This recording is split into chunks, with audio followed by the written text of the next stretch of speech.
following program is for adult audiences only. I wanna do it all with you by my side. If you're in, meet me here tonight. Be brave and come along. I'll be your ride. Promise we don't need no brake lights. We can travel the world, so just say yes. Choose to do whatever comes next.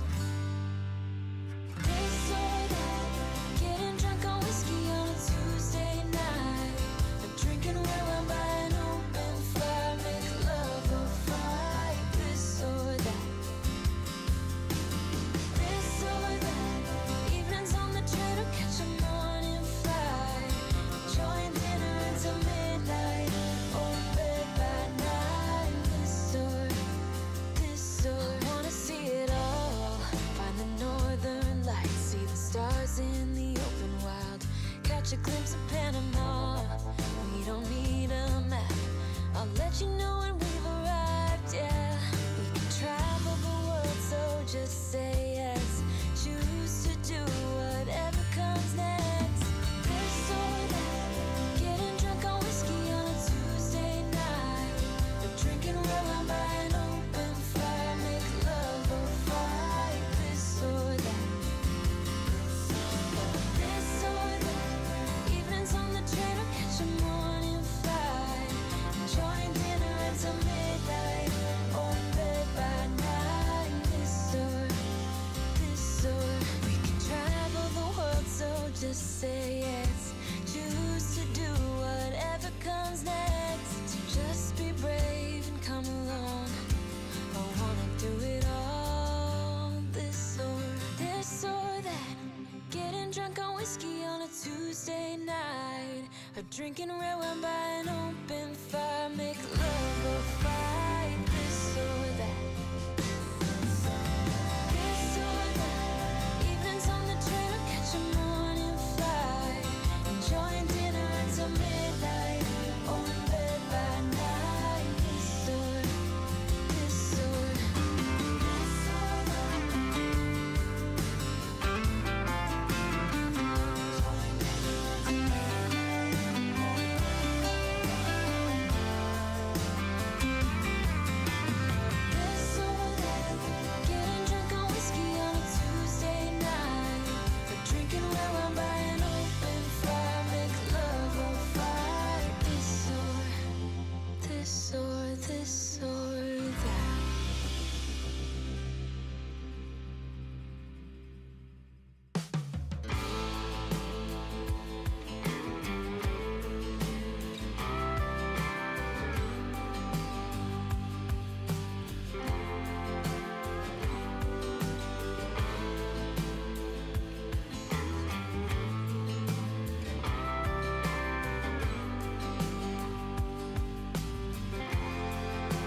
It's time for the Mixin and Chillin vlog.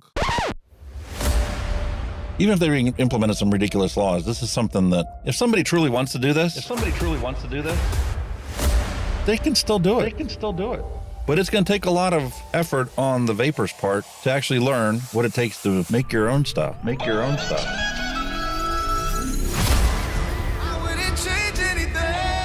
I don't know what the heck happened to the last hour of my life, but it certainly wasn't streamed on YouTube like I thought it was. Restrictive policies block progress towards smoke-free world.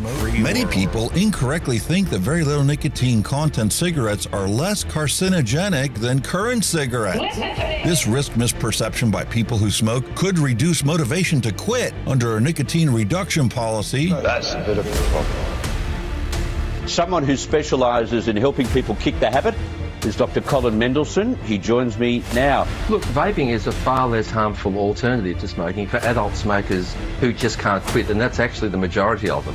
The road to quitting smoking is paved with candy. Double chocolate clear from TFA.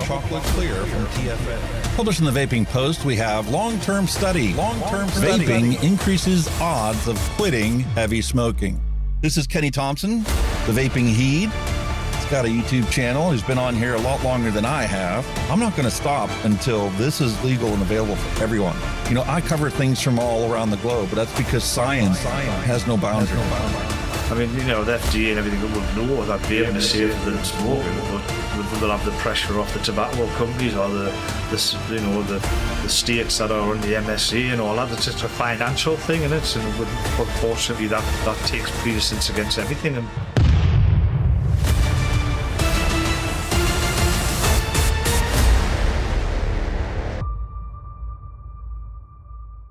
All of the things we went through.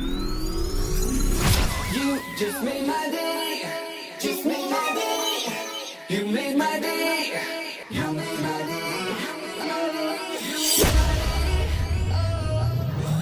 Grab your juice, grab your vape, it's time to get this party started. It's time for the Mixin and Chillin vlog. Long-term study. vaping is safer than smoking. Smoke-free world. And now with great fanfare, get ready to meet someone special. Check it out. Motivation and inspiration, just as good as pineapple on pizza. Congratulations. You scream, we scream, we all scream for... it's the Vaping Heed on Mixin and Chillin with Hunky Vape. Hello and welcome, everyone. Had to roll a second bumper because Kenny's in the middle of trying to find something. I just told him, I'm like, the stream deck on StreamerBot, the whole deck is missing. It's just, I mean, it's there, but it's empty. So he's got no remote controls other than putting your messages up on screen. But I hope you guys are all having a wonderful Tuesday. Hi, everybody. I've just checked that. I haven't got the link anymore. I don't know why. That's odd. And we'll talk about that today. Everything keeps disappearing, people. We go to find someone, it doesn't. You can't find them. You go to press a button, it doesn't work. You can't do this. It's vanished. What's going on?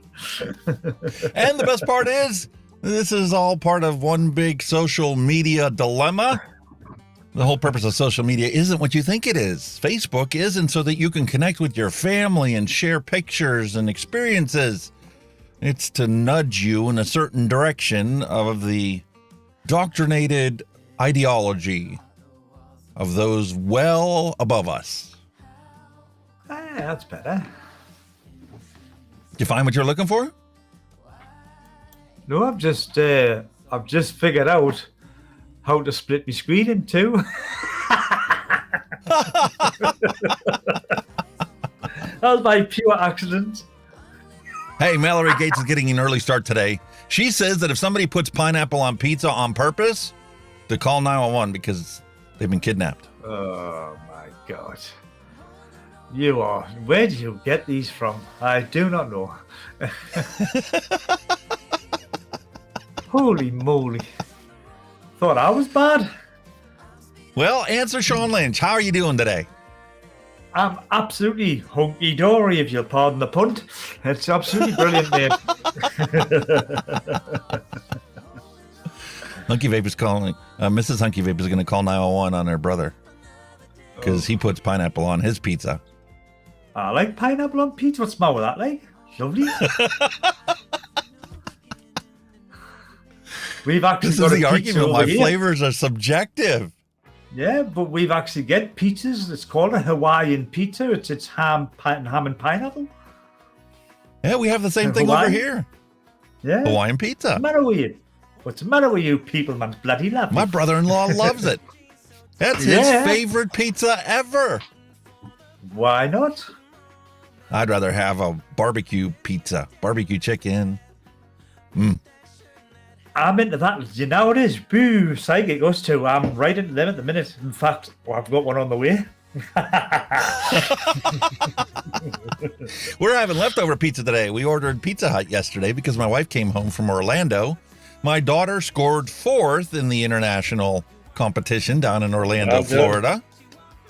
Congratulations to her and her team. They did a fantastic job. I got recordings of everything because everything was live streamed. Everything's live streamed nowadays. It's teasing it. Not be long before you have a toilet cam. I'm going to the loo, right? That's enough. I draw the line. I draw the line. Listen, if we actually had privacy on the internet, we could live stream things to just a select group of people. I mean, we could do childbirth as a live stream. No. What do you mean, no? I've witnessed it 4 times. That's enough. It's okay for you to have pineapple on pizza, but it's not okay for you to see a placenta being excreted after a beautiful birth of a new baby. I can deal with the beautiful birth of a new baby, but the placenta, no. Listen, there's some cultures out there that eat the placenta. Don't even go there. Do you know what it is? I used to absolutely, and I'm not telling you, I absolutely used to love liver. Braised liver, fried liver. After our first birth, when the nurse went with the ball under my nose, well, that was it. Never eaten liver since.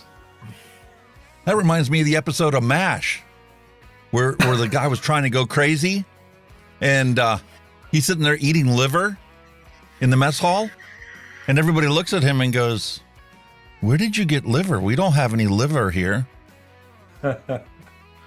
And amongst the chaos, they take his liver, and he cries out, "We're all out of North Koreans! I can't have my liver!" Oh, yeah. God, that was a good show, that. Good show. I watched plenty of that. Here's what I think is crazy, okay? Because of copyright laws, ridiculous copyright laws, I originally bought all of those episodes on VHS. And then because of technology changes, I bought all of those on DVD. And after a while, it got to the point where I'm like cleaning stuff out because I got more stuff that I know what to do with. No storage space for anything that's anymore. So you got to every once in a while, you got to have to go clean house. You got to get rid of stuff, right? So I sold the VHS tapes whenever I bought the DVDs. And then I sold the DVDs whenever it became available on streaming. And then Netflix quit having it as part of their standard available things to watch. So I started buying it on YouTube on streaming. But you can't possibly, digitize it and be able to keep it forever. Matter of fact, the Wayback Time Machine is part of an actual library, an international library. And during COVID, they suspended their rules where they only lent out one digital copy for every book that they had. Yeah. Because all the other libraries in the world were shut down because of lockdowns, right? Yeah. They got sued for copyright infringement. Really? Because they lent more copies of the material out than they had actually had on hand in the building. Didn't matter that every single other library in the whole planet was, closed because of COVID precautions. So, they's like, okay, this is an emergency situation. we're going to let people borrow whatever they want to borrow. And they still had to return it within, 7 or 14 days or whatever. And automatically revoke your right to look at the file. But no. They got sued for copyright infringement, and they're in the process of losing that case. And it's going to literally change the way libraries are allowed to have materials. And if you get a printed copy of it, well, guess what? You cannot release the entire printed copy out there. Google's only allowed to do it, to digitize things and show them, because the search results only bring you up like a page of information, not the whole book. That's like I say, that's just going to pretty much shut down every library on the planet if everybody's going to copyright them. You know what I mean? And they said that the biggest problem is they have the printed book and it's a different format in digital form. So they're literally, arguing case law right now about whether libraries are going to be able to still be a thing in the future, because, well, if you're not allowed to buy a copy and then, loan just that copy out, and you loan it out in a different media format, well, that's changing the piece, and you're no longer allowed to do that. Yeah, it kind of went down that way with like music, and in its day when obviously all the game consoles were CD, you could do a copy of that if you owned the original. It was the same with the music. If you had that original CD, you could do a copy of it for your own personal use, obviously. I mean, if you wanted one for the house, one for the car, exactly, you could do it. But now, not anymore. You're copywriting, breaching copyright. But it seemed like if say I don't know, like social gatherings. What about like prisons, for example? I'd put a movie on every week for the prisoners. Since it's the first thing that comes up, not for hire. It's there. You know what I mean? You're like, eh? So, we're doing. You're gonna love this, break. right? Last week's episode. Everything is simulcast here on YouTube and on Twitch, right? Yeah. Last week's episode on Twitch, on the replay, they blurted out the music in the beginning of the thing because of copyright infringement. Oh, God. That song came from Epidemic Sound and is fully licensed on here and on Twitch. Any social media platform associated with Hunky Vape brand is licensed for use. But some 13-year-old aspiring artist says that that's her song, and she filed copyright claims on everybody that has that song. Well, therefore, she should be filing the company that's actually licensing it to be used for that. It's not you, it's the company that's nicked it, not me. You know what I mean? And then to try and, then to try and fight this claim to reduce this music that was taken off of the first introductory part of the thing, it's like you literally have to sign an affidavit to the district court, the federal district court, that you are attesting that that song is not her song, that it's somebody else's song. You don't get to fill in any details about, where the song was originally come from, or upload a PDF copy of the license that you have to use it. They literally have, just like you said last week, there's an algorithm that it fits into, and you have 5 things to pick from.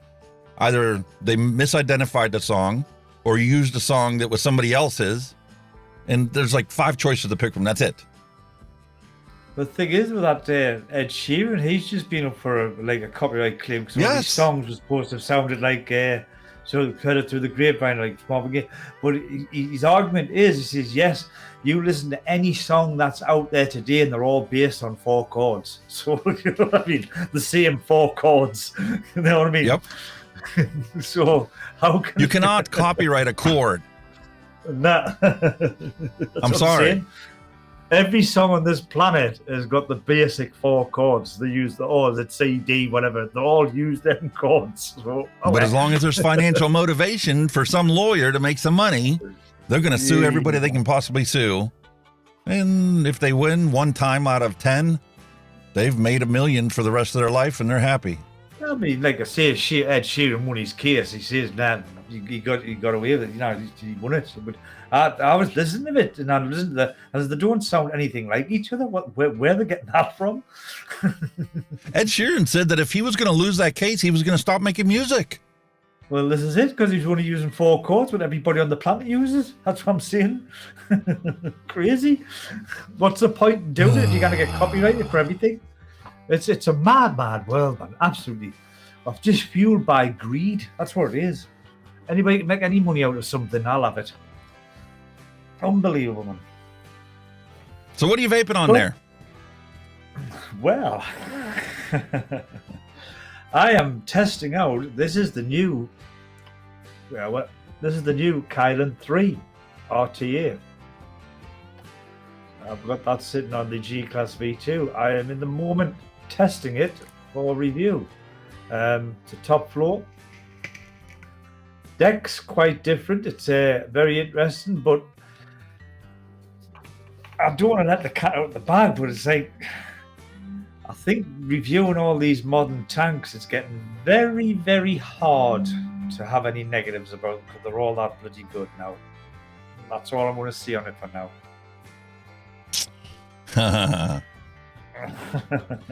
You're plowing through the juice in there, though. There's not much left in that tank.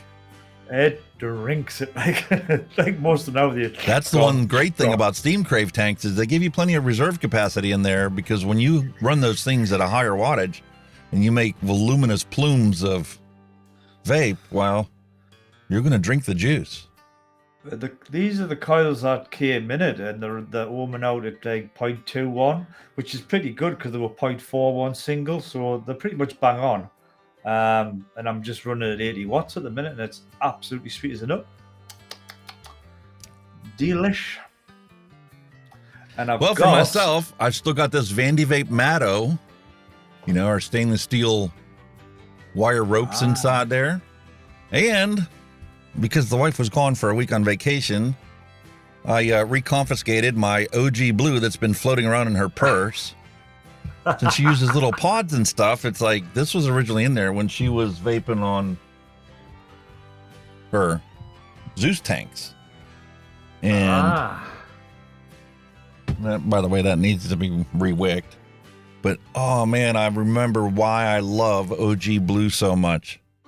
Even following the slushy that was in there, I still get the original, how simple the flavor is. Blue raspberry cotton candy. Wow.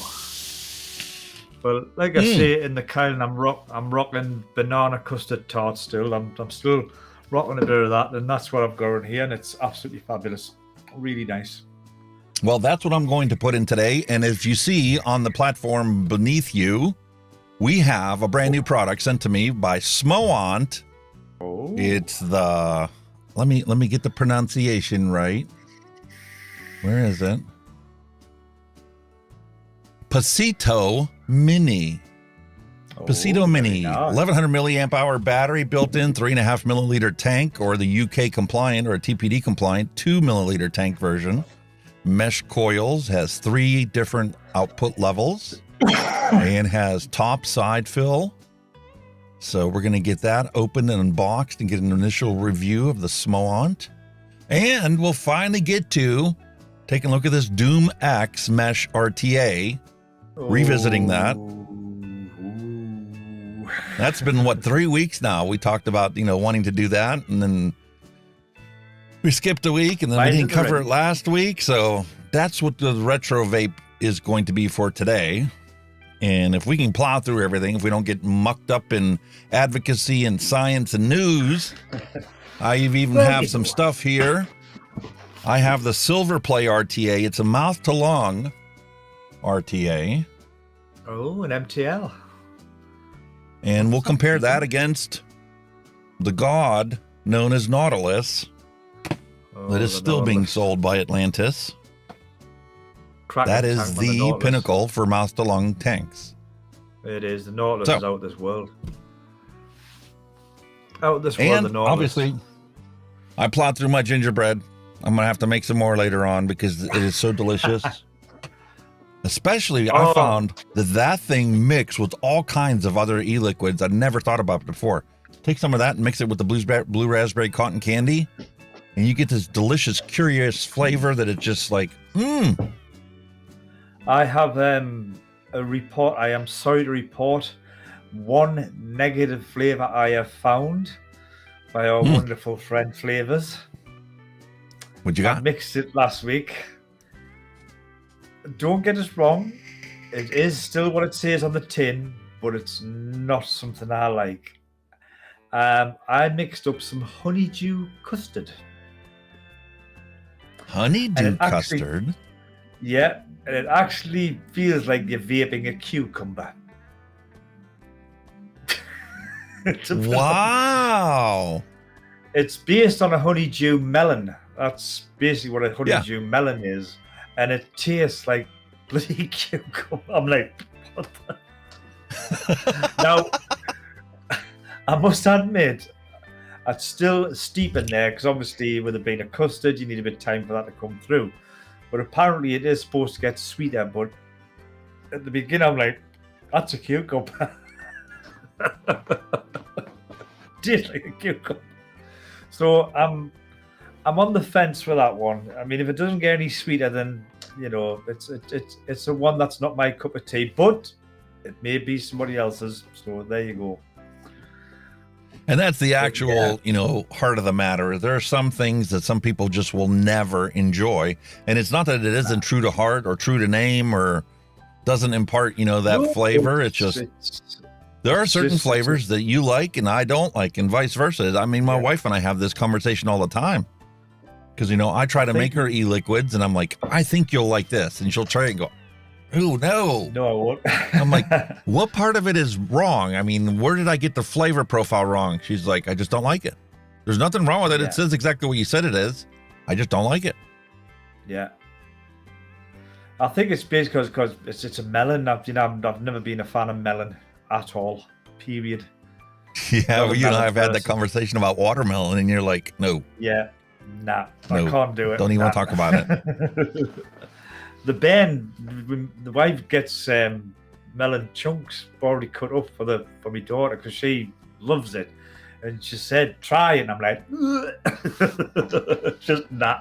Listen, this is why I'm such a passionate advocate for FLAVRZ. FLAVRZ are required to make vaping work successfully, or even more successfully than it can under like a prescription model with like 3 or 4 flavor options. Yeah. I mean, let's be serious about it here. It matters. You cannot tell me that it doesn't matter. No, it's you couldn't quit without flavors. I'm sorry, you need flavors. It's as simple as that. It's with anything, you need flavor. I mean, what would you say if your food was just all one flavor of food? That was it. You'd be bored. You'd be. 1960s sci-fi had it so that we were all going to take and swallow these little gelatin cubes to provide our nutrients for the day and our caloric needs for the day, and there really weren't going to be any flavors to it. Exactly. Just what a boring world it would be. No, I don't want to live in that kind of a world. Nah. I'm open to try new stuff, and that's the beauty of it. You try new stuff. That's you look forward to doing that. I mean, just don't stay with the same things, man. You've got to, experiment, as they say. Dusty's vaping on the Arbiter 2 and the Hell Vape Fat Rabbit both on the Geek Vape L2. Yeah, they've just brought a new kit out, haven't they? Geek Vape, I think that could be it. Is it the L2? Yeah. It's similar to the older one they had with the touchscreen, but what they've done, they've put the same board in, but they've just took the touchscreen out. Yeah.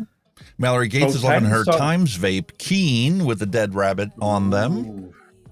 Yeah. Janine Timmons, she says that she's a simple mouth-to-lung vapor, and she doesn't go through a lot of liquid. However, she does admire the Nautilus, one of her first tanks when she quit smoking. That's still the pinnacle to this day, man. Look at all the other tanks that now use Nautilus coils. Yes, and the Nautilus coils have gotten so much better than when they first came out. The original Atlantis kit that I have came with round wire coils in there, and they're not that good. It didn't produce enough flavor, and it doesn't produce enough voluminous plumes to, satisfy me. especially with the lower nicotine content. That's what the Yep, Zelos there you go. uses. Nautilus coils and the Zelos. The Spireman. The nail. That's mounts exactly along where I was the going with Spire. that. The Zealous coils are so fantastic. The mesh has taken it to a whole new level. Oh, without a doubt. I mean, even before the mesh, the Nautilus coils were still better than all the other ones. Mouth alone. Still the boys. They were still up there top. And Gutsy Country Road says that wants to know what everybody was vaping on, so we answered that question for you. He's got a Pitbull Terrier, Miyagi's Strawberry Cream. And Miyagi's Strawberry Cream is such a delicious flavor. Well, that's be our segue to go into the Vape Science and the Advocacy and the news. I just got to pop out of the Stream Deck to get to the actual menu and see if it actually replies, or do I need to push it manually? There we go.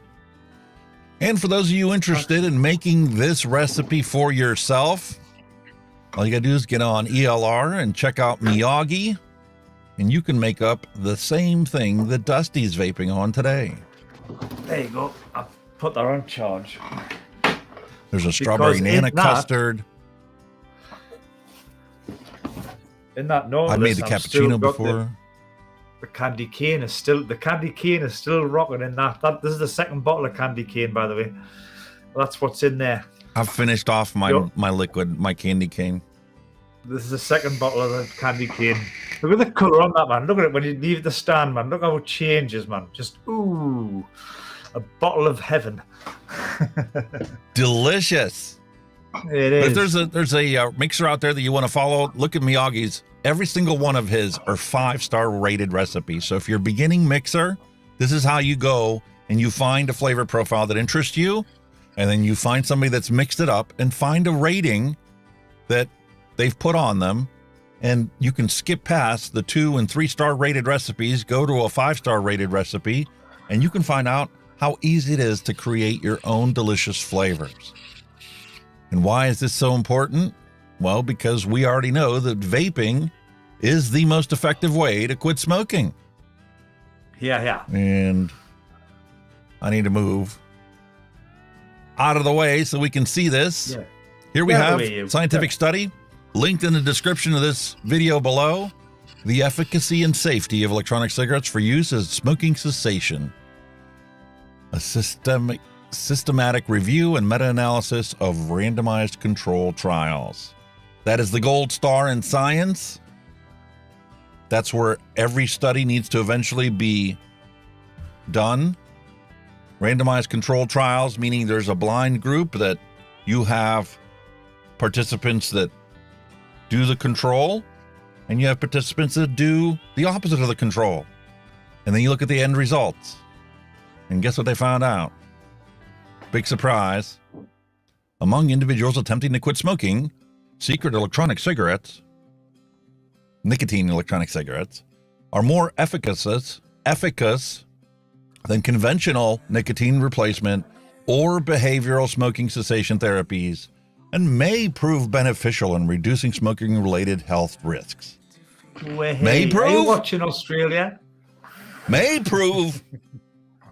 How about we take a look at the actual data? Email that to the freaking Australian government. Well, they're going to say that this is, even though it's randomized controlled trials, the number of participants of 3,253 are not significant enough to be aggregated onto a national level. Yeah, right. The naysayers can always find a complaint on, why something isn't good enough proof. And granted, science is cumulative, and as time goes on, all the numbers get aggregated. And when you do the same meta-analysis 10 years down the road, the numbers are going to be a lot bigger because there'll be more studies and they'll have to aggregate more studies to come up with the same thing. But it all boils down to the fact we already know that this is the most successful, greatest public health benefit piece of technology ever created. Exactly.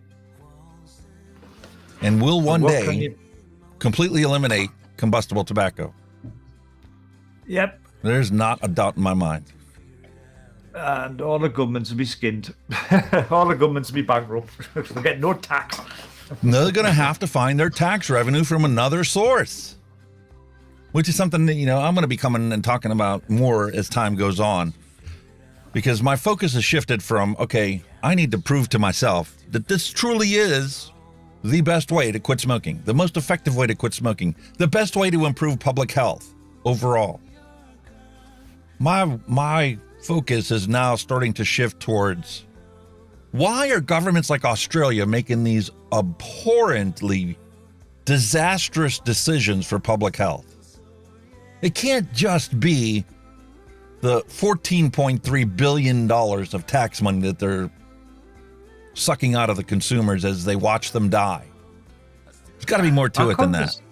I can't understand why they don't follow UK, because technically our king is their head of state. Still. Exactly. So I know they tried to get out of it a few years ago. They don't want our monarchy to be the head of state, but we're still sitting there, and I don't know why we can't do that.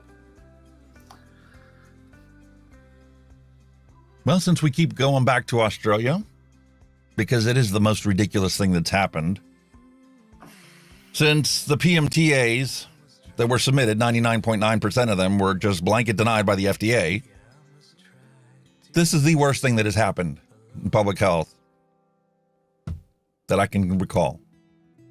Yeah. And experts are ridiculing Australia's e-cigarette regulation, because you don't need to buy a prescription to get a pack of cigarettes, a pack of fags, a pack of durries. But whatever if you want something that has less harm, well, you need to get a doctor's prescription to have less harm.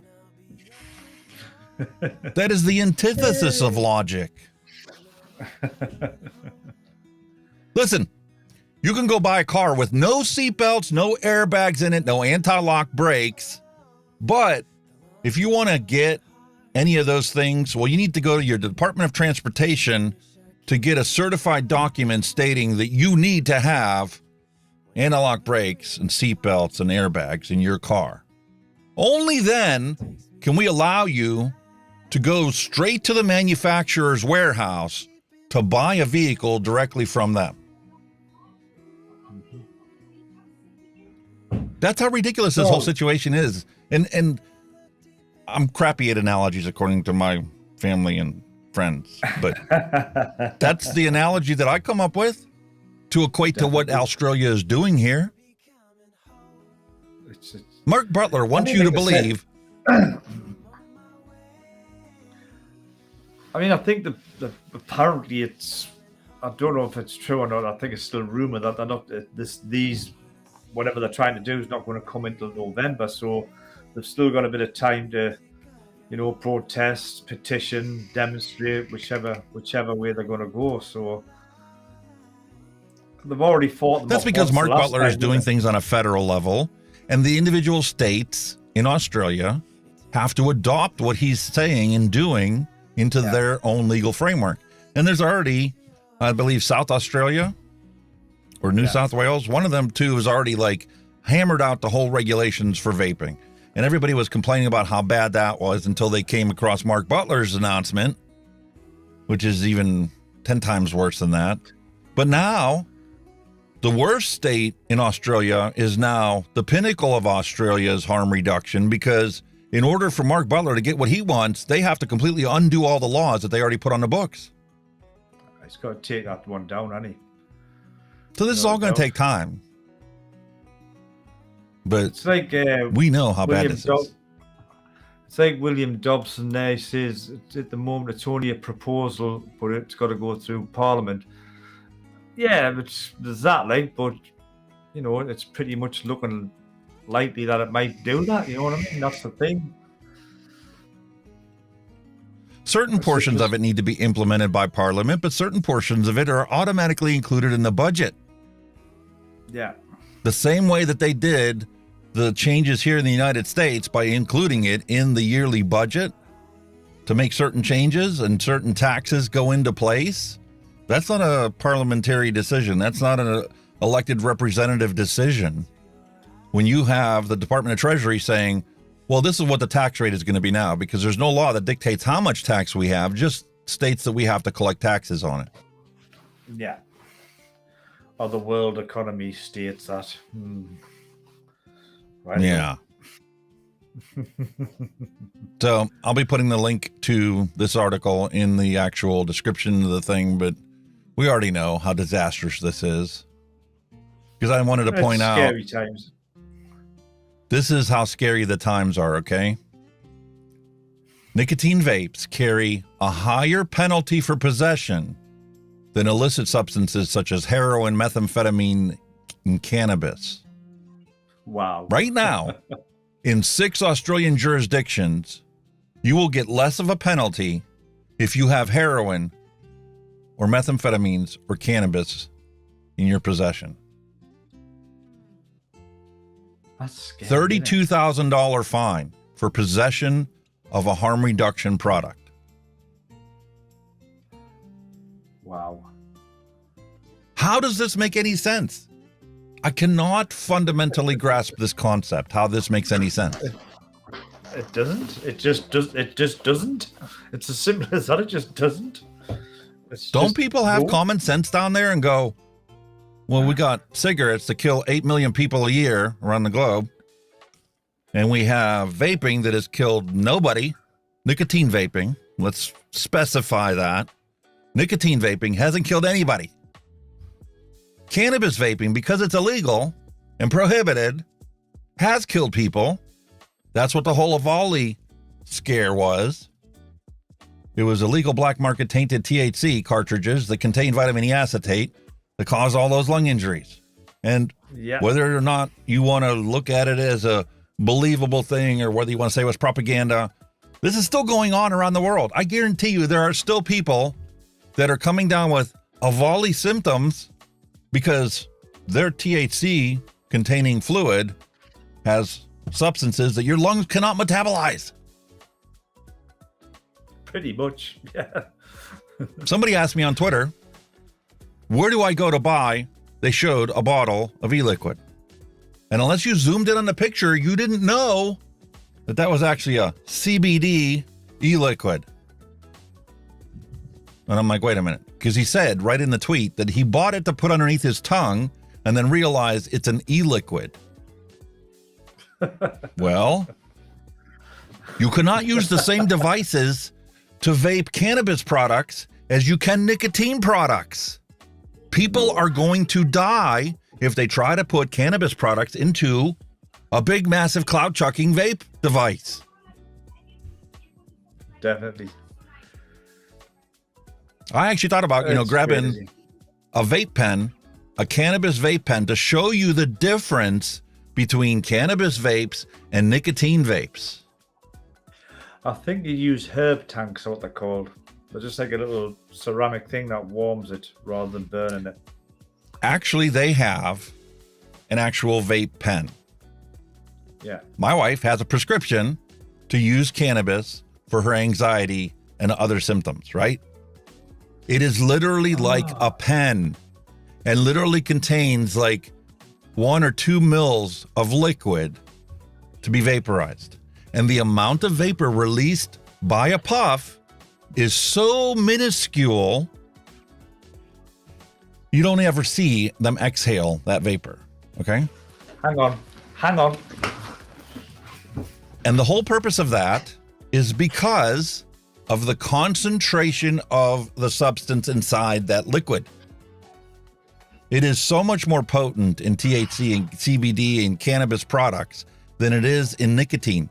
We have 3 or 6 milligrams of nicotine that we use in big cloud chucking mouth to lung tanks. It is only when you get into the tiny vapor production of mouth to lung tanks. There she is. I'm going to show you guys this because I think this is important to get this information out there. All right. You mean one of these? This is a CBD pen. This is a CBD, THC, cannabis pen. Okay? Look at how small the volume of fluid is inside this cartridge. That's what I've got compared here. to this. Open it up. CBD. And then when you open it up, it's all fell to bits. There you go. That's basically it. It is a very small tank. And when this is vaporized, the fluid that's in here, it produces a minuscule amount of vapor. That's still got some in. That needs... You cannot go and buy CBD that they sell in little tiny bottles like this and dump it into a cloud chucking tank like this and expect to be able to use it and get the results that you're intending to get by using that product. There you go. That's that one assembled. Look at the mouthpiece, man. It's just a little spade on the end, man. It's totally different. Yeah.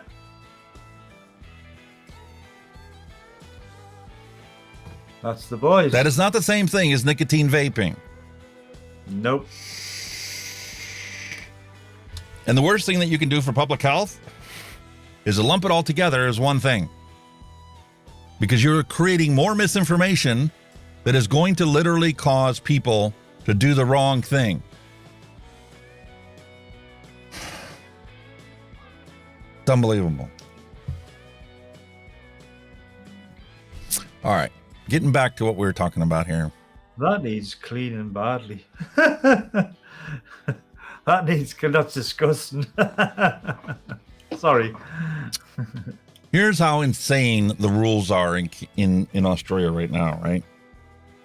If you get a state that adopts wholeheartedly what Mark Butler says, these vape shops that have signed leases to continue running their business aren't going to be able to sell any more vaping products. So they have the retail space and they have an running business, but they have nothing to sell anymore. So what are some of these places going to do? You think it's bad in the United States where you have vape shops where old fogies that are anti-cannabis are now forced to sell cannabis, despite the fact that it doesn't agree with what their beliefs are. And you have head shops that are now opportunizing the capitalist properties of being able to sell nicotine vapes, and it's all being blended and mishmashed together. Well, here in Australia, if you eliminate vaping altogether as a technology, basically eliminating anti-lock brakes and airbags and seatbelts, just eliminating that, what are they going to be forced to do? You have shops that were originally dedicated to eliminating combustion, eliminating cigarettes by displacing them with an alternative product, are now going to be selling cigarettes just to keep their business afloat and from going bankrupt.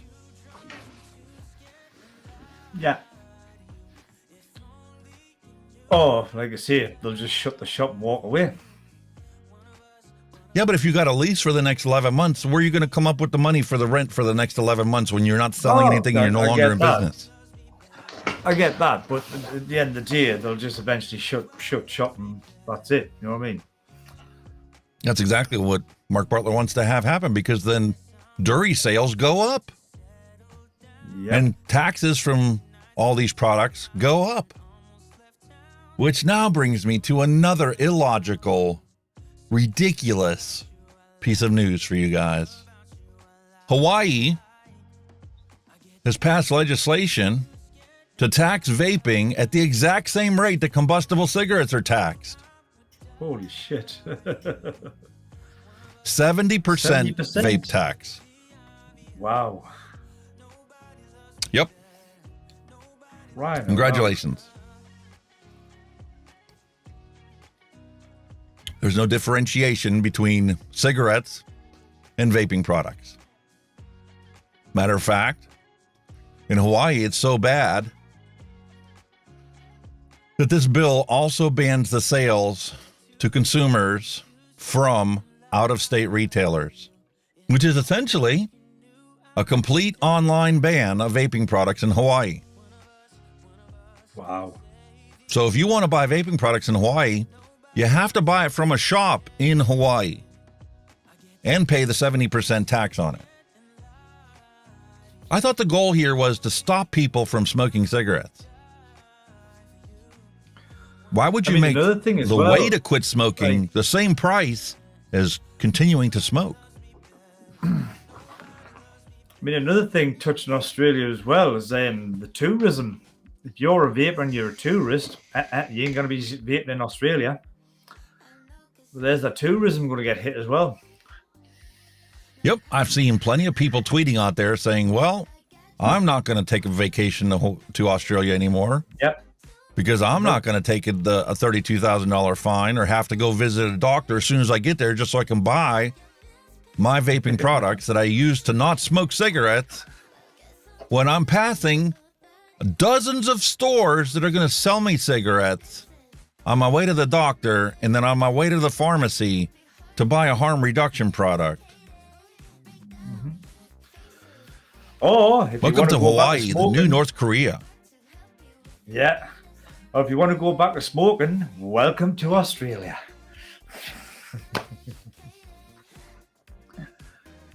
Unbelievable.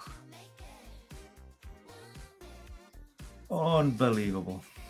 And naturally, to get this to pass, we need to confuse people and tell people that, well, we are banning tobacco products.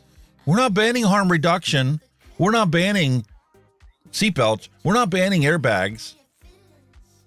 We're banning crashes. Mm-hmm. Crashes are no longer allowed by law. If you get into a crash, it's your own fault because you didn't drive safe. So here we go. This bill in Hawaii now defines vaping products as tobacco products. Congratulations. More confusion, more misinformation, just so they can collect more taxes.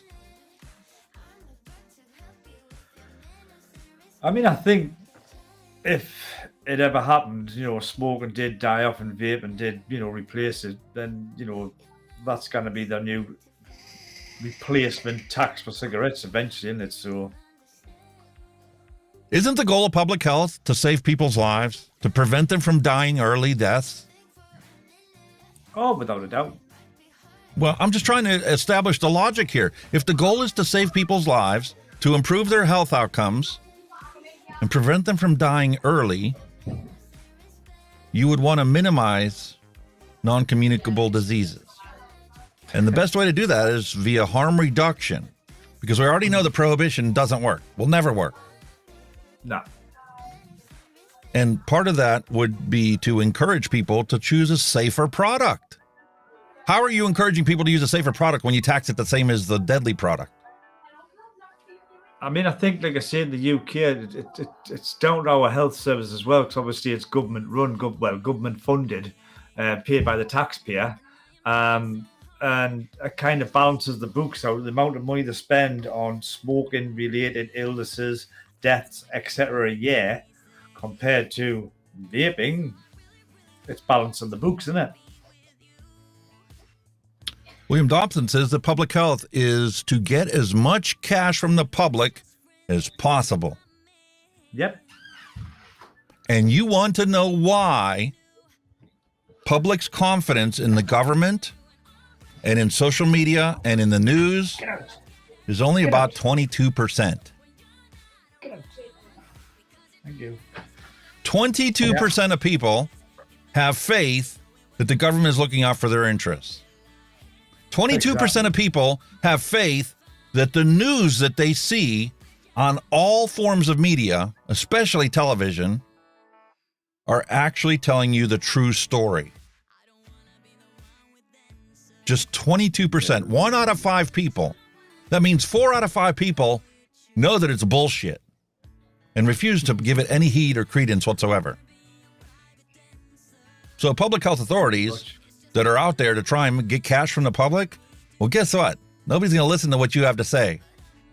And when shit hits the fan and we get something that is going to be 10 times worse than COVID, nobody's going to believe what you say because of all the misinformation you've been splurting out for how long now? As Mr. Trump Exactly once said, that. fake news, as Mr. Trump once said. Critical thinking is completely disappearing off of the face of the earth. One social media platform at a time. Of course it is. We're all like following somebody playing the pipe, man, like the Pied Piper of friggin' Hamlin, you know, they play the pipe and everybody follows. That's the way it is with media. How about this one? RJ Reynolds is threatening to sue vape shops for selling flavored vapes. Oh, God. Oh, my Lord. Holy shit. This is something that not only tobacco control, but also tobacco industry wants to eliminate. Well, I hate to tell you guys, because of the way the public already perceives all of you, all you're doing is pushing people to the flavors. Adults and young people. Young people are not stupid. They don't want to die of tobacco-related disease and death. That's why the vaping rates are so high, and that's why combustible cigarette use is an all-time record low in the history of humanity. Yep. Kids don't want to pick up a tobacco death stick because they know if they need to get the nicotine to deal with their shitty life, to deal with their stressful times, going through puberty and adjusting to society and becoming an adult, they're going to pick a safer product, whether you want to ban it or not. Which means that when you ban something, all you're doing is creating more harm that wouldn't be there if you just simply left it alone. Now imagine if the shoe was on the other foot and everybody started ban smoking. Would there be such an uproar? No, because I think most people would be happy to ban it, as long as it was an alternative product that they could switch to. Exactly. The only people that would oppose it is the government, the people that's making the money out of it. I can create a list today. I mean, we could do it off the top of our heads, but I don't want to leave anybody out here. All the people that are currently making money on all the people dying from cigarette use, from the health effects of combustible tobacco. And those are all the people that are fighting against vaping as a technology to save people's lives, because it's going to mean they're going to lose this entire cash crop of dying people.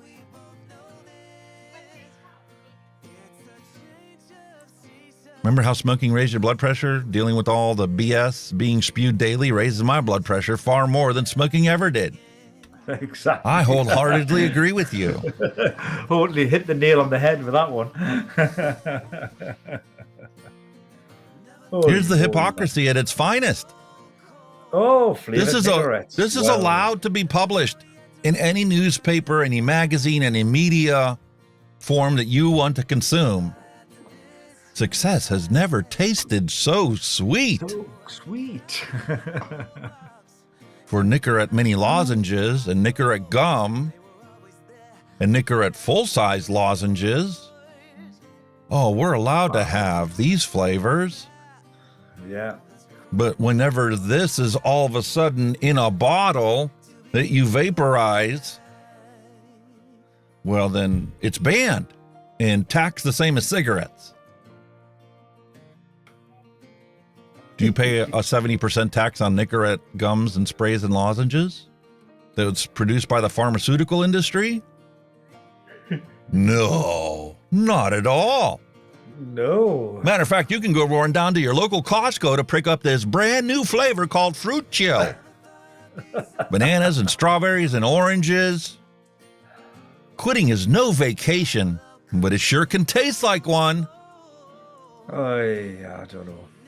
As long as the products are made by pharmaceutical companies and not by, little mom and pop companies that have grown into not so tiny companies. I heard people talking about in Australia, because of these laws going into place, there are companies, vape companies, that have grown to literally produce thousands upon thousands of bottles of liquid every single day. And because they've grown and have been growing, they built a brand new facility and invested millions and millions of dollars to be able to automate a lot of this stuff, right? Well, because of this law, now that person and that business is bankrupt. What are they going to do now? Exactly. The hypocrisy is real. That's the most annoying thing, the hypocrisy. And this is something I still keep seeing every once in a while, popping up on the social media platforms. Diacetyl and popcorn lung. Yeah. They're still playing that fiddle, are they? Let's take a look at the actual figures, okay?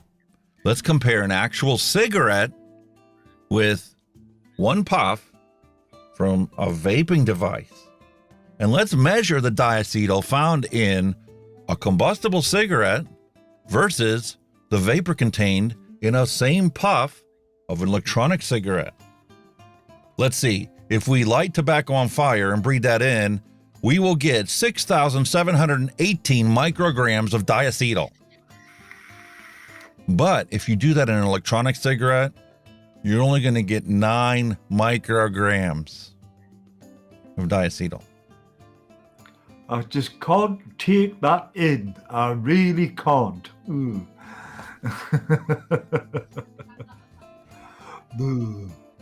Really? Simple facts. And this is based on scientific studies that are actually attributed on the bottom of this image. That's why Public Health England, the NHS, tells you vaping to quit smoking is the best, most effective tool in your arsenal. And it's sad that I have to tell you this. It's sad that you can't find this information everywhere. But here's the link. nhs.uk/better-health/quit-smoking.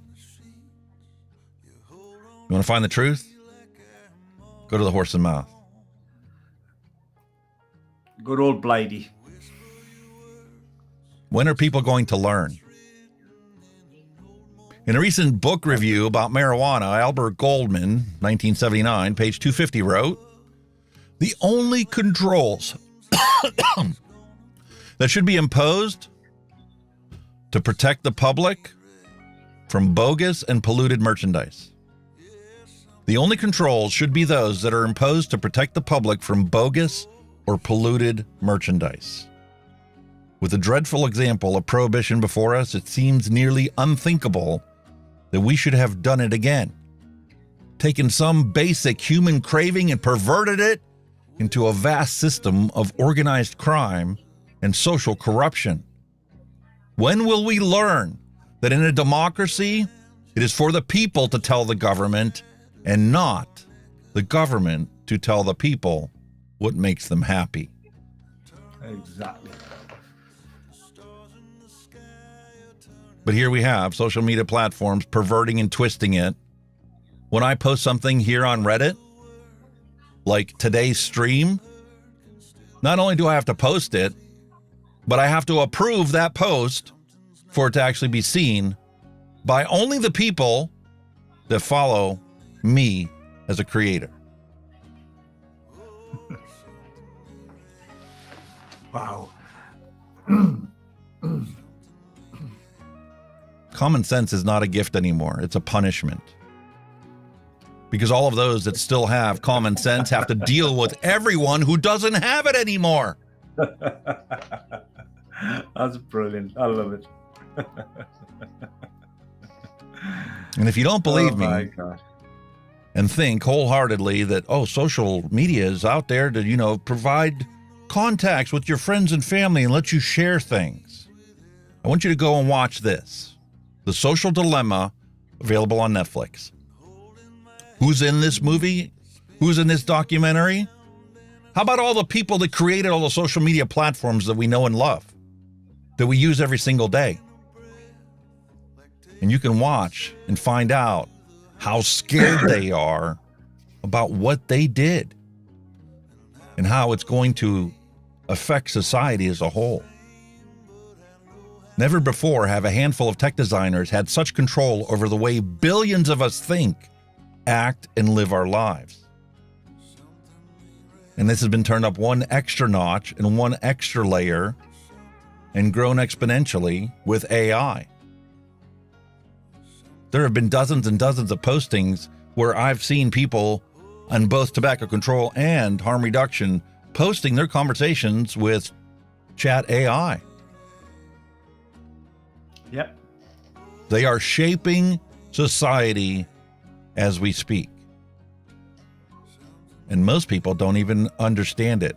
And most people, when you tell them about it, refuse to believe you and think that you're a lunatic. I think we're at a point where, like, our generation, once it's gone, it's like, what's going to happen next? You know what I mean? With all the computer tech and all, like you say, social media and all that stuff. I mean, we were from a generation where that wasn't around. You know, it came along as we got older. You know, we never grew up with stuff like that. So I think we're the last of that kind of generation now. So when our generation's suddenly gone, what next? You know what I mean? People don't think critically anymore. And the people that do think that they think critically have been corralled into the information that they're allowed to access. That is not a democracy by any stretch of the imagination. And our own governments are doing this to us. No doubt. I mean, you wonder why anti-establishment touting and speaking and preaching people are able to gain high levels of government office. You wonder why Donald Trump got to be president of the United States. And if you were to take somebody that's just as anti-establishment as Donald Trump and package him up as a Democrat, he's running for office right now against Biden. I still can't understand how Ronnie Reagan became president and with Donald Trump. And then you had another movie star as a governor of California. What? Holy moly. Here is Mr. Kennedy running for office. And I guarantee you, he is just as anti-establishment as Donald Trump, if not more anti-establishment. Those of us that are old enough to know John F. Kennedy and all of the drama that went with his assassination, and those of us that are old enough to know Robert Kennedy and his assassination, well, here we have the nephew of John F. Kennedy and the son of Robert Kennedy running for presidential office right now. And this is just a blip on the radar, right?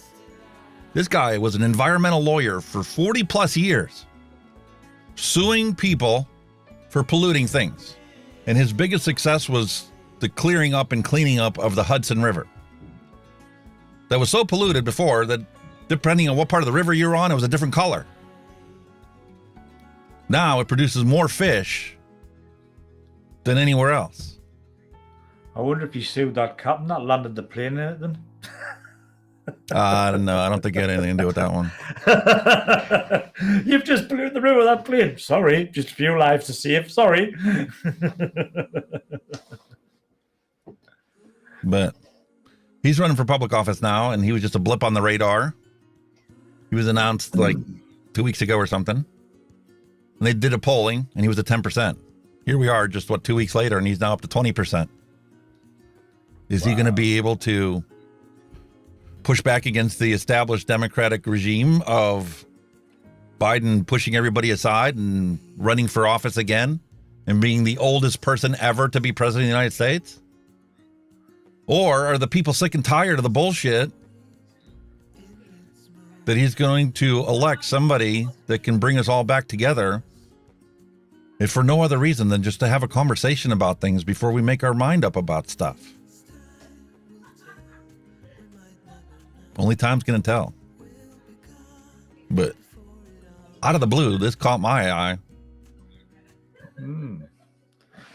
He's one of those people, he's an environmentalist, but he's not the environmentalist that says, oh, we just need to put filtration on all these power plants and we need to do this. He's one of those ones. He's all about free market economics.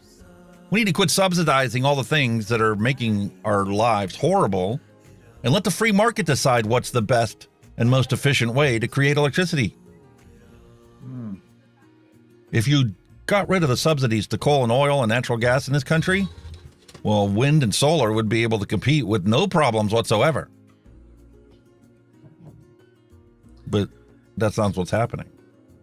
It's like us, we're pushing that carbon neutral footprint. But the thing is, the technology is out there, but it's so bloody damn expensive to get it. That's the problem. Here's my fears, okay? He believes in American civil liberties and freedom of speech, and the problem to people like Donald Trump isn't to censor people like Donald Trump or the people that are like the QAnon conspiracy theorists. The problem isn't to censor these type of people. The problem is to have more speech and more conversations about what's actually going on. Quit putting things in behind paywalls and secrets and all this other stuff. Have an actual conversation so you can learn what my ideas and I can learn what your ideas are, and through the conversation we can come to some reasonable understanding of what's reality and how we can both work together to achieve a better outcome for everybody involved. I mean, I think this Kennedy guy should maybe look at where the way Trump learns from Trump, because Trump literally tried to rock the establishment. You know, he was signing off all these friggin' things, and it just didn't work. It backfired on him big style. You want to rock the establishment? Go watch some of his speeches and interviews that he's done with people.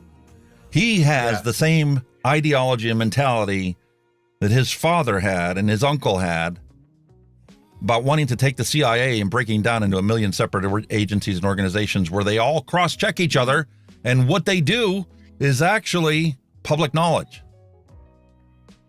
Not the intricate details of it, but there's no reason why the people that gather intelligence should be the same people that decide what black ops are successful and what black ops are not successful. The current, intelligence industrial complex is the one that says, okay, we need to go and bomb Iran or Iraq. And when we go there and then we leave decades later, they're the same ones that go, oh, that was a success and here's why.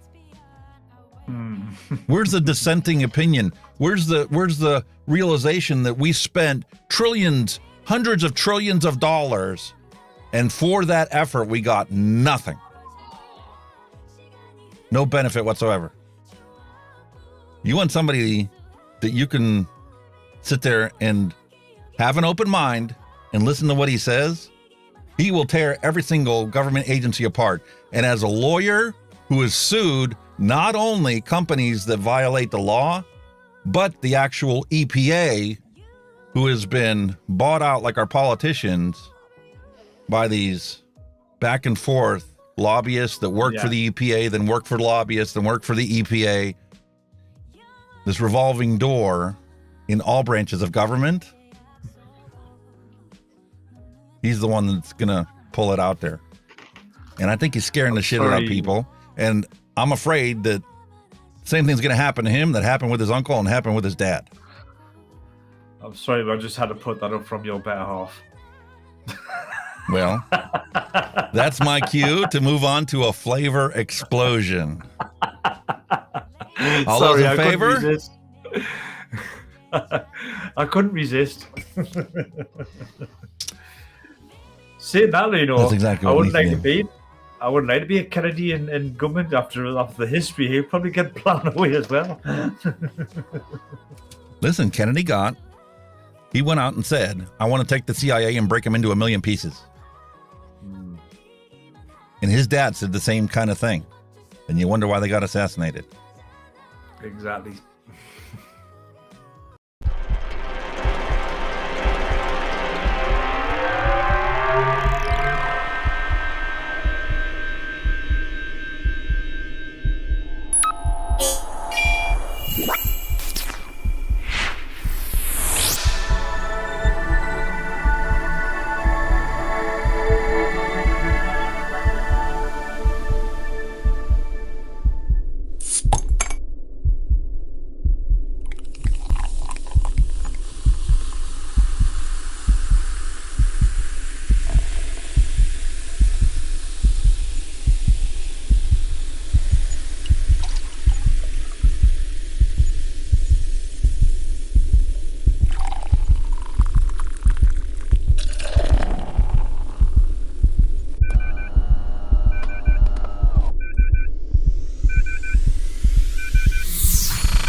ready for the drop.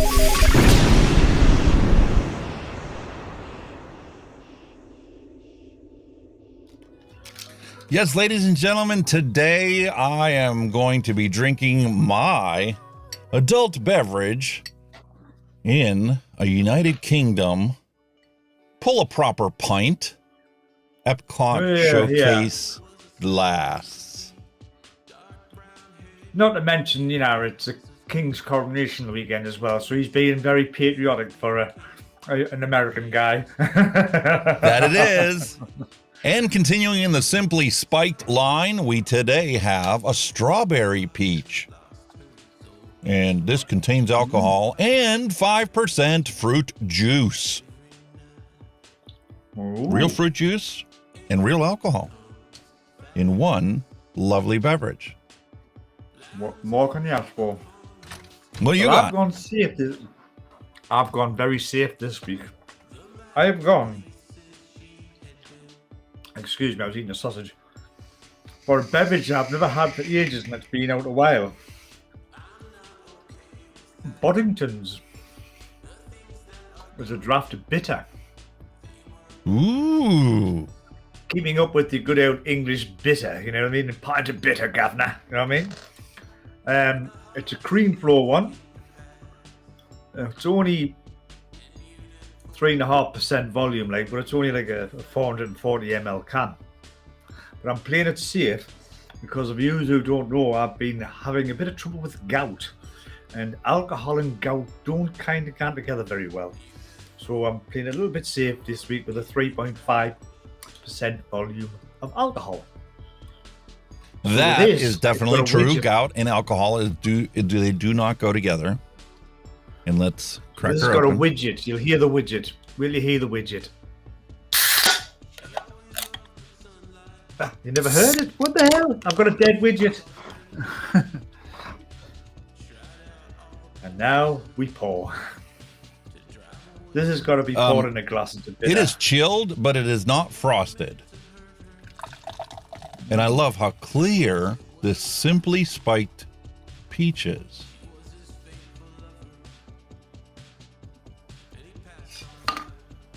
And there you go.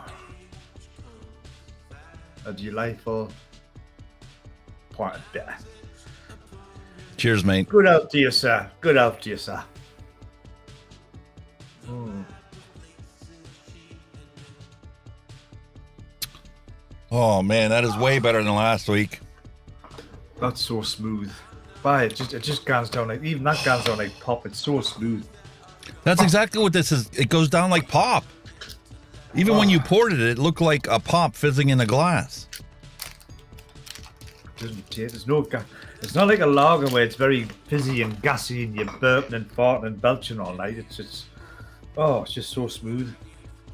And unlike last Absolutely week when delicious. the Simply Peach was just so overwhelmingly peach that it tasted like a peach juice, carbonated peach juice, this has a beautiful blending of peach and strawberry. Matter of fact, I think the strawberry is forefront in this, and the peach is just a back note after flavor.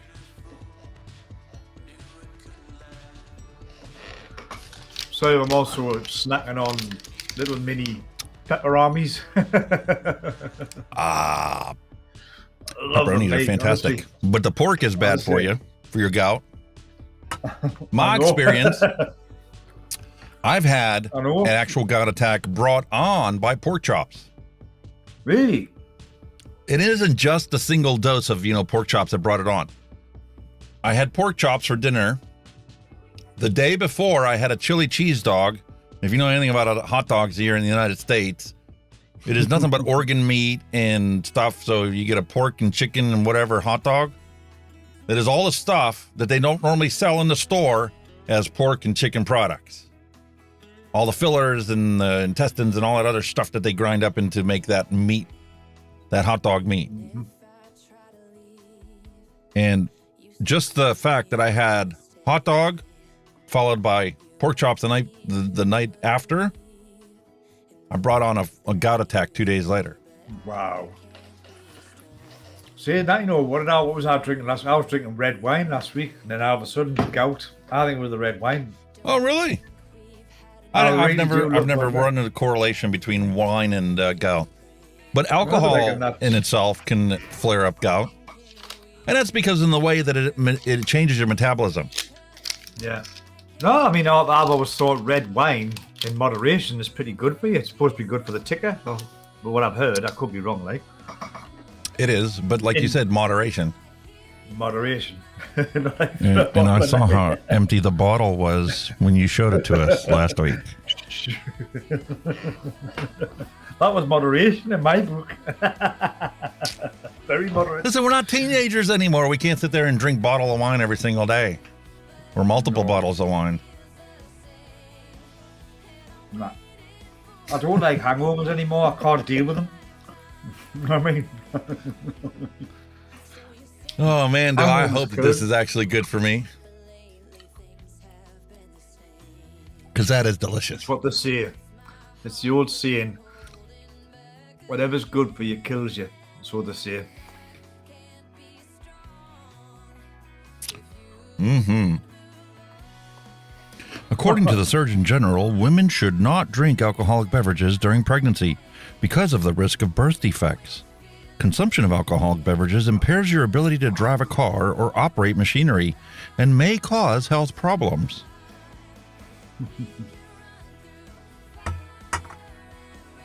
Oh, yeah? How about everything is based upon dose?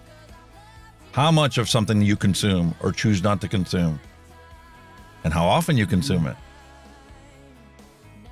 Well, it's probably that's what the bottom line is, isn't it? Mm-hmm. Yep, how rat poison is given to people that have had heart attacks. Yeah, brilliant, isn't it? What you give us? It's called Coumadin, another. And it's used to thin your blood. Exactly. But it's rat poison. Good. So if you want to scare somebody, tell them don't have a heart attack because they're going to give you rat poison as part of your treatment for your heart attack. And a stroke, depending on what kind of stroke you have, whether it was a bleed or whether it was a clot. They're going to give you rat poison if you get a heart attack or a stroke. Anything that thins your blood, isn't it? Anything can be made to sound scary and chemically or whatever you want to call. Whatever induces fear, that's the way that they term it. But the truth is, that stuff's in everything.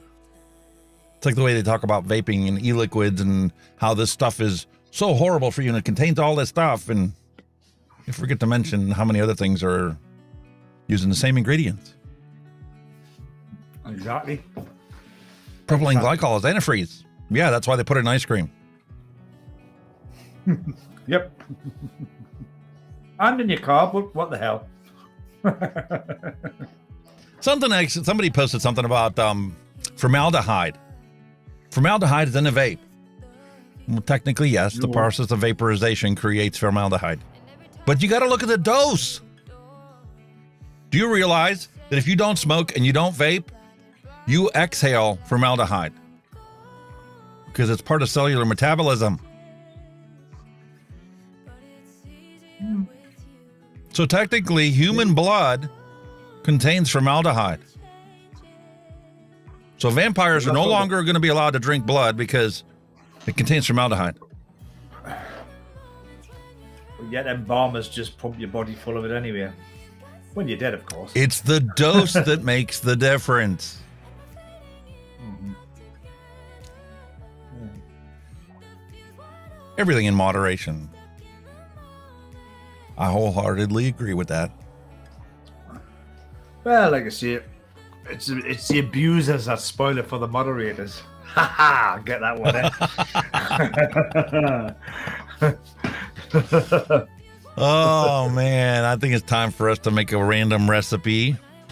Oh, I should probably update you guys. Single flavor testing. I've come to learn, and I'm more and more as time goes on. The more single flavors I test, the more I wholeheartedly believe that nothing, absolutely nothing, should be considered a true shake and vape. Because I have yet to find any flavoring that I can mix up that will be the same exact flavor profile on the shake as it is a week later, as it is a month later. Ah. Some of them get better, some of them get worse. If you find the optimal percentage, you can narrow that difference down and create something that once it reaches equilibrium, stays at that flavor profile for a long time. But that percentage is different for every single flavor out there. This FLAVRZ orange. I'm up to 7.5% now for flavoring on this FLAVRZ one.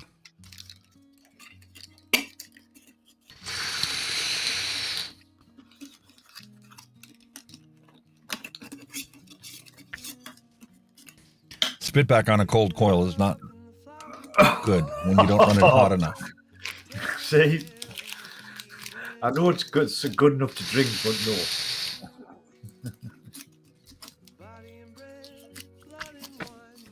That straight up tastes like Tang. I'm telling you, I found my ingredient to make sun-kissed orange soda e-liquid. You run FLAVRZ orange at 7.5% with just 0.5% of super sweet, and you let that ripen for a full week, and you will be able to have a sun-kissed orange soda vape. Preferably on a hot coil. Preferably on one that isn't already saturated, soaking wet, and I just threw another 2 mils of liquid onto it.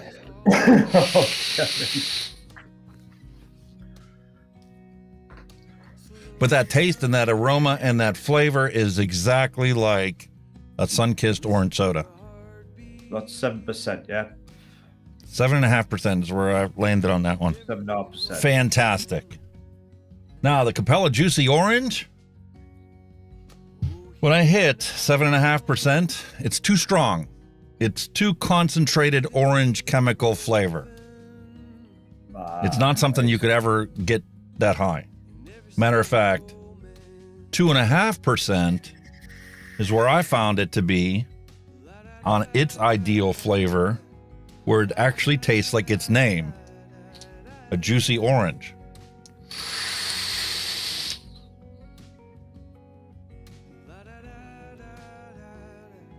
And it is more along the lines of a not so realistically sweet, juicy orange. A drop of juice from an orange without all the pulp, without all the extra stuff in it, just that initial spurt of an orange juice out of a pulp. And that's Capella Juicy Orange. But Capella Juicy Orange, when I mix it with other stuff, blends in beautifully. And as a back note, it's pretty good. Now, if I take both of these and put them together, I get a beautiful sun-kissed orange Tang soda, and the juicy orange fills in the few aspects that are missing in the FLAVRZ orange. Some flavorings, when you get two identical flavors, names, and mix them together, it will taste nothing like what their original flavors tasted like. You'll get underlying notes that come out that, like, I didn't know that that was even in there. Yeah.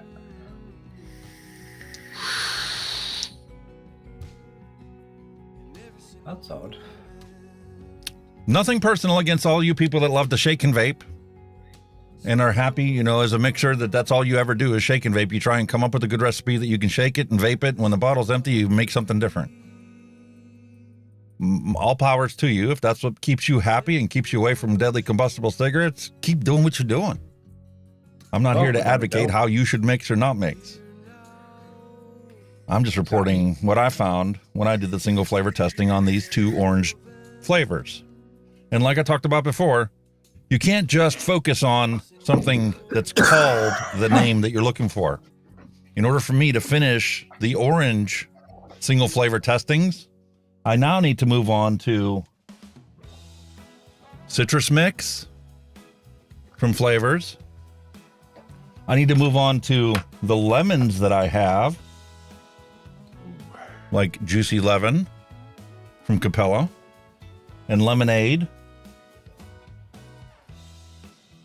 And all the other ones I got out there. And the blood orange that I have from FLAVRZ. Because they're all basically the same kind of profile. And if you want to learn a profile, you can't just learn the single flavors of each individual one. You want to know what the entire profile and the entire citrus family tastes like. So nectarines are going to be moved on. And peacherines will be the next thing. And then peach will be the next profile that I'll move on to. And I'm literally building this stuff up, and it's going to be posted when I finish this profile. It will be posted into the Discord server. There's a link in the description below if you want to join it. And I will be creating a video of the single flavor testing from these things and how you can expand these profiles or make them a tight, specific flavor. That's on my to-do list. Well, that's kind of a good thing, and like mixing two different flavors together to see what you got with there. You know, like on the same profile thing. That's a brilliant idea. That. Just like when I was trying to make a cherry snow cone and I ended up with a cherry whiskey. Some of these flavors, when you push them at a really high level and add another flavor to it, you can create a third flavor that has nothing to do with either one of them. Yeah. So. Weird, man. Weird. It's like being in the lab, mate. You're lit there in your lab. And applying some scientific principles, because in order for science to be real, it has to be reproducible. Oh, yes. There are certain things that are subjective and certain things that are objective, and I try to create objective observations that other people can reproduce and experience the same thing. The subjective things are going to vary based on how you perceive that flavor and versus how I perceive the flavor, and whether you like that flavor or hate that flavor. Because if you hate the flavor, it's going to be very hard for you to get the same perceptions that I get. Mm-hmm. There are certain things that I don't hate, but I really don't like it when I try it and use it. It's just a fact of life. It is. Those are the ones I'll tend to do later or brush off to the side and skip over. Because if I don't like it, I can't give you an accurate representation of what that flavor is like. I love sun-kissed orange, so therefore I dove right into the oranges and the citrus. I don't think mixes. you can get it over here now in the UK. I think they've stopped selling it here. In the UK, I've never seen it for a long time, sun-kissed. I think, did it not disappear when they brought out a sugar tax in? I can't remember. But it's been a long time. Yes, because that's the majority, that's the biggest ingredient in there is the sweetener, followed by citric acid. Yeah. I'm just wondering if that's why it kind of faded out, because we've got a secret stealth tax now called a sugar tax, a tax on all this fucking shit, sweeteners and shit that's in your food now. Mm-hmm. But I used to love sun-kissed. I used to love it. Absolutely. We used to get it in like litre plastic bottle, a bit like our milk bottles now, and these plastic bottles. We used to get it like that in bottles, and I used to just wolf it. I could literally neck one of them bottles straight up because I liked it that much. Absolutely loved it. Never had all soda is literally colored, flavored sugar water that's carbonated. Pretty much, yeah. That's what soda is by definition. When I was a kid growing up and we were in Hungary or we visited Europe or we were in Germany for a wait for the Hungarian plane to come in to carry us to our final destination, they made soda the old-fashioned way that the people in the 50s and 60s grew up experiencing, where soda jerks actually made your beverage. And that is where you literally took an actual fruit syrup that somebody took fruit and added some sugar, and they literally created a concentrated syrup by cooking it down into a syrup, and they poured that into the bottom of your glass, and they took club soda, which is just carbonated water, and they would sit there and jerk it into the glass because they would stir it up, and that was your soda. Yeah. It seems like if you put sugar in a pan, you caramelize it, you melt it, and it just gives that sticky toffee. Obviously, you'll put onions in or whatever, and you're just making that sweetener, and that's kind of the same principle, isn't it, really? Just to melt it down sweetener. I mean, the kids, they didn't believe, as Daz says, lemonade, when it was about in the like 50s, 40s, 50s, wasn't fizzy, it was lemon. It was just flat lemon juice. No, it wasn't. It just was lemonade. So you watch some of these old American movies of the 50s, and you say, "Would you like a lemonade?" And you see that is not fizzy lemonade. That is normal flat lemon juice. It's lemon juice, pretty much. And here in the States, if you go to a carnival or a festival, you will have lemonade stands that literally make your lemon and your lemonade. And your lemonade is made by taking a half a lemon, squeezing the juice out of it, throwing the lemon into the glass, a couple tablespoons of sugar and water, shake it, and ice. That's it. That's it. Yeah. No fizzy crap. It was just, that's what it was. It used to be flat. It's pure lemon juice, sugar, and water. That's it. Yeah. And that is the best lemonade you'll ever taste in your entire life. No bottled lemonade could compete to it because they don't use real lemon juice the way that you do in an actual county fair lemonade. Artificial flavorings comes to mind. Artificial flavoring, citric acid, and yeah. They don't use sugar. They use high fructose corn syrup or artificial sweeteners. That's the latest thing. The diet sodas used to be strictly, when I was growing up as a kid, you had Sweet and Low, which is the pink packet, and you could taste that it's artificial sweetener. Not anymore. Not anymore. They mix the stevia and the...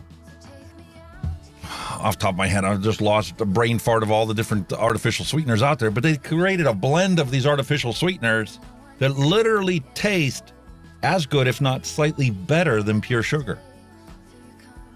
So see when they bring these sweeteners out, the dice. Remember there used to be a little thing you used to pop in the little round dice, little tablet you used to pop into your tea.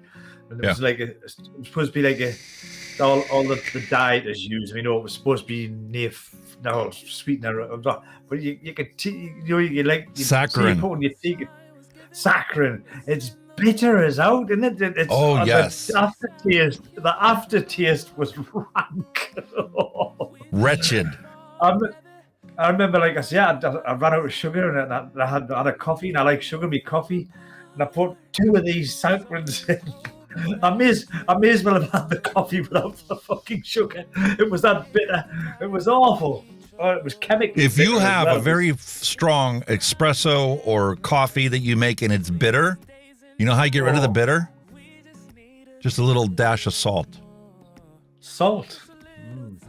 A little salt in your coffee will get rid of the bitter aspects of it, or minimize the bitter aspects of your coffee.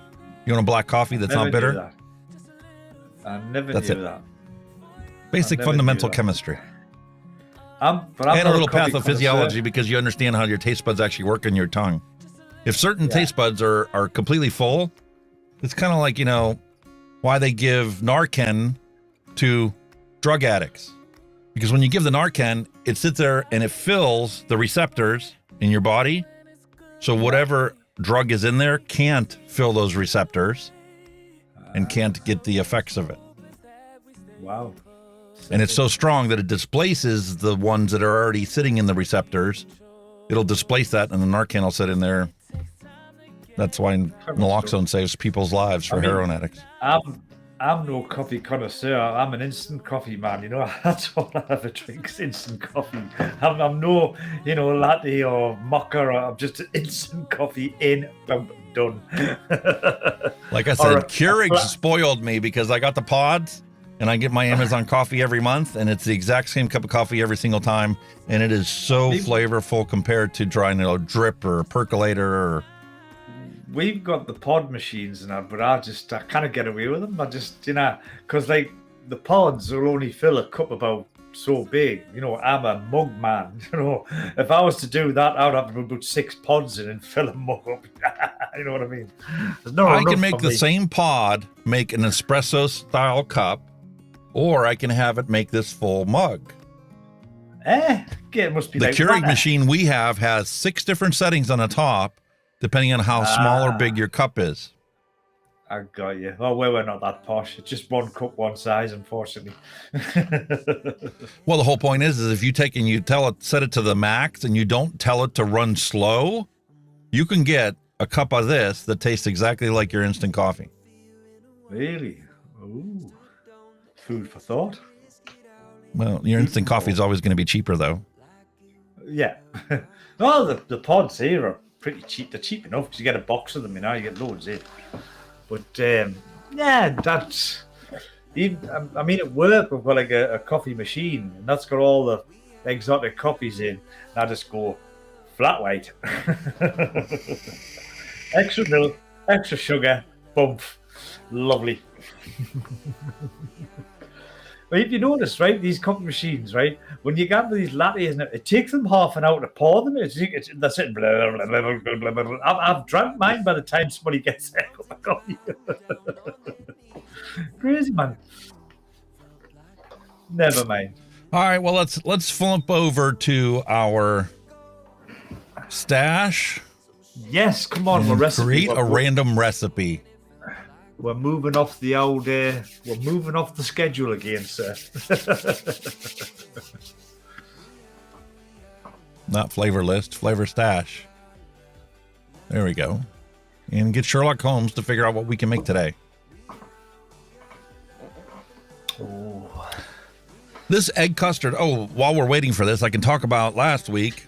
We did our retro vape last week, and that lovely Vaporesso. Here's the tank, and notice it's on a SCAR 18 because see, I had it plugged into the USB thing behind me that's charging, and it's plugged into the studio lights. So at the end of the day, when I tell her to turn off the lights, and also turn off the charging cable for that. And well, it killed the batteries that were inside it. Not that they were really good to begin with, because the one had completely died and the other one still had a charge in it. Wow. So I had to tear into the mod, tear it apart, and they don't make it easy to take these mods apart.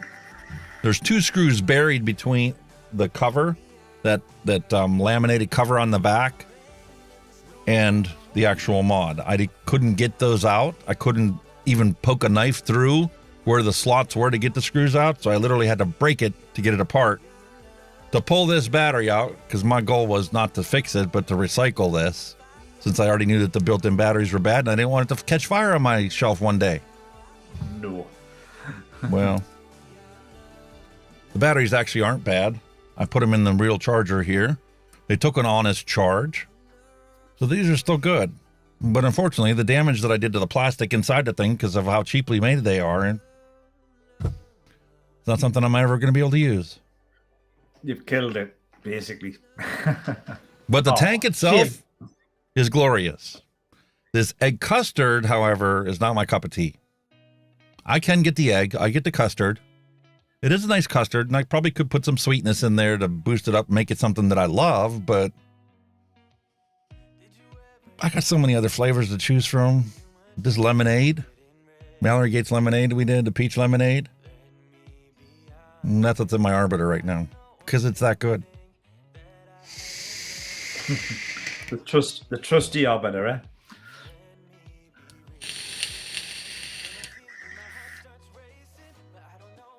There's nothing wrong with it. It's an egg custard. But egg custards are just not my cup of tea. I found mine was okay. I didn't dislike it, but it didn't blow me mind, so to speak. I still liked it, but it kind of be that honeydew fucking custard. I'm going, oh my god, that's nah.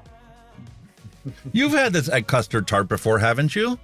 Yeah, I did like it. How did it tickle your fancy? You're a custard person.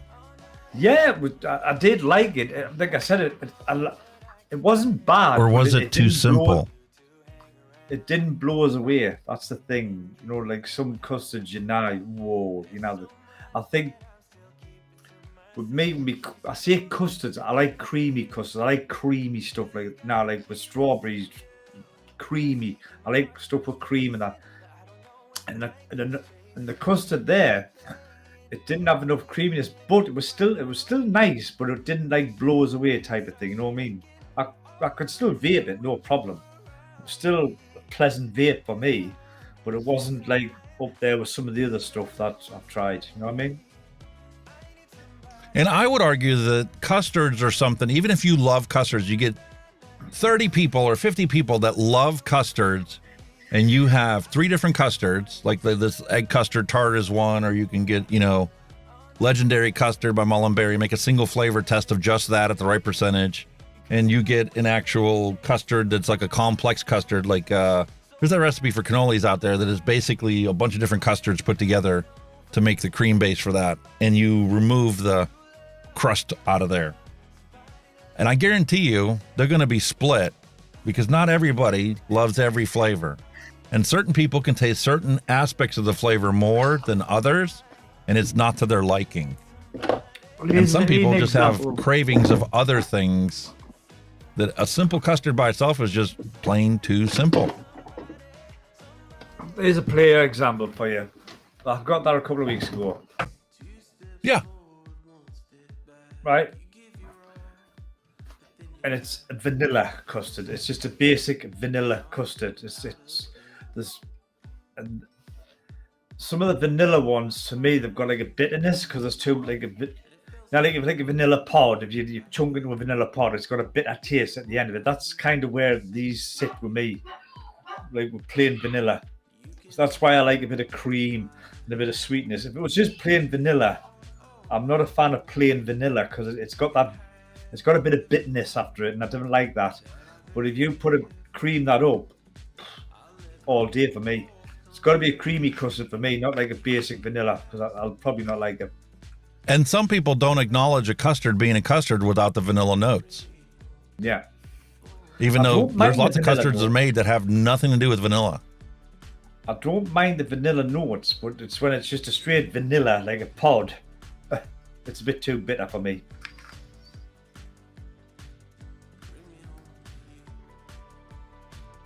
What on earth is this? Unicorn frappe. But this, for me, it could be a bit sweeter. That's how I would say with that. A bit more sweeter, maybe a bit more creaminess, and I'd be a happy bunny. Well, you can change that. You can control how sweet it is. You can add sweetener to it. Oh, yeah. I mean, it is, but that's what I mean. With it being a commercial vape, I'm surprised it's not splattered with sweetener. That's the thing. You know what I mean? Those they normally are, aren't they? This looks to be a very interesting recipe. 20% flavoring is definitely going to put it on par with commercial juices. We got blue raspberry cotton candy. It's called Unicorn Frappe. I know you said you're not a frappe or a frou-frou coffee drinker. A frappe. It's a frappe with an A on the end. I love how they're redefining all kinds of common words that we understand as one thing, but they commercialize, and like Starbucks, they'll put frappes out there that have no coffee note whatsoever. Yeah. Vanilla cream frappe. What? It looks like a milkshake to me. We've just been talking about accents, because obviously my daughter's got a very, very broad, she's got a very broad, what we call Geordie accent, no Newcastle accent, a very broad Geordie accent. Obviously, you know, like school, fool, and all this, you know, and Richard, you know, all that, right? And obviously, my wife's got a little bit of a Southern accent where she goes school. So they're always at each other, like, you know, there's not an E and a W in school. It's school. It's hilarious, man. Absolutely hilarious. Well, what? Anyway, we're chatting. You know, this being ignored. Chat again. I'm like, ooh, sorry, chat. My apologies. Me and this fella, man, we're like 2 old fishwives. We get yakking away, man. That's just we lose track of where we actually are in our individual rooms. We're having a conversation to each other and not realizing, you know, there's 20, 30, 50 people out there on chat. But so like we forget to go on live, so we sit there and yapping away and you're going, do you not think we should go on live now? Oh shit, yes.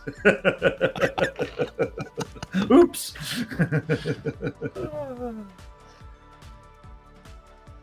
We have Richard Kidd in the house anyway. I think that's a new face.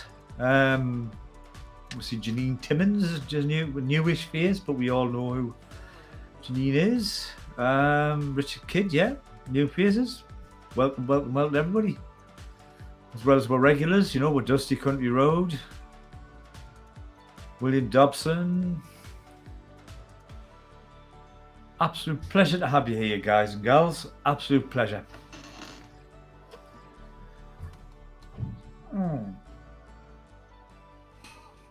Wow, this is probably one of the most complicated random recipes we've done in quite some time.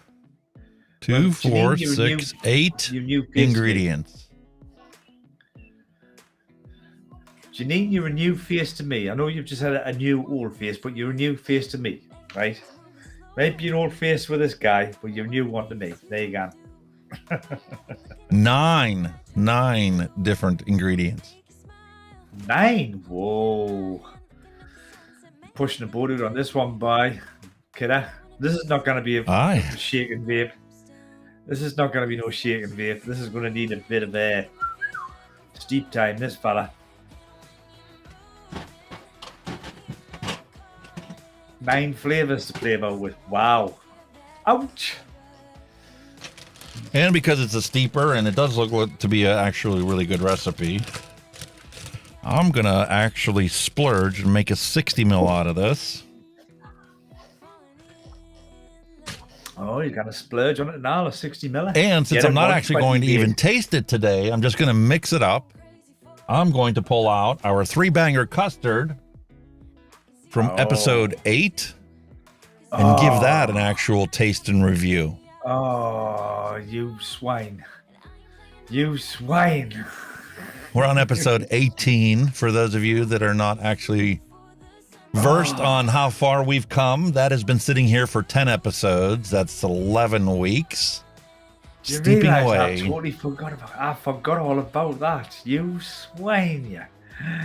Oh, 3-banger custard. Man, I can vaguely remember making it when I was going, ooh, that's going to be lovely. And it just totally forgot about it. After 11 weeks, we should know, or at least have a good perception of how accurate that is for our custard. Nice. That's got to be nice. It's got to be. It's got to be. I guess we'll find out today. We need to invent taste division, so you can just stick your finger up there now and just, you know, knuckle test it.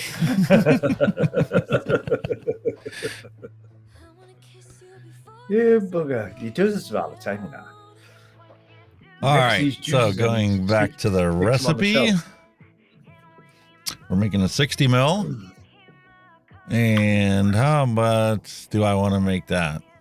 I'll leave that as a 6. 6 milligram of the old secret sauce. And we are going to leave this, everything else, exactly as it is. Make sure the concentration is correct. 100 mil secret sauce. Save that. There's our recipe. And let's start plugging away at this. Had to refill the bottle. Where'd you start with all them multiplicative ingredients? This you're doing now a classic example of what scared me away from mixing. When you've got these recipes with, 5, 6, 7, 8 different flavors, I'm thinking, oh, that's over my head. Way over my head. That was the thing that kind of kept me away from it, so shall we say. And you don't have to be scared of it. Like I said, I did the single flavor testing of the FLAVRZ orange, and you get that to 7.5%. You add 0.5% of super sweet, and you have yourself a beautiful, beautiful sun-kissed orange soda. 1 ingredient. Awesome, man. Not counting the sweetener and the other side of stuff. You don't have to have. I'm still in the early stages, just the one shot thing. I'm still like, getting the hang of that. Let's be realistic here, okay? The point that I was trying to make is we buy ourselves a DIY flavor called orange, and we use that as a one shot.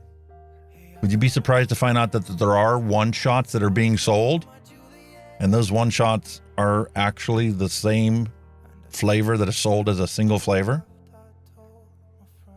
I can kind of believe that. Yeah. I can kind of believe that. It is definitely a possibility.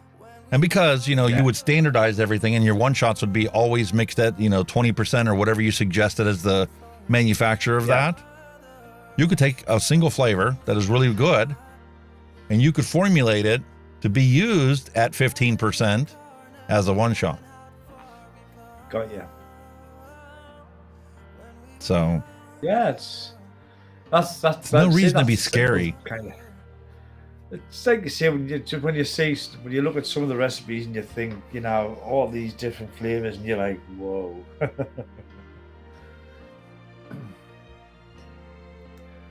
Oh, can I show you something? See that there? See that there? See that little mark there? Yeah. Know how I done that? How'd you do that? I actually managed to stab myself with a screwdriver. And I mean, stab myself. It was stuck in my finger. I stabbed myself with a screwdriver. Holy cow.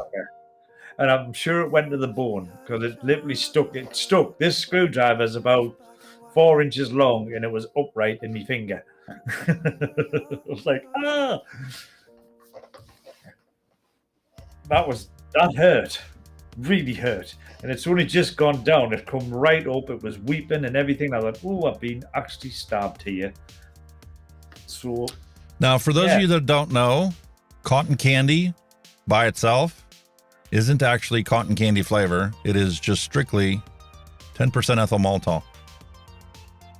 Really? Because what is cotton candy? It's spun sugar. Sugar, pretty much, yeah.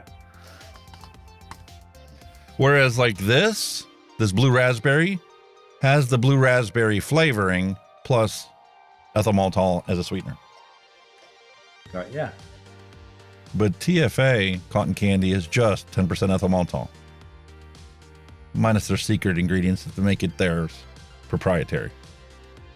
Yeah. See, what you call cotton candy, we call it candy floss. Yes. And they do in Australia as well. Candy floss. I remember as a band, you see them spin it and you just stuck the wooden stick in, they're spinning it around and just wrapping it around, and whoop, out come this big pink cloud of sugar. Wow. Did I just surpass almost doubling the quantity of this that's supposed to go in there? What you on? What's that? 142? Yeah. What you want to put in? Oh, 1.42. Wow. Versus 0.8, this has the great potential of muting the flavors. Ouch. So I'm going to start over. I'm not going to use this because I can't accurately rate the recipe if I do not accurately create the recipe. No. You could probably use it and try something else, like. I'm actually going to take that. I'm going to put some blue raspberry flavoring in there that has no ethyl maltol in it to boost that up and just throw together and make an actual blue raspberry cotton candy. They'll not go to waste. No. I'm too practical of a person to let anything go to waste. Exactly. If it's all possible.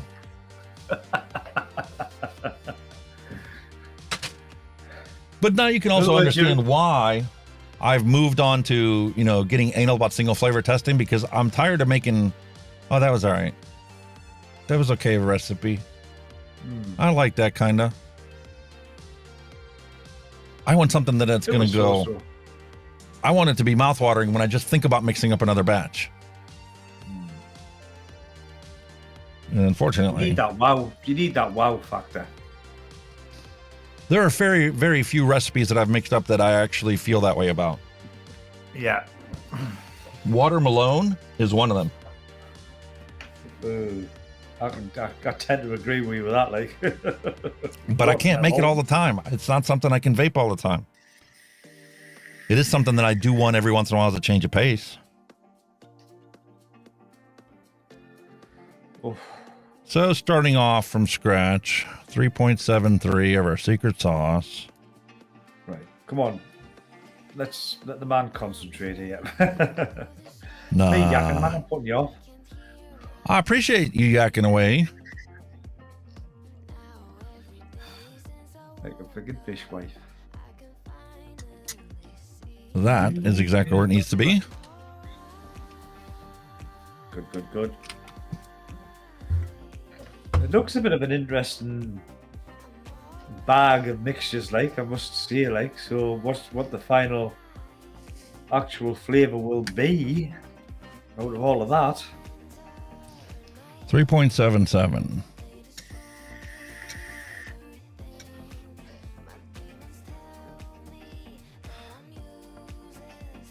I think that's the thing as well, when you've got so many different flavours going in and you just get one wrong and you know it can mess up the whole recipe, that must be a right shit.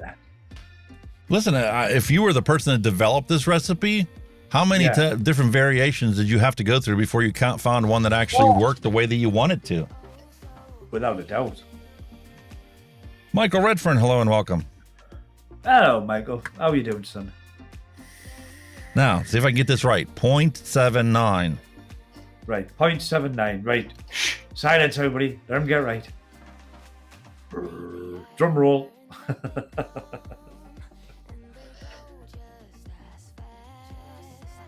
Close enough.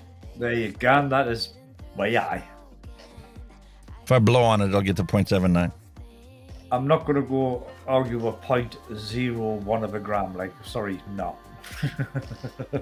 Creme fraiche from Flavor Art. Flavor Art, in my experience, is very potent flavoring. It is. I think it was a Buddha vapes. It was a something creme fraiche, and you couldn't taste anything but creme fraiche in it. It was just so overpowering. It ruined it.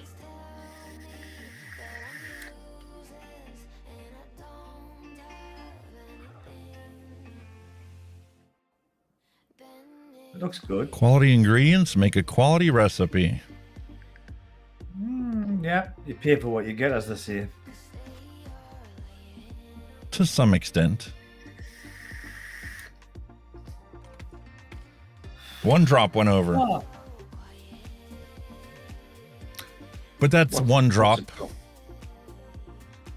All right, now we have our marshmallow. TFA marshmallow. TFA marshmallow. Like I say, getting back to the Australian, you know, like I say, you know, the guy that supports us is an Australian juice producer, so I hope it doesn't send him out of business, all the shit. I hope, you know, somewhere along the line somebody sees sense. I'm sure it impacts his business because he also makes liquid for the vape shops in Australia. However, as a flavoring company, he's also diversified. So he makes flavorings for additives in food and beer and other alcoholic beverages and stuff. So yeah, I get that. But obviously the vape side of it, it's just gotta, you know. But I'm sure that there is an impact that's going to be felt, regardless of where you sit in the industry. Yeah. It's not just that. It's like it's the ripple effect as well to other countries. I mean, like I say, the stuff that went on in the US, how it's actually rippled across the rest of the world. You know, even countries in Europe are kind of following the same line as the US. You know what I mean? The ripple effect is huge of it. So I'm just wondering what the ripple effect of the Australian thing, if it happens, will be as well. Super sweet, 0.8. And this is one of those bottles that always like to leak really quickly out and pour liquid out quickly. I've learned what I do is I squeeze the bottle before I tip it over. And if I squeeze the bottle before I tip it over and then tip it over and then let go of the bottle, it actually draws a vacuum inside the bottle, and I can literally control one drop at a time to get the exact amount that I need to have. That's cool.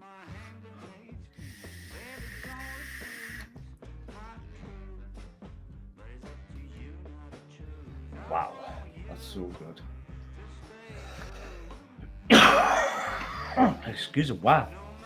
Just enjoying that so much. My God.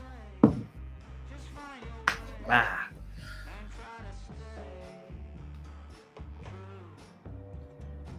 One of these days I need to sit down and actually enter all of my reviews for the recipes that we've mixed up. I just keep plugging them into my Excel sheet and never bother to sit down and say, okay, you know what, today I'm not going to actually do anything new. I'm going to let there and go for my Excel sheet and actually upload the reviews for all the stuff that we've made and tasted and tested and mixed. That's a good idea. It's a damn good idea. Sweet cream. Oh, God, man. Oh, make me friggin' hungry with all this. You do realize that, don't you? I'm gonna devour my tea tonight. You know that? Absolutely devour it. I'm even gonna taste it. I'm just gonna shovel it down my throat, literally. I'm actually looking forward to the stuffed crust pizza that my wife's gonna reheat from yesterday. Oh, God. I noticed with some foods that do taste better the next day, especially like curries and Indian foods and all, because they must marinate or something overnight. You know what I mean? And just God, Indians. I love Indians. Next day Indians. Chili con carne. I'll make a pan of chili con carne. We'll have some. We'll leave some. Then next day it's even 10 times better. You're like, why did I just make chicken marsala? Tikka masala. Oh wow. Oh, God, my stomach's doing somersaults now. Oh, this is what I need to mix. I need to shake.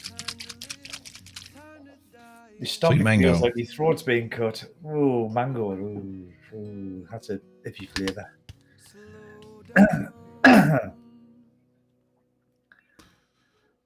0.9.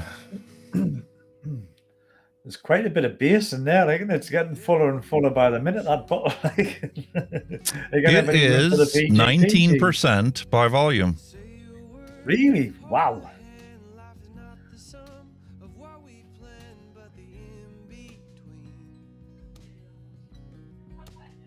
What we got?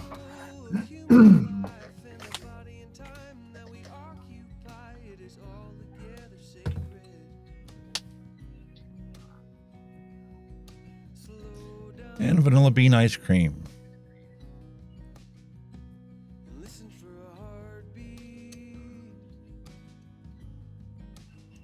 Yeah, Michael Redfern agrees with the stews. What's he got there? He says, there you go. Stews, soups, chili, Italian food all get better the next day. Oh, I totally agree. Not to mention Indians. We've already mentioned Indians, but Indians, oh my God.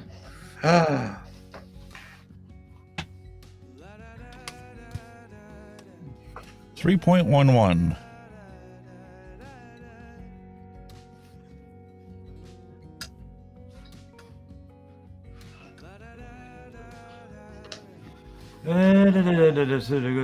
What happened with the sea? The sludge flowed north from the US, but the health carriers again personally consumes underscore begins. Yeah. And another reality that I've picked up over the time that I've been doing all this mixing is not every recipe needs to be pushed to, 15, 18, 20%. You can have some recipes that are fantastic recipes that have like 3% flavoring. It is a possibility. Just depends on the flavorings that you choose to put in it. And whether you let it soak and reach equilibrium.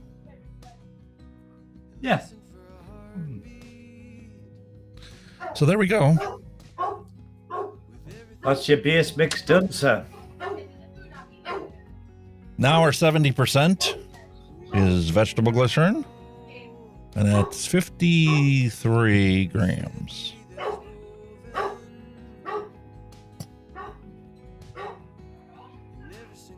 Excuse the background noise. They're blinking somebody at the door and the dog's going nuts. If you can hear that, people. Mine do it all the time. Yeah. And Lucy loves to do it for no reason whatsoever. Oh, he For barks supersonic for treats hearing. now. He barks for treats now. He's just getting to that stage now. That's a He's little bit little over. Actually, the dogs are looking forward to getting their package today. They're getting some dog mail. Their bark box is coming.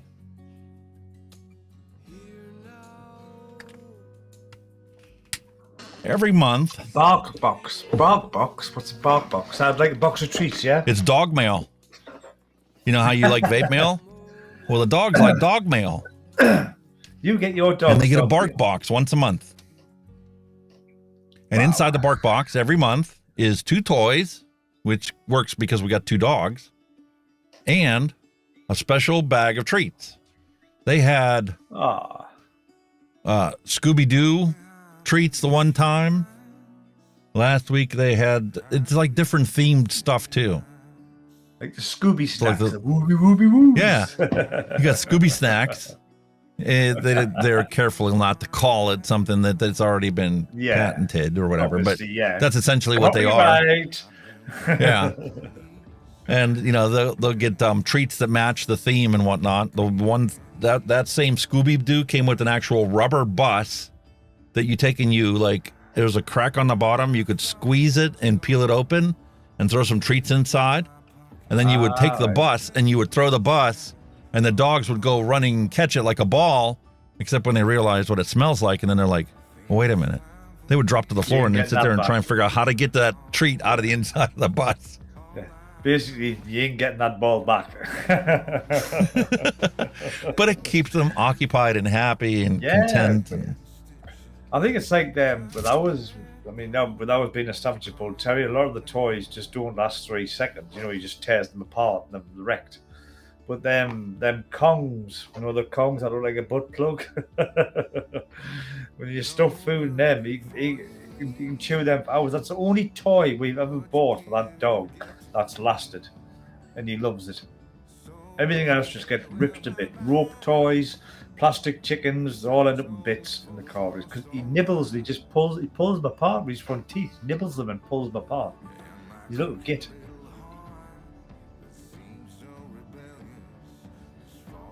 Yeah, doggy treats, eh? Oh. Bless that guy. And the nice thing about it is the thing comes with a warranty. If, first off, all of the toys have another toy inside of it, with the exception of like that bus. Because there ain't no way no dog's going to tear that apart. Marmaduke could get a hold of that bus and it'll still be good. But like the chewable, like the furry stuffed animal kind of ones that have a squeaker in it, they also have like a hard rubber toy inside that stuffed animal, which makes it good when you're throwing it because it's got some mass to it that actually flies. Love it. The things we do for our little 4-legged friends, man. Unbelievable. Keep them very happy. Well, this is it. All right, so in addition to this and our lovely 3-banger custard that we've been sitting on for a lengthy amount of time, throw the label.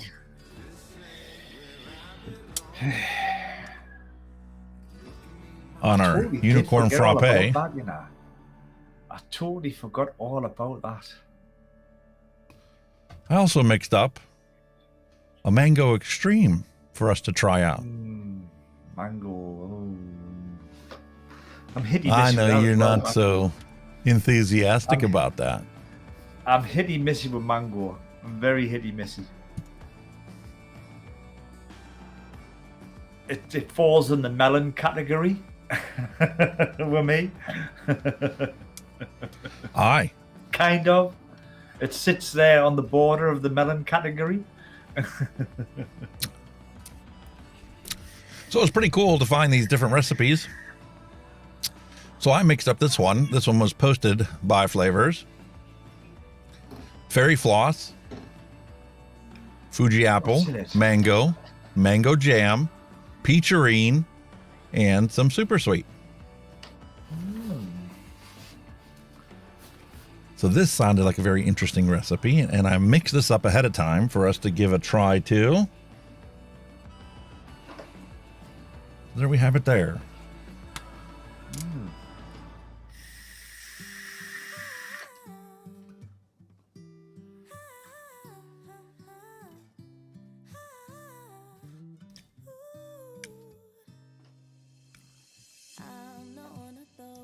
All right, my wife's going to steal this. I already know it. You're impressed. You're impressed, aren't you? Because I think this might be one that we both might actually love.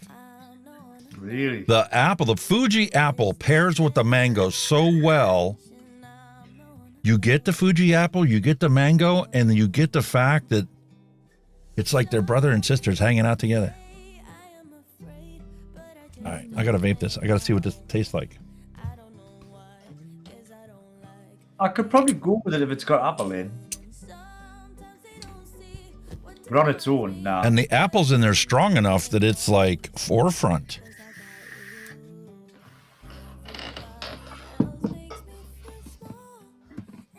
Check to see how this little fella's doing.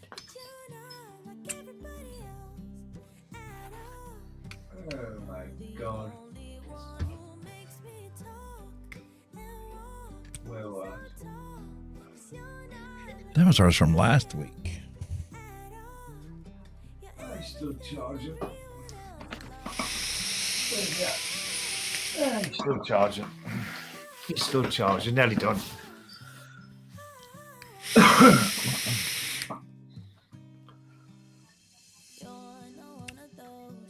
That lemonade's too strong. I can't use that one. I must admit, I did not prepare for this as well as I should have. What the hell?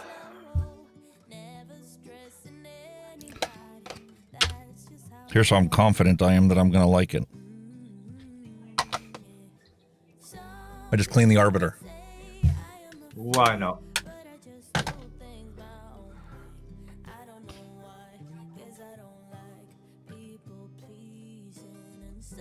Your better half's posted messages running to her brothers to check on the dog and his coon. Yeah, my brother decided that having a dog wasn't enough. So he decided that he was going to befriend a coon when he was out hunting. Oh, well. And it wasn't so much that he decided to befriend him when he was hunting as much as it was the coon decided that the dog's leftovers were very appetizing and well, that's what they decided do. that he was going to help himself. Yeah. And my brother was just happened to be sitting outside, you know, having a couple cold ones around a fire in the evening on the weekend and saw what was going on and was like, come here, you little bastard. You ain't going anywhere.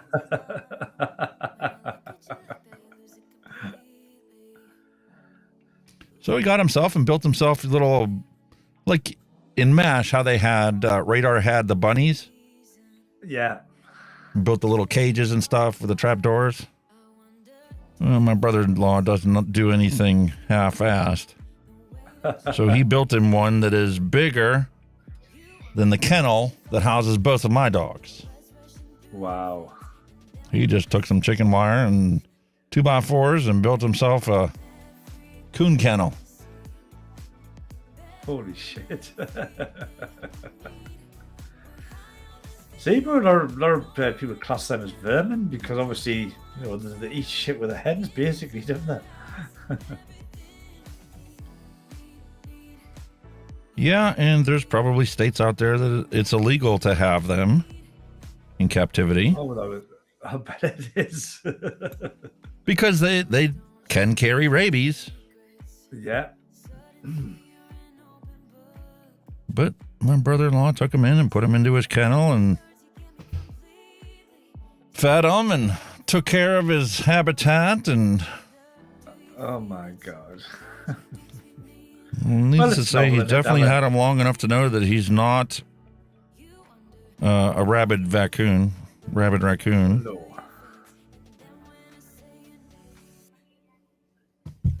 I'm surprised though, because like it's a wild animal at the end of the day. You know what I mean? I'm surprised it hasn't like tried to escape. No, it's not. You know. But I think, like I say, if you keep feeding them, they'll be quite happy with that, I suppose. Well, if you just came out of winter and you were basically starving and you like had no fear of humans anymore because that was the only place where you could readily get access to food, Yeah, that's true enough. and then you got taken and put into a habitat that was always nice and warm and cozy and comfy, and there was always food being given to you, and when you took and relieved yourself, it was always cleaned up, you might second guess your wild instincts. Has you got room for one more? That sounds so good.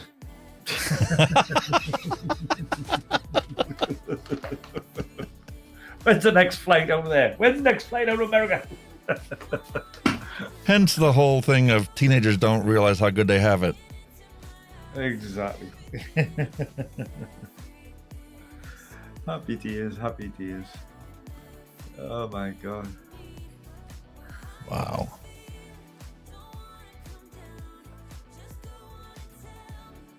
Ooh, what we're trying. Mm. Ooh, I can't put this thing down. It's bloody lovely. Very airy.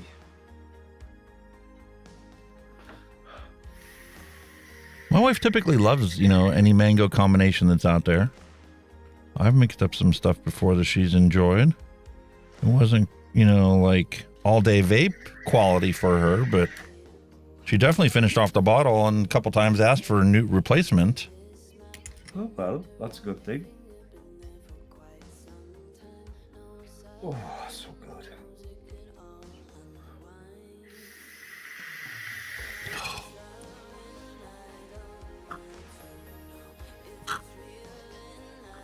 I think if I were to add just a hint of coconut to this, it might actually be a very tropical.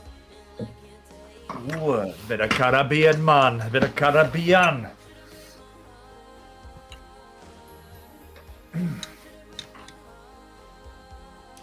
Remember our lovely very Bluetooth nice. speaker mod? Oh, you're still using that? God damn it. It's got a built-in Oh, my LiPo, so you got to use it every once in a while. Otherwise, it'll sit on the shelf and die, and one day it just won't be any good. Speaker. Come on, speaker.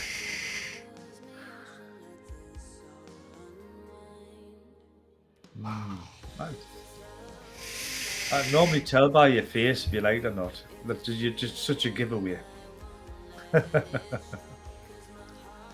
And it is not too sweet.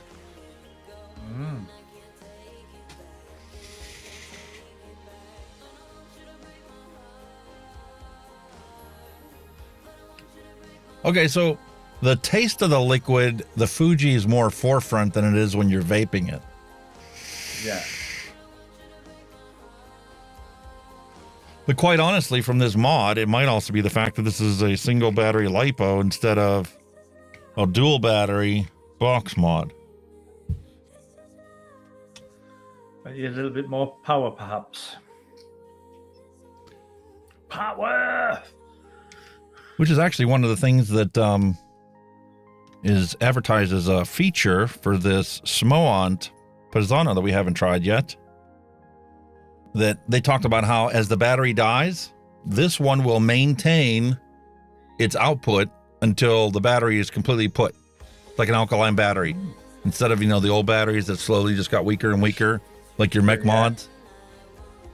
They say that they've programmed the software to maintain the actual output until the battery needs replaced or recharged. That's interesting. 0.33. No, 0.17. That's right. The old one was 0.33. Yes. Go to 65 watts. My typical for the Arbiter. 0.17.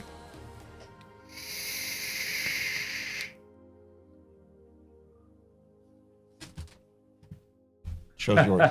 I'm done. I can tell. I can just tell straight away. It's a good juice. That is a really good combination. Apple and mango fit together beautifully. A Fuji apple and this mango.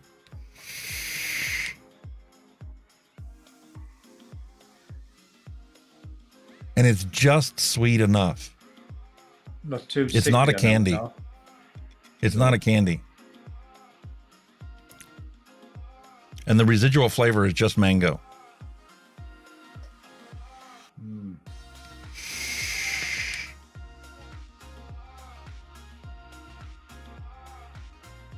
Fuji apple on the inhale, mango on the exhale, and just a hint of sweetness residing on the tongue after you're done. So I take it you like that one. I do. And I think my wife might like this one too. Oh, yes. Danger. But if she doesn't, I'm not going to complain one bit.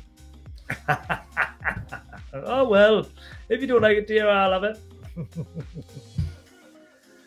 So here's our unicorn frappe being put on the shelf to ripen and age, because I need to appease my UK mate with the 3-banger custard from episode 8. You so-and-so, you so-and-so. I hope it's good. I really do hope it's good. I'll be disappointed if you say it's crap. I'll be gutted. I don't know. Oh. That's not a very good flavorful dripper.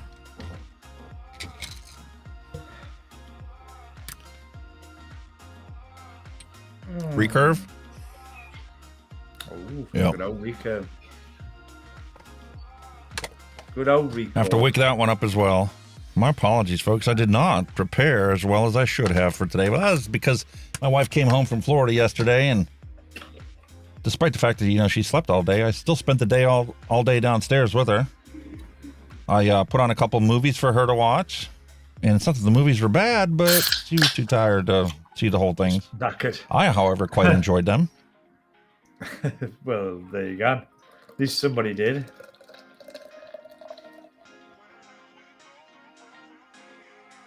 And I hear you're refilling that thing. I need to open up my second one here. Oh, look at that bad lad. Just wait for that Look to at that. settle there. Lovely. Wow.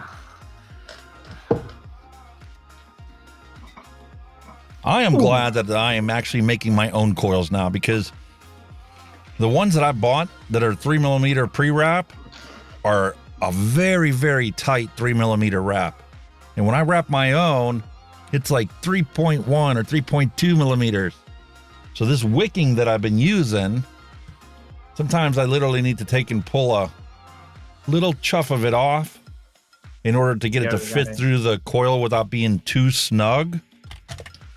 Well, I don't have that problem when I make my own. How, just out of curiosity, how are you getting on with that coily toy you've got now? Are you getting there? Are I you love playing it. about still? Are you still? Yes. Good. I probably ought to make a couple videos of some simple coils and actually throw up a review of the whole thing as a kit for people to purchase. Why not? Review it. Go for it. That's what I'm going to do. I'll put that on the itinerary. I need to finish my Oxbar G8000 review. Wife took it with her on the trip to Florida, used it, still hasn't killed it off. Really? Still hasn't killed it off. So I'm just going to accept the fact that it does have 16 mils of juice in there, and it is going to give you 8,000 puffs. And just upload the video based on the facts of the device and the flavor profiles that I have to try. And let it be what it is.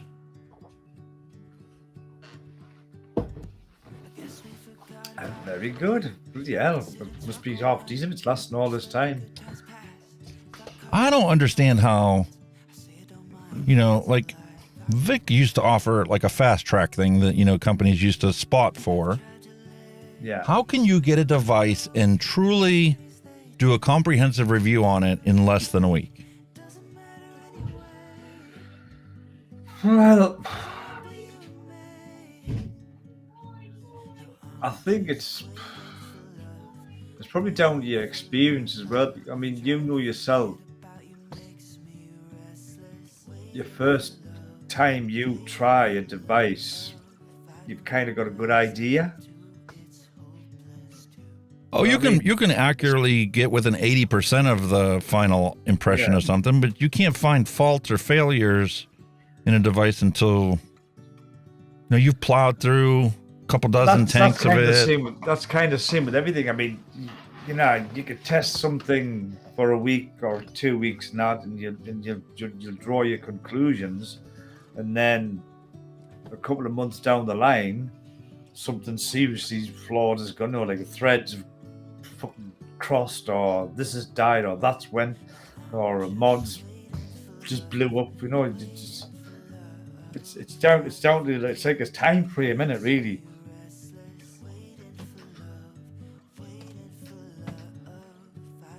I mean, and that's some like a couple of smock. When I did the thing with the coils, the initial review I did on them, is based upon what I used it for that first month that I had it, and everything was hunky-dory until one day I came into the thing, and the one tank had literally puked its guts out all over the desk in the mod, and the other one was still perfectly fine. But it took a month for that to happen. I've seen some reviewers who revisit something 6 months down the line, and the review is totally different from when they had it when it was new. Totally different.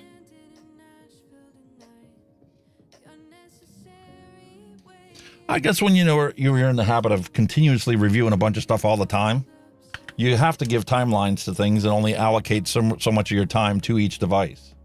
Yeah. But I mean, like I say, for a guy of Vic's experience, a week's probably more than enough. Maybe it's 2 weeks at a push to review or to test out something. I mean, but if you're doing 3 products a week, it's not like you're going to be dedicating all of your time to just that as an all-day vape every day. Well, no. I mean, you're obviously going to be rotating them, aren't you? Depending on what pressures you are to get a review out. So like I say, if somebody's paid a fast track, you're going to pay more attention to the fast track and not to the rest. That's true. But it depends on what you state as an agreement between you and the company. If you say, right, you send me a product, it's going to take us 3 weeks to test it and then do a review on it. Earliest I can do it's a week and a half, but you pay for it. You know what I mean? That kind of, it just depends what you agree with them, doesn't it?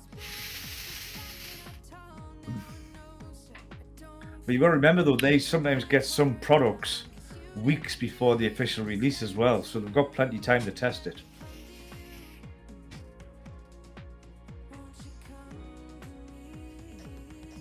.14. What's your calculator say for .14? 0.14. I shall have a look on that one, sir, for you. I think that might be pretty high, actually. We'll have a look, sir. We shall have a look. What calculator? 0.14 ohms. Calculate. Wow, that's high. It's going off mechanical shit. This like. It's got a cool 192, a vapor 109, and a hot 126. But that's going off. Nope. Yeah, that's going off. What do you call it? 0.2. I'm on 0.2 now. I'm normally around 70 to 80 watts. 0.14, say what, 60, 65? What do you reckon? Too cool?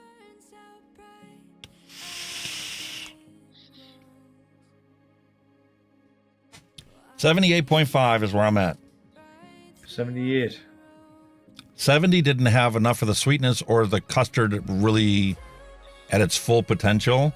I went to 80 and it was kind of like an overshot. You get that slight off note, like the custard is being overheated.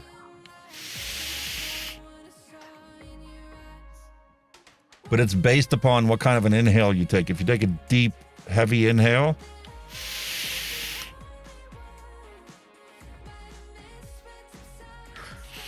Okay, now. Wow. Yeah, 78.5 is where I'm landing on this one.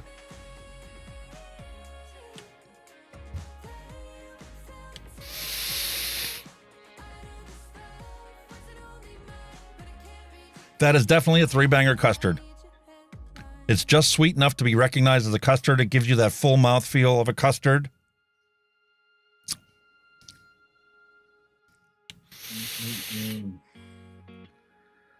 The creaminess is there.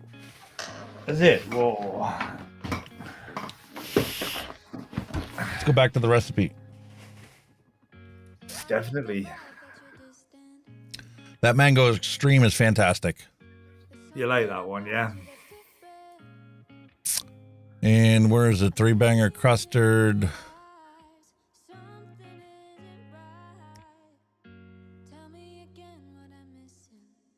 Not on that one.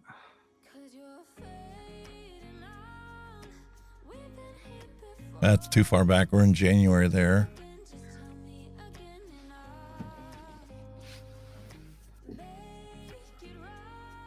February, March. Turbano. That was episode 12. The creaming soda. Deuces Wild.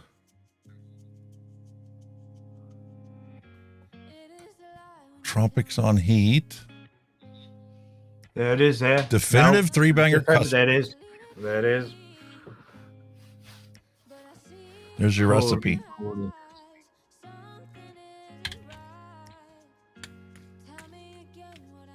24% flavoring. You've got 2 flavors in there, which are the same by 2 different companies as well.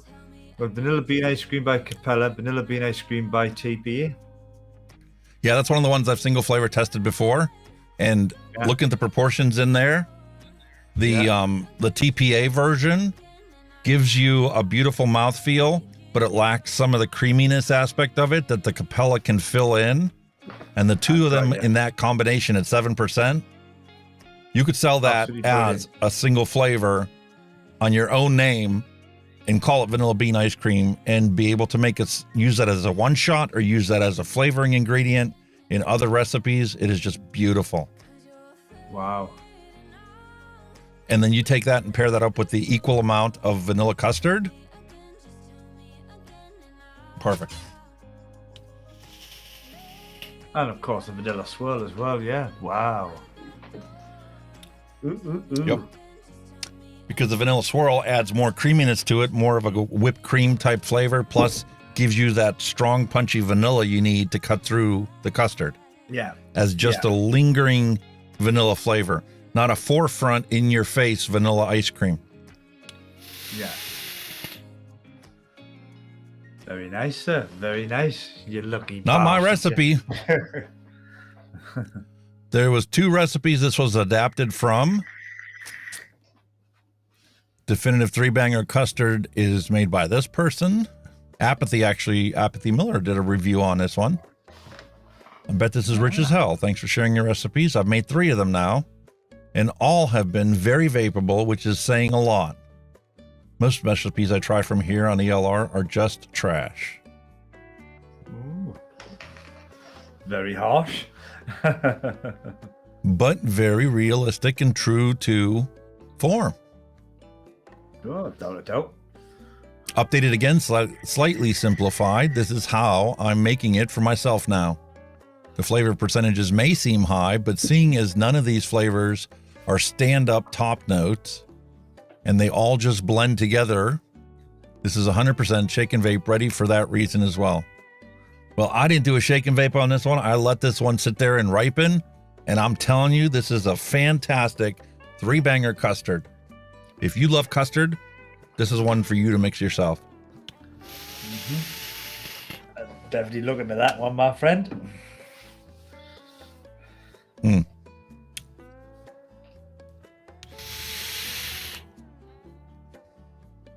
And there's no off notes in this. Like you get a lot of the custards, like you can get a little bitter aspect of it, or it's just not quite sweet enough to recognize it as a custard, and you just get that custardy off note. Like you can tell it's supposed to be a custard, but it doesn't really taste like one. This wholeheartedly tastes like a custard. If I had a bowl of custard in front of me and I took a bite of that and then I vape this, they'd be identical. Awesome. Oh, sounds delicious. Sounds delicious. It's so delicious. When I get done today, no, not today, because I still have a little bit of this bottle left. Got 2 more tanks of Mallory Gates Peach Lemonade. When this is finished, this arbiter is going to freaking plow through this 3-banger custard. Swine. Janine Thomas is leaving us. Thanks for dropping by, Janine. Thank you. Appreciate having you here. Let me scroll down. I missed a bunch of chat. We've just made a folding laundry better. She was folding laundry while watching us, apparently. I do that on the replays when I write down, the times that we do certain things. Yeah. Michael Redfern says he can never control his super sweet, and it's kind of a good thing because he likes a sticky mouthfeel. Like I said, the trick is squeeze the bottle before you turn it on its side. And then once you turn it on its side and you get the fluid over the thing, you let go of the bottle, and it creates a vacuum in here so that the static pressure inside the bottle and outside the bottle is equal. And then you can accurately dispense this super sweet into your mix that you're making. There you go. And Janine was talking earlier about that happened in Canada, the sludge flowing north from the United States. But Health Canada is beginning to listen to consumers, underscoring beginning. It's a start. I just hope it's not too little too late, considering how they've already passed taxes and bans in, was in Alberta. Alberta was on the verge of it, I think. Northern Territories. Yeah. Was banning flavors and stuff. And there's never going to be any offense from any of your comments out there. If your comments come from the heart and personal experience, we will always gladly accept them wholeheartedly. All right. What else is in chat? Anything else we need to get caught up on? Pretty much that bit. I'll take your word for it. Just scroll down to the bottom. Wow. Which one do I like better? Oh. I think it was just a bit of chat about raccoons. Somebody had 30 of them. 30 raccoons. Wow. Oh, they're cute. Mango Extreme or 3-banger custard? Well, you know which one will get my vote, so I can't remain impartial to that one. Mate, I wish I could overnight this bottle to you.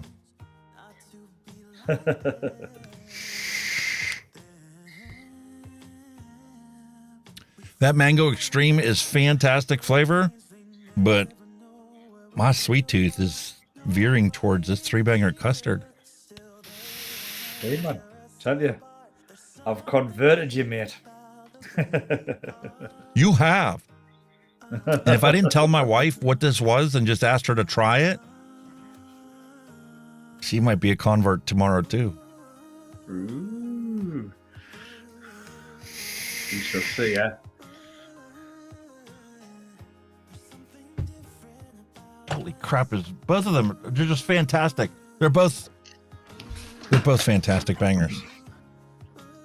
Well, that's the joy of mixing. You've got the pleasure of whatever you like to vape. Would you say they're both all day? Would you say they're both all day vapes? Would you all day them? Yes. Definitely. Yes. I can't say that they're all day vapes that I would always want to come back to, but I'm definitely going to be able to plow through those bottles with no regrets whatsoever. And I actually have both of them competing on my tongue right now because they're so fresh in my memory, and I can say with 100% certainty they will both be mixed again. Awesome, man. Yes. All right. We're going on almost 3 hours already, and we haven't done our retro vape, so let's get to our retro vape devices before we run out of time today.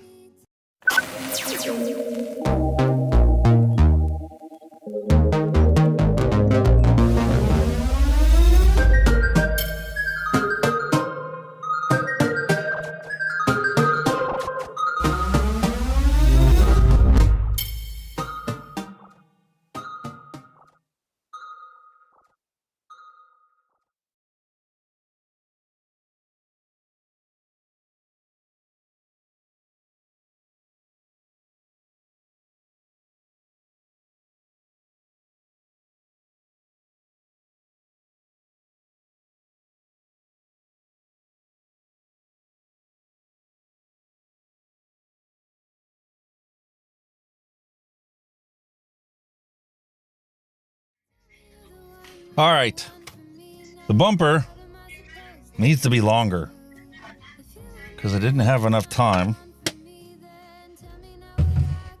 And my UK mate is also in the same boat that I'm in. We had to run to the boys' room on the bumper before we can proceed to the next one. And I haven't even had time to clear off our ingredients from our mixing.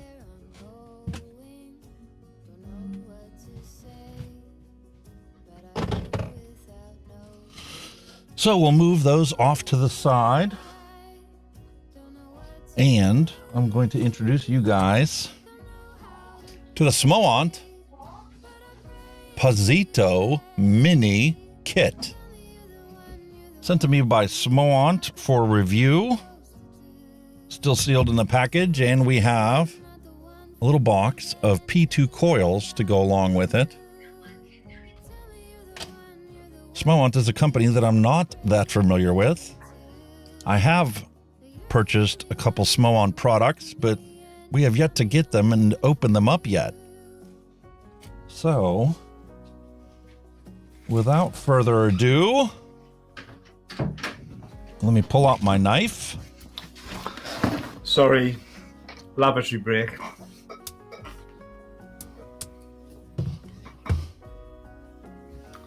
You need to make longer bumpers, mate, so we won't have a toilet break.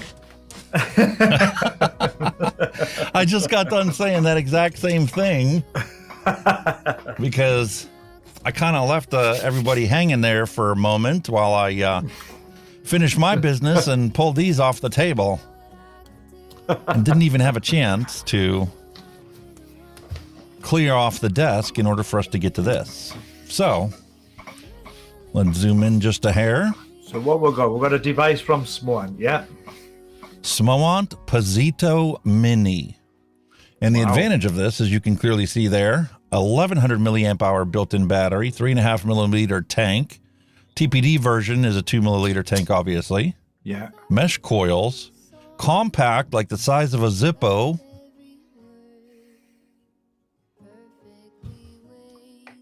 They're pretty decent. They come out with some pretty decent stuff, actually, SMOANT. Like I said, I've purchased SMOANT stuff before, but I haven't opened anything yet. They're sitting in the box waiting to be a retro vape one day. Retro vapes. I wonder if this would meet Australia's requirements for black and white packaging. Or are these drawings considered cartoony? When you said black there, I thought you were going to say black market. Listen, if they do like the FDA did, I guarantee you they're going to double the size of the black market. Sure, man. Let's be realistic. I'm going to jump for a second back to us while I open up another one of these. Because I think it's important for us to talk about that. It was their prescription model that created the booming black market they have today. And it is also to be blamed on the United States Food and Drug Administration for not authorizing 99.9% of PMTAs that got submitted to them for regulatory authorization, for market authorization in the United States. So from a historical perspective, they've literally given themselves a black eye.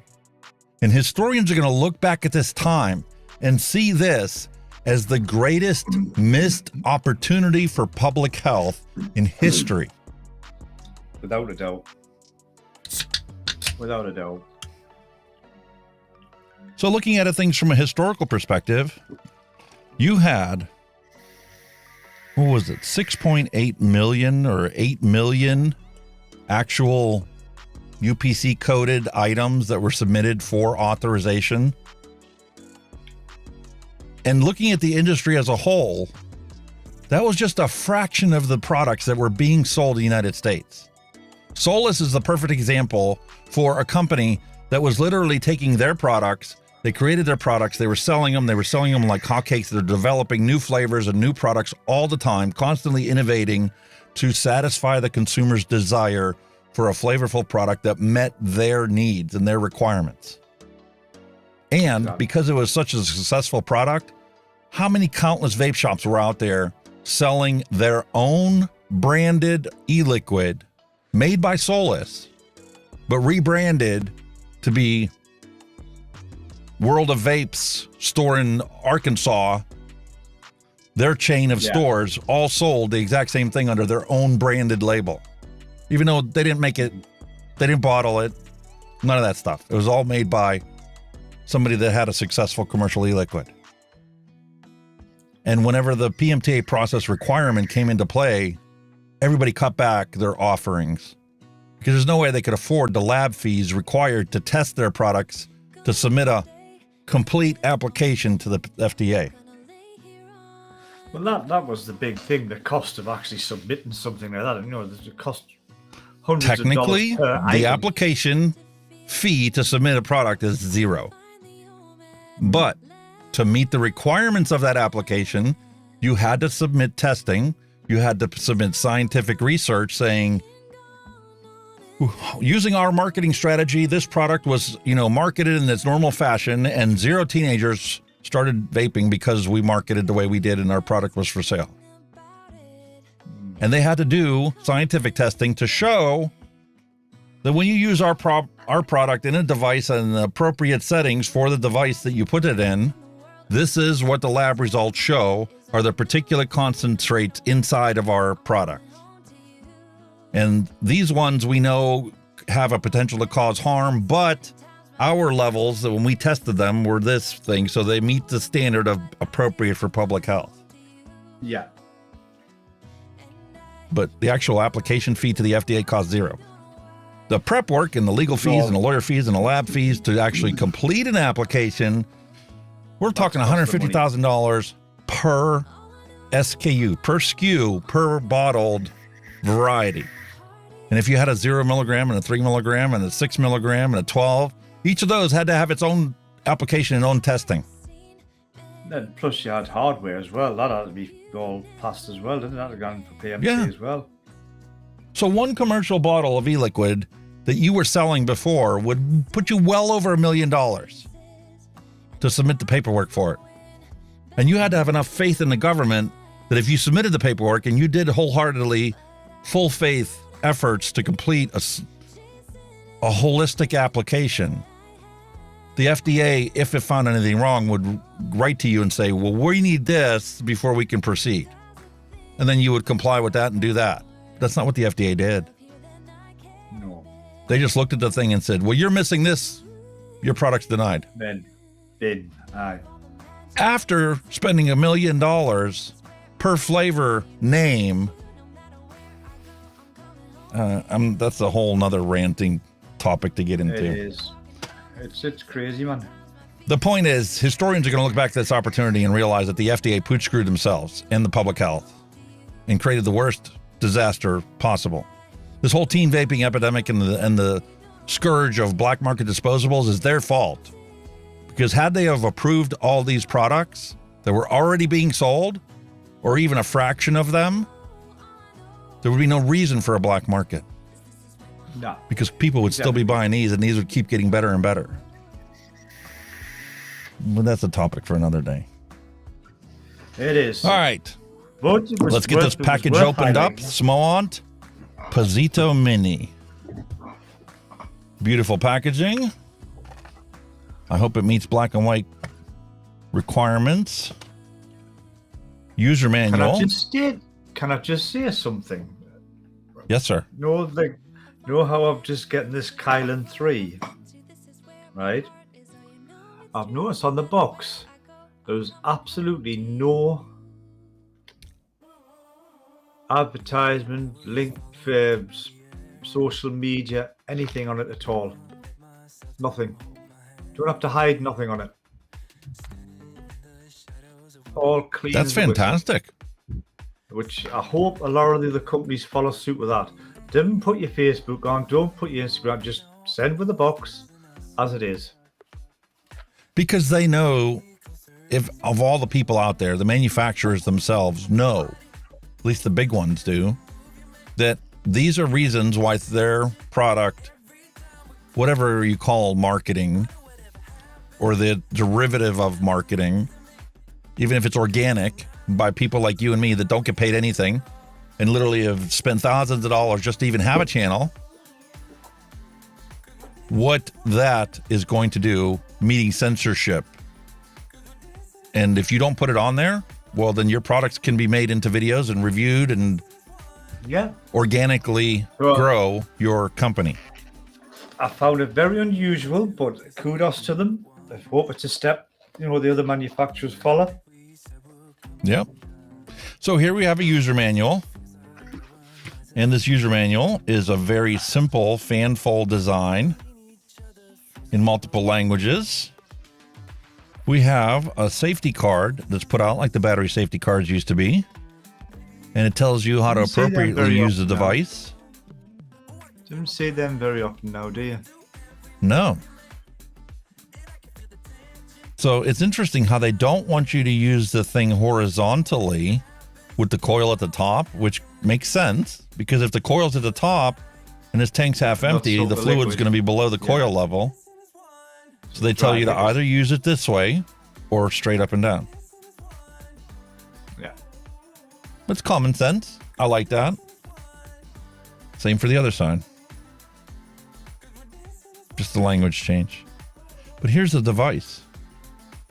And comparatively speaking, here's a 30 ml bottle. Wow. Look at that for size. Is that a little titchy? Wait, put it in your hand. We'll have to see when it's in your hand. It's about the size of a Zippo. Yeah, man. Jesus. This bottom half would be the same size as a Zippo. Literally, with the way they've segmented off on the pattern, it looks like a Zippo.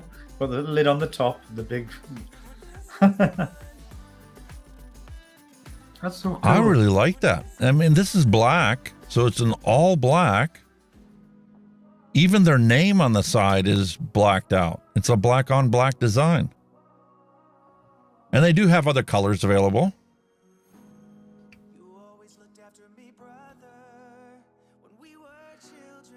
And there's the pod that goes into it. Looks pretty big thing, like, doesn't it? For a pod, looks like it can hold plenty of juice. There's the coil that fits in there, and it's obviously indexed and keyed. And then to open it, there's the fill hole.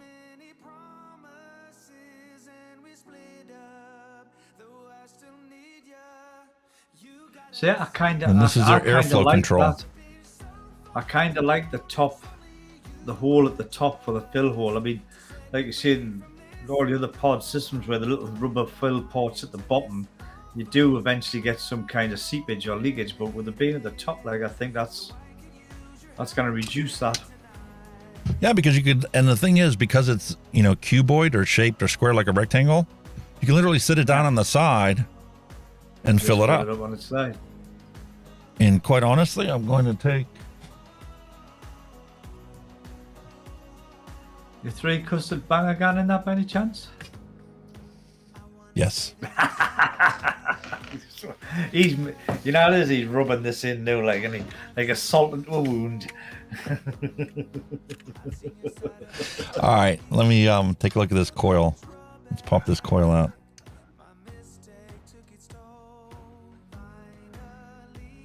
It's a cool little thing. Plenty vent. And this is the P1 coil. 0.6 ohms. There's 4 cotton slots on the side. Mesh design on the interior. That's cool. But look how small that mesh is. And it looks like this one side here has no mesh on it. Curious to see how the longevity of this coil is going to be. And normally I would drop a V-liquid in here, but this cotton comes way past the edge of that mesh. Normally that's what I worry about, is the cotton going just to the edge of the mesh, and you want to make sure that the top is completely saturated. Well, this one, there's a good 1.5 millimeters or so, or maybe even 2 millimeters inside there where the cotton extends above the coil. So I don't think I'm going to need to put anything in there. It just snaps right in there. Beautiful fit.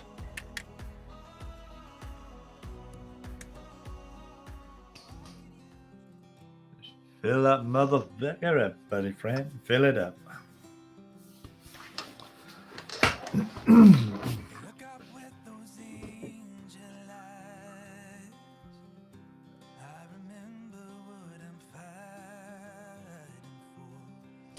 Very dark.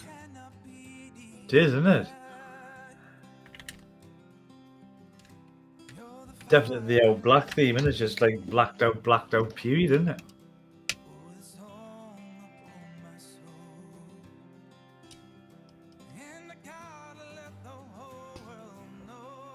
Five clicks to turn on. 5 clicks to turn off.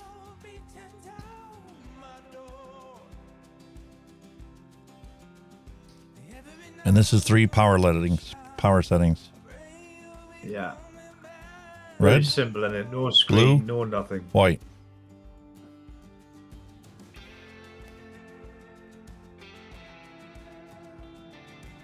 USB Type-C charging.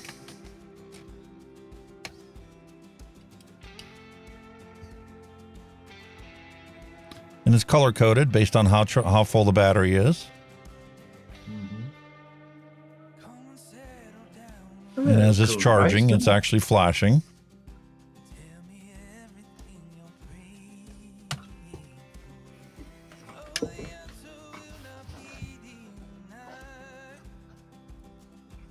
Simple, innit? Very simple device. Now that I cleaned it off, let's see if we get any more condensation there.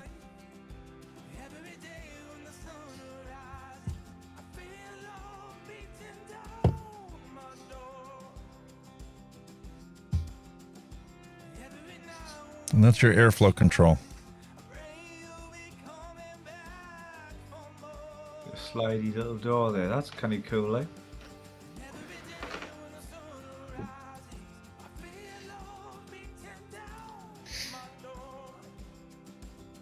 Maybe a tight mouth alone, tight direct alone. It's looser than I'm accustomed to, I'll tell you that. Yeah. Where is it? I've kept this one. The Origin SE is one of my ones I keep on the side. I used to carry it out all the time, you know, before I got these devices here, because I always loved how open this one is. So with me being direct to lung vapor primarily,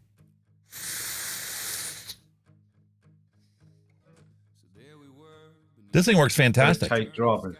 I got my MIYAGI's cappuccino in here.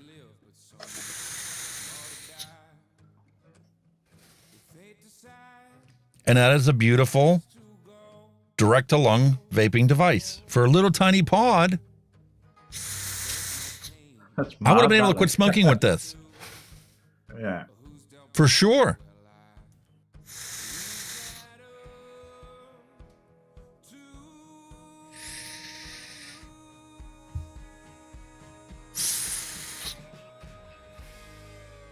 The bore on this one is, on the Origin SE, is actually a little bit bigger than the Pasano. Yeah. But you get a little bit more airflow out of this one than you do out of that one. And that's because the opening on the bottom is bigger compared to the opening on this one. Just a hair. Yeah.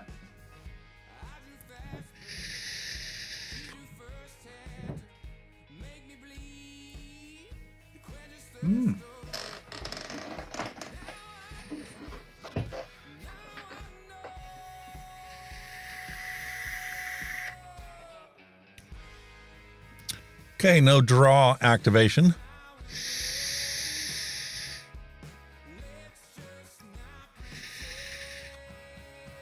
Which is good right now because it hasn't saturated long enough. We'll need to let that sit a minute. Let it soak a little bit. The last two ones to dry hit.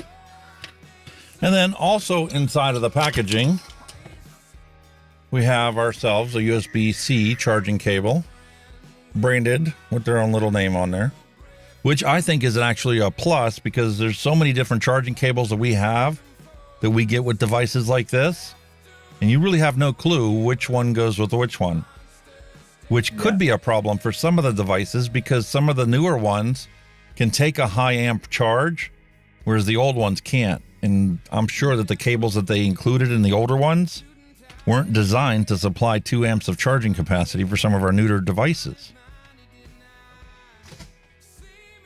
Definitely. And obviously also included is another spare coil. Is it the same resistance or is it a different one or? Different resistance.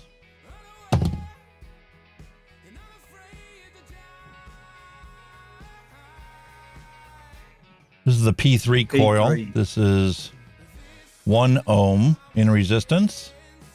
1 ohm. Versus, well, the first one was 0.6, and then this one is probably a 0.8 ohm coil for the P2.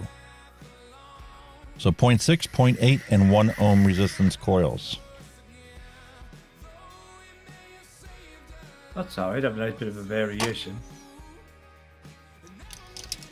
And I've seen a lot of the manufacturers going to a 3-coil design, whether you want, you know,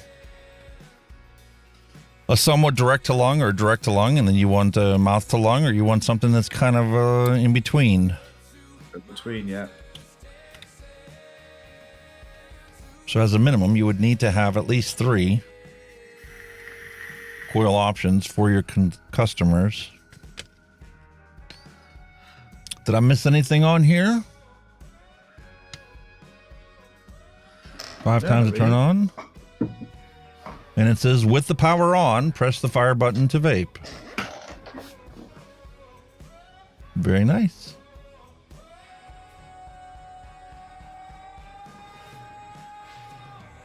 And then the charging is, if it's less than 30%, it'll be a red light. If it's 30 to 60%, it'll be a blue light. And anything over 60% is going to be white. White. So white's fully charged. Yep. And we have short circuit protection, 10-second timeout. And if the components inside the device get too hot, it will also automatically shut the device off. And that's the SMOANT. 10 seconds. Who can actually take a draw for 10 seconds? I actually questioned a couple scientific studies that I've noticed that some of the vapors, when the average puff time was greater than 10 seconds, it's not possible. Nah. I'm lucky if I hit 3 in a push. Yes. That's like... And especially if you're doing a mouth to lung. Oh, the oral cavity, where you do a mouth inhale and then go to your lungs, is too small for you to have anything over 3 seconds. Exactly. You're gonna be like a fish, you keep sucking around.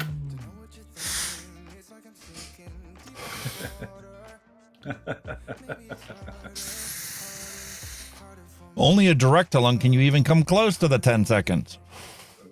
I don't know anybody that's got the tidal volume in your lungs to be able to inhale more than 10 seconds long. It's not possible. It's impossible unless you've got fucking lungs that's bigger than your body.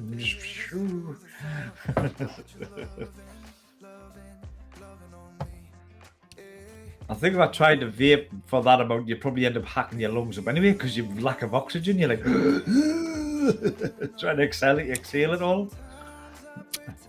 Well, you're breathing in oxygen. It's just fundamental science, basic common sense will teach you that, you know, your lungs are basically balloons. There's a certain amount of fully exhaled air, and it has retained oxygen and air inside the lungs even when it's exhaled fully.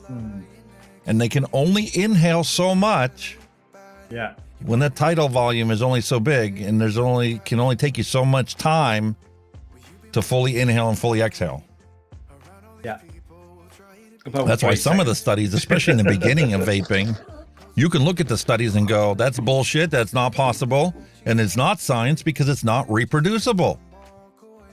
Because I guarantee you can't find 2 vapors out of the 82 million of us out on the planet that can breathe more than 10 seconds as an inhale, let alone achieve 3,000 puffs, where all of them were over 10 seconds.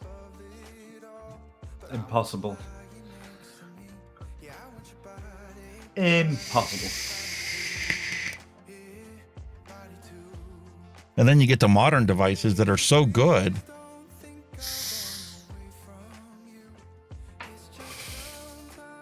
They added enough restriction on this device. So when you do a mouth to lung, you get that restriction inside your mouth when you're trying to draw that through. And that's what makes these mesh coils so flavorful on this Oxford tanks.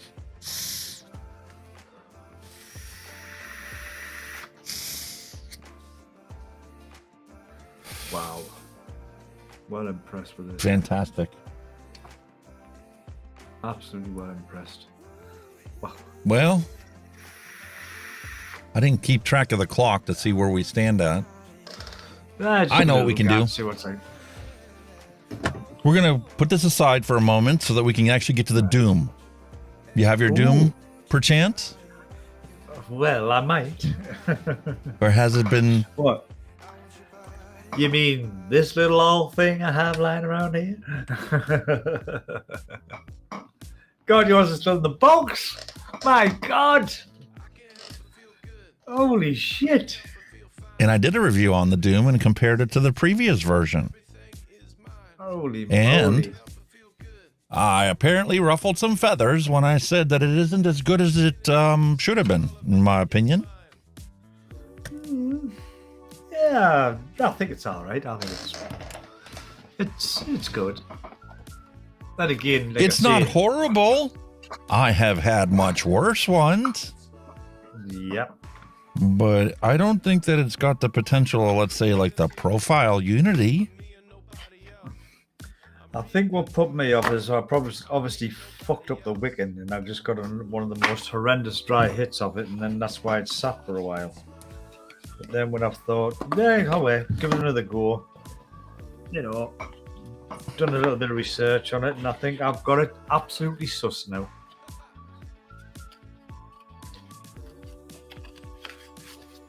Mine has got a coil in. Did you team it up with temperature control to prevent a dry hit?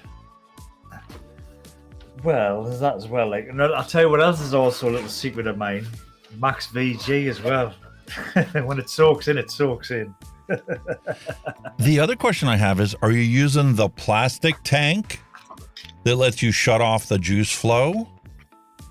Glass. Or are you using the glass tanks? I'm on the glass. Glass tank. That's why Max VG helps you out so much. Yeah. I did the review using the plastic tank because I didn't think that should be a consideration. What kind of e-liquid I put in here? Difference. So that's what I'm going to do. I'm taking the plastic out. And matter of fact, I'll even put in the bubble glass.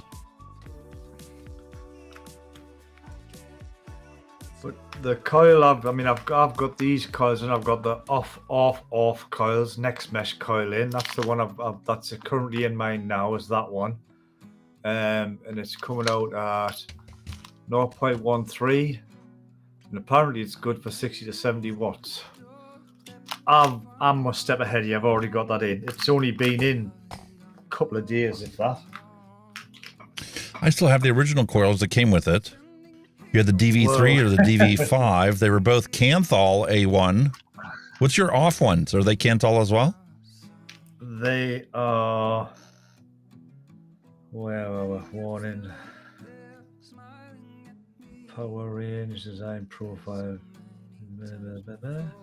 I think they're stainless steel.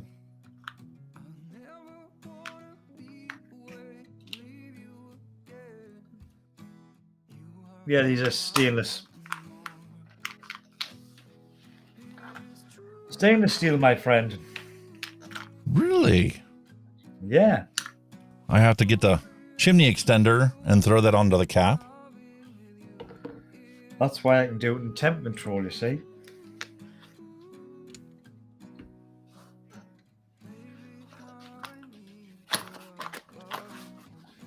And there's the bubble glass with the chimney extension in place. And you said you're using the off-brand mesh. Yeah. Oh, shit.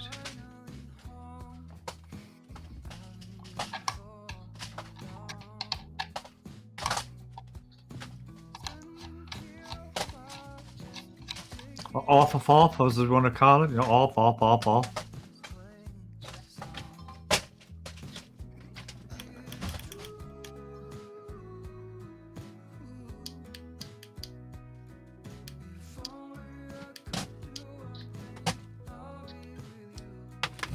You're making me dig into the stash.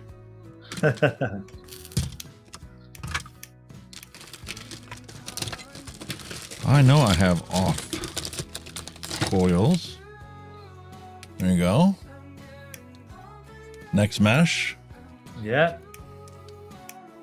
I think that's stainless steel. Most certainly are. It's designed exclusively for profile rebuildables. Is that what you got? Yeah. That's them, aye. Exactly the same one.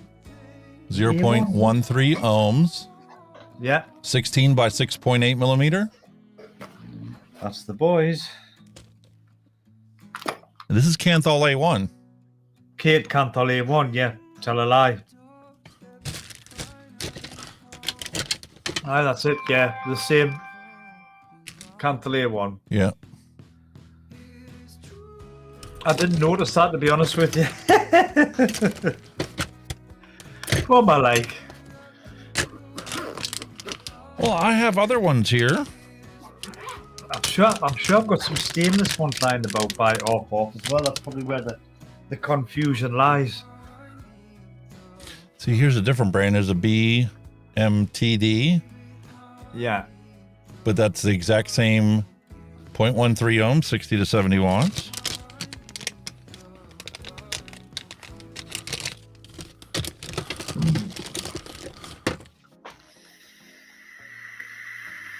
I also have Vandy Vape mesh for the M coil. This one's actually 0.2 ohms, and that's also Canthal A1. And if we really want to get fancy, I could probably pull out my stainless steel 316 mesh wire that you have to cut the size. That's cool. I never knew you could actually get it on a roll like that, like, to be quite honest with you. 5 feet long, stainless steel. Somebody suggested I try this out and give this a shot if I want to be able to use temp control on these mesh devices. So I picked that up, and that's not something that I've tried. And obviously I've got some Watofo mesh as well. Well, Watofos, yeah.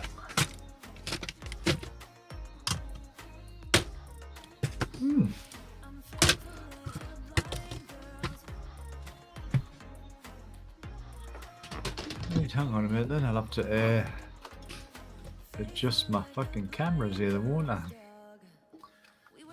Give me a moment. 16 by 6.8 is the original ones that came with the Doom, and that's the exact same size for the OFRF. Next mesh. All right. You convinced me, sir. You convinced me. Not that one.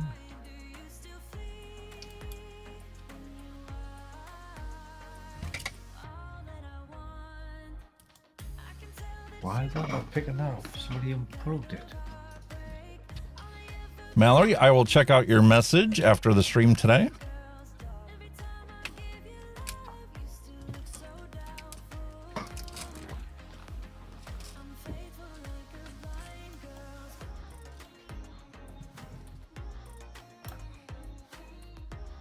There we go.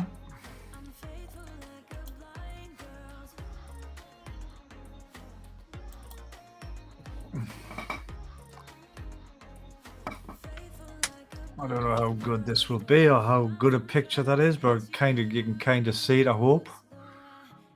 Let me switch over to you. I hope you can kind of see that, yeah?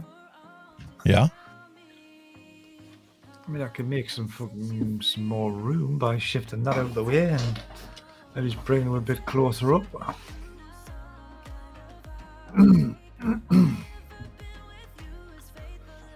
think the lighting's pretty half decent. Oh, look at my pint glasses there.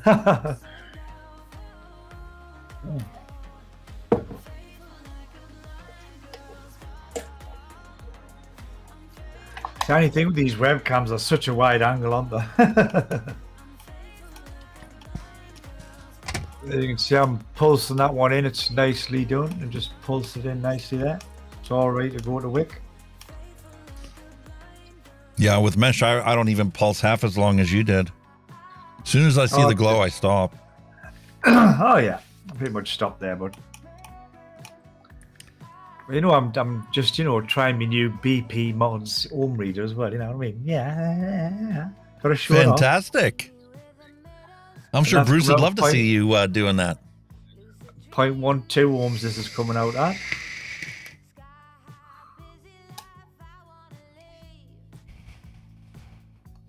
$30 watts, which is like 4 volts. Yeah. Love it, love it, love it. And you use that organic cotton I sent you. Yeah, and I'll tell you what the You didn't have to tear anything off. It just literally fits through. No. You've got to use a normal strip, right? You get another strip, and you put it in half. Half of it. That's real. So you just pull that in half and combine it with a full one. That'll give you, well, what's worked for me, give you the right amount to fill that up.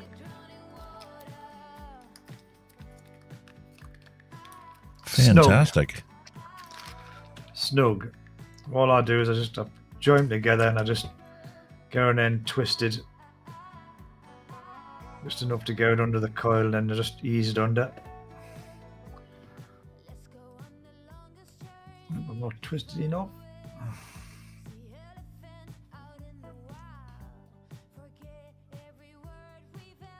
No, just a little bit fucking tight there, just get a bit more.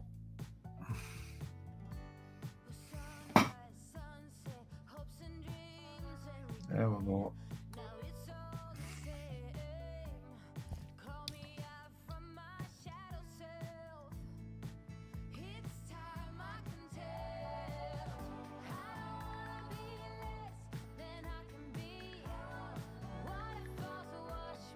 A little wiggle side to side.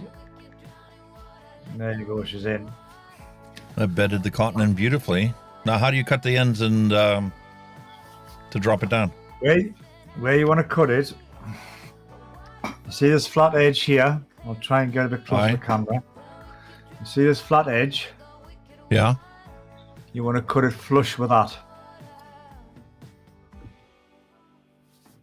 So you basically just putting your scissors right up against the edge and just cutting it.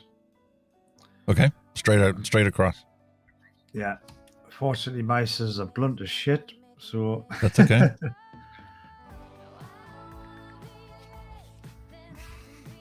That'll be long enough to run down the side. No, you don't run it down the side. This is what I mean. This is where you go wrong. You've got to remember, this is bottom fed. The juice flows through the bottom.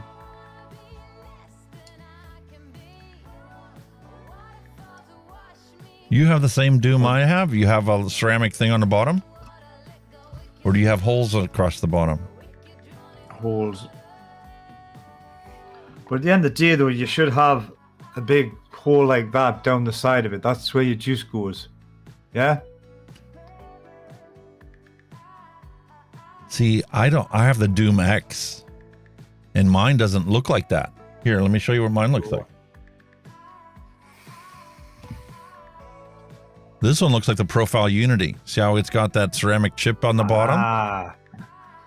That compresses flat. One. Yeah. It's spring loaded, and there's an actual juice well that your wicks are supposed to sit into. You're a total different setup to mine. Like I said, mine's like, that's mine. See, mine's the Doom X. Mine's the Doom. So you have the original Doom. I've got the original Doom. And this is the Doom X. And I have the original Doom because I use it on the review, but I don't have it on the desk today. So my wicking is going to be different than yours. However, it is good to know that this will work using the organic cotton that we have. Yeah. Well, like I say, 1.5 went through mine, but the secret to this is this flat edge here. You've got a hole here, and what you do is you comb this back. You just pull that back away, and what you do, you just tuck a small amount in that hole in the juice well. So you just, what this does, it stops the deck flooding. You just tuck a little bit in, so it's just poking through. I mean, don't know how good you can see that, but that's just, you just yeah, want that looks good. Through. You just literally want to just poking through. And just drop a little bit in, and obviously you just took it forward and then comb the top back so that it meets the side of the tank when you put the tank cover on. And then obviously you trim the top. It was the same that you just brush it back, just so you can get the actual bottom of the cotton. And all you're doing is you're just tucking it back. You're not pressing it, you're just tucking it in. It'll just let it naturally fall in itself. You just want enough just to poke through, just like that. And that's good enough. This just stops the deck from flooding. And you just comb okay, that back. well, that technically then I see that they did improve the Doom X, because if you take a look at the Doom X, move the bottles out of the way, you'll see that same slot that you were showing me is on the actual tank that you slide down. I got you.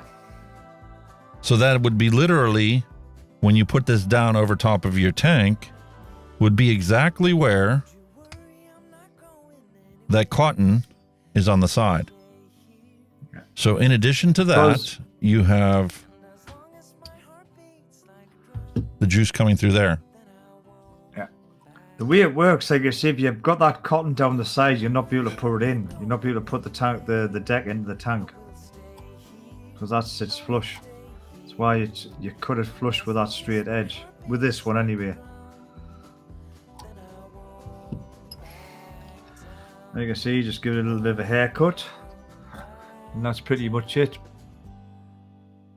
And you see, because this isn't a perfectly rounded piece of mesh, it's going to burn in one spot where it's flattened and not cylindrical.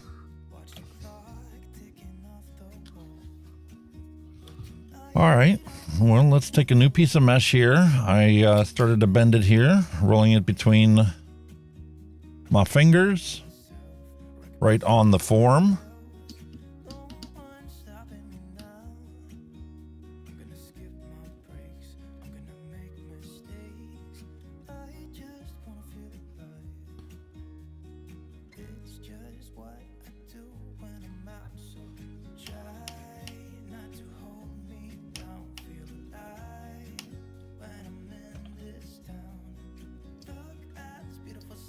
And you like I say, when you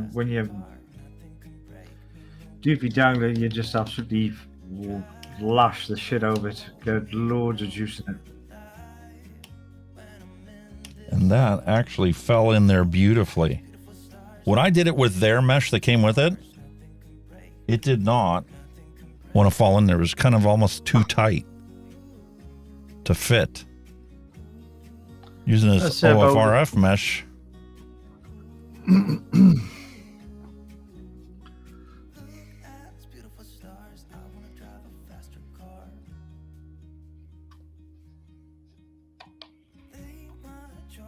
That is gorgeous.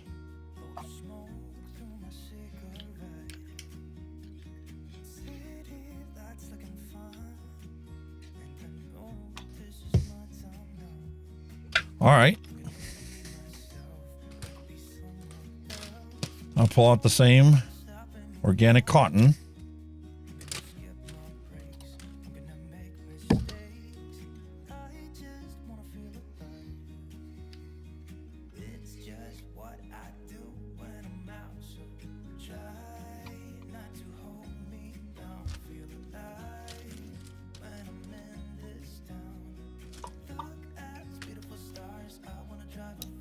I'm going to start with a fresh piece because when I pull this out, this is actually thinner than it is in the rest of it. Mm-hmm.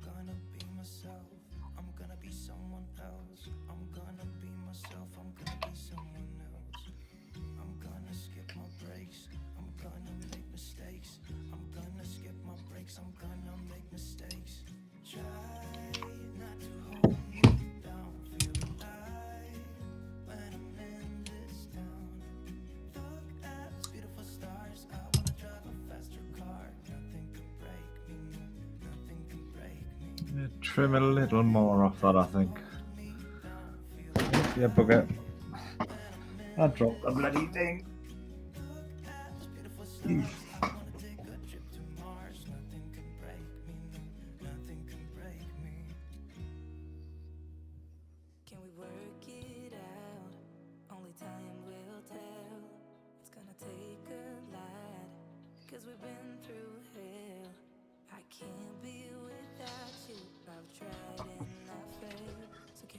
Where are we?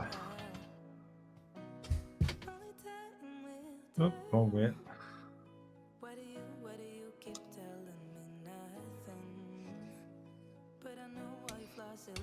Look at the reason, like the main reason that you cut that flush with that edge, because if you've got too much cotton, you'll not get that. The bottom pushed in flush. So, but that's and I just realized I pulled the cotton through without dry burning the mesh. If you haven't got that cotton cut flush, or there's too much cotton in, that will not sit flush. So that's when you know when you've got to trim a little bit back.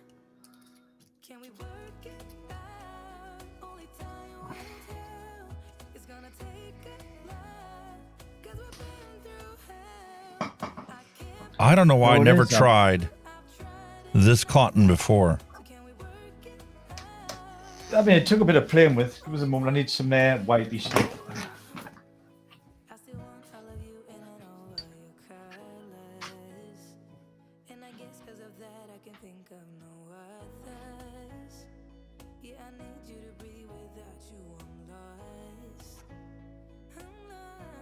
So 1 whole and 1/2.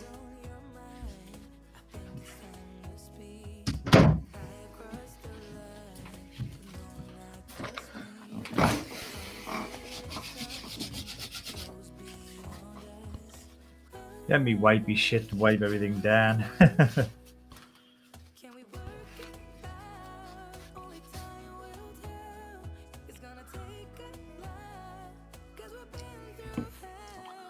Fill this fella up.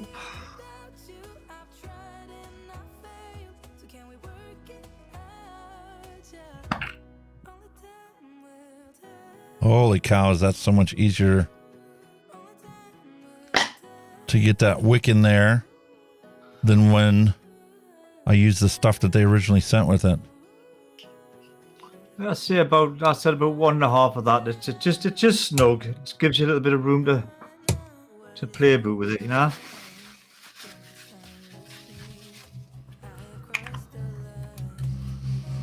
That's that in. That's that. I've got enough cotton to go to the recycling factory, though. I'll tell you that.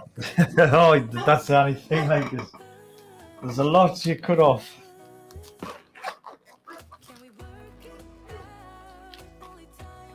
Back. That back. Put that back. Okay. So they must have improved a bit with the dual Mixin with the way it runs. I can only imagine.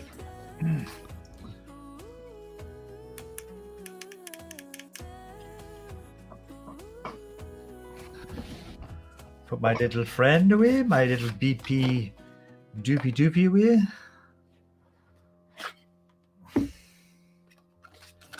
That's definitely a quality build stand. I've had plenty of build stands before. The Coil Master build stand. I've had the Geek Vape one before.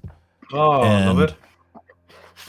This just feels so much better.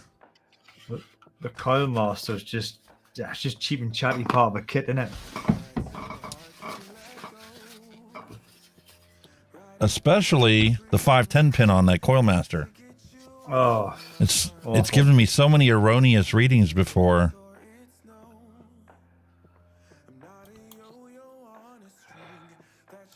Just switch me camera back. There you go. You see me ugly mug again.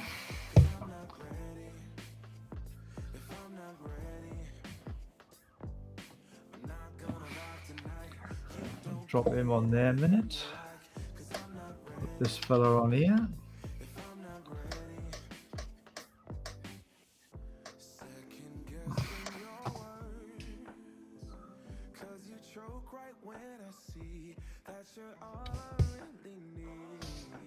Too much wick. I didn't follow your advice. I went to the outer lip of the tank, not the...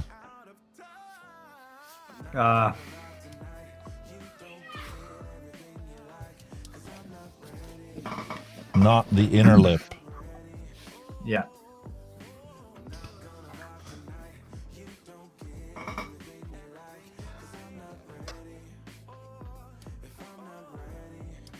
Basically, just kind of tucking the bottom half of that wick into that little slot.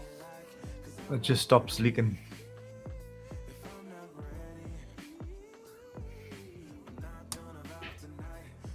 Okay, she's got a little haircut.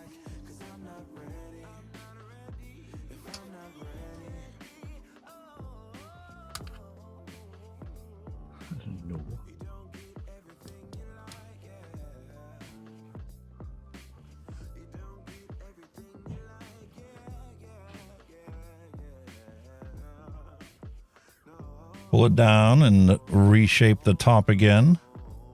Yeah, just give it a little haircut.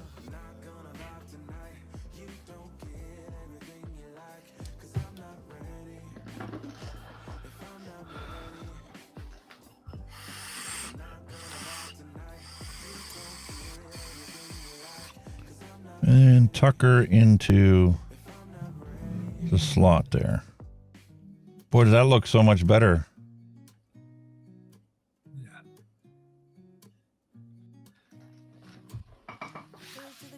I think that's what people try to do. They try to like shove it all in the slot, when all you're doing is just sticking the bottom bit in. You know what I mean? Just to fill the hole, and then you just trim the rest down. You tuck it back over, then just give it another bit of a haircut. And this makes sense too, because now that, you know, it's the bottom's tucked in and the side is all sprouted like a flower opening up all through here. Yeah. That juice has no restriction whatsoever than to fill in that opening. Yeah.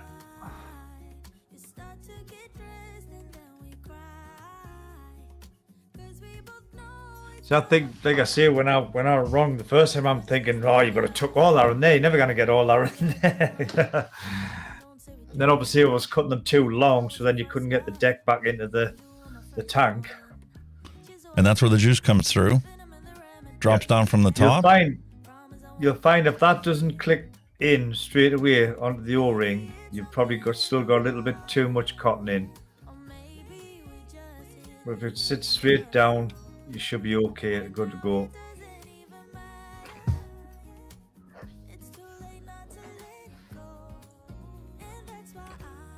But with that one being the design it is, you should be okay. Because this one's a bit like the Titan design in the coils. You know, you push it into it, slots into an O-ring, and then you've got your bottom ring which locks it in. Well, it fits beautifully, but I gotta juice it up before I throw it in there. Yeah.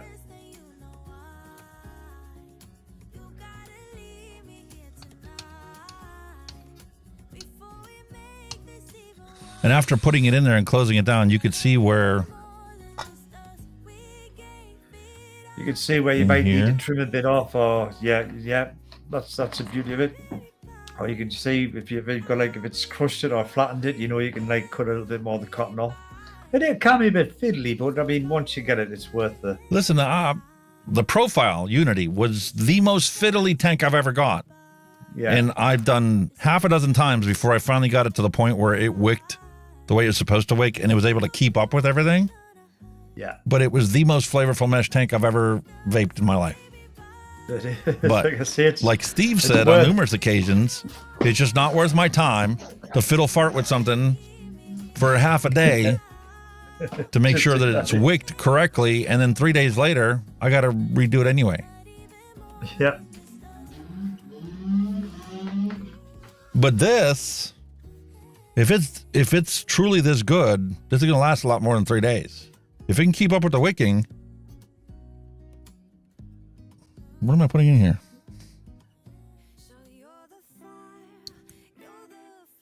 Ooh, that's a decision. What are you going to put in? Well, you put custard in the other one, put that other one you made in there.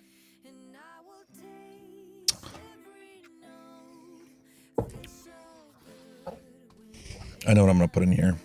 Because this is going to, if it works perfectly, it's going to plow through the liquid. So we'll throw a 3 in here. They're like a drink.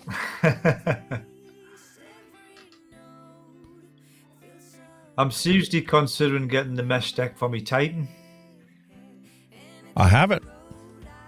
Yeah. And I'm telling you, that is unbelievable. You definitely have to go down and nick when you use that. Really? Because it will not only plow through the juice, but it will fully saturate. I mean, I could cloud out this entire room with like 4 or 5 toots. That's it. Really? So it's still a cloud chucker as well. It is more of a cloud chucker than any coil setup I've ever had. It takes 2 mesh coils, doesn't it? Just actually 2 mesh coils on the deck. Yep. Wow. And they're in series. Ooh. So it goes through one, goes across, and comes back to the other one. Yeah. Which cuts the resistance, actually adds the resistance together.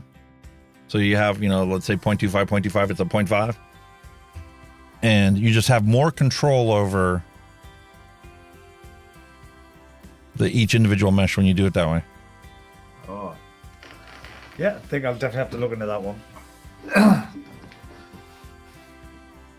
Like I said, I had a bad experience with it. It just got shelved now. Like I've sat there, thought about it, done a bit more research on it, educate myself on it a bit, and now I've had some success with it. I'm quite enjoying it. It's something I thought would never take off at the time, but there you go. I was wrong.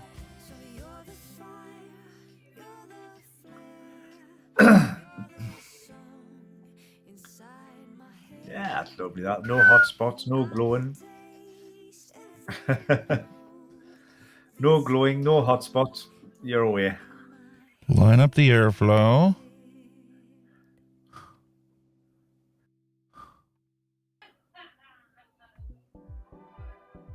Come on, you little bugger. Boom.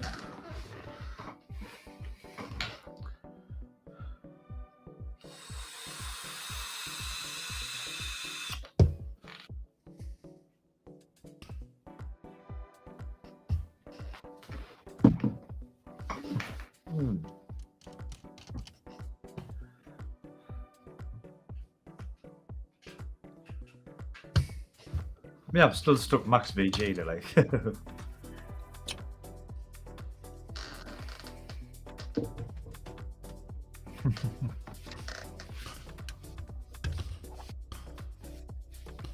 Here's an unlikely combination.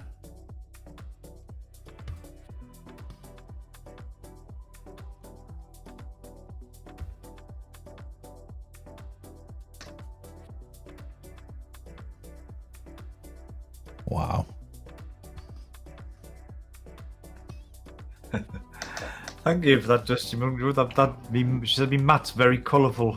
I think it was one of the first ones I ever got. It's about 6 years old, this thing. Here's my only complaint. It's threaded cap. You're going to be pressurizing the tank. Just enough until it's touching. I'm not even tightening it down the rest of the way. This one's the same. It's just threaded on the top, but like I say, I just give it the slightest of nips. I don't even crank it down. But 0.2 ohm is what it's reading here. So we'll start off low, 55. Well, mine's reading. Well, you can see how good you can see that. Mine's reading 0.12. It's right in the bottom there in the center. G class is reading 0.12, and it was a 0.13, so mine's pretty close. And I'm at 60 watts. I'm at my base start at 60 watts, and it is absolutely spot on.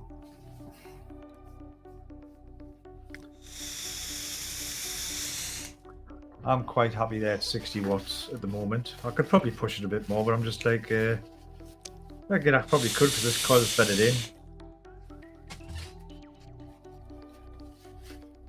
Holy shit, that's flavorful. Saturated. Good, yeah.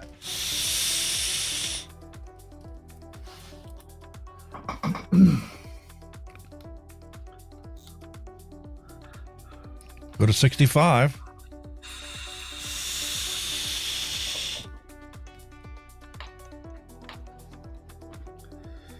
I'm going to go with you. I'm going to go up to 65. I'm going to be shitting myself now. Yep, I've gone 65 as well. I'm going to be shitting myself now.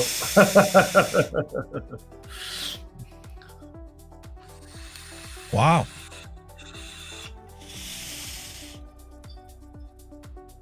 Oh, that's spot on. That's even better, 65. Wow.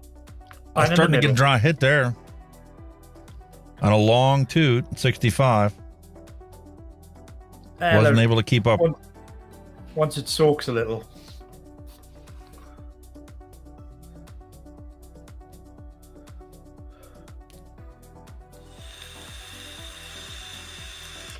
All right, let's tighten the cap down some more. Now we're reading 0.15.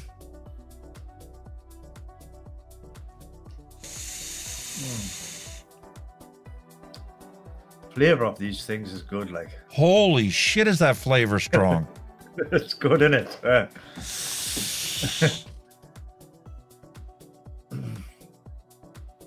But this is a bad combination. It's top heavy. What's a tilt?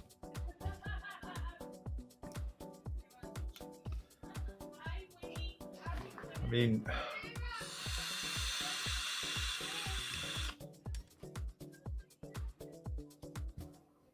you know, I'm quite confident with that Wicking. Like I said, I played about with the wick. Because like I said, a wick and a half of that cotton, and it's perfect. It's just the right tension. It's touching all the time. Yours will be even better because you've got that spring-loaded ceramic in, so you're constantly going to get it touching. It's going to be an adjusted tension. Yeah. Beyond what you choose to put cotton in there otherwise. If it's not enough tension, the spring is going to keep it to try and maximize the tension. Yeah. Kind of like the one plugin I have for our audio chain, where it automatically goes up and down based upon, because it's trying to give you a final result of a certain volume. This is doing the same thing with the pressure of the cotton against the mesh. Okay. But I think I got it right for this. Definitely Turn got it right up for this.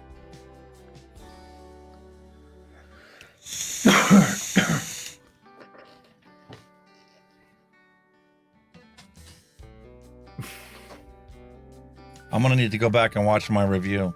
I might need to change I'll rest it. my case. I'll rest my case. I might need to change my review of the Doom versus the Doom X. Because now I'm going to go back and re-wick the Doom the same way and see what the end result is.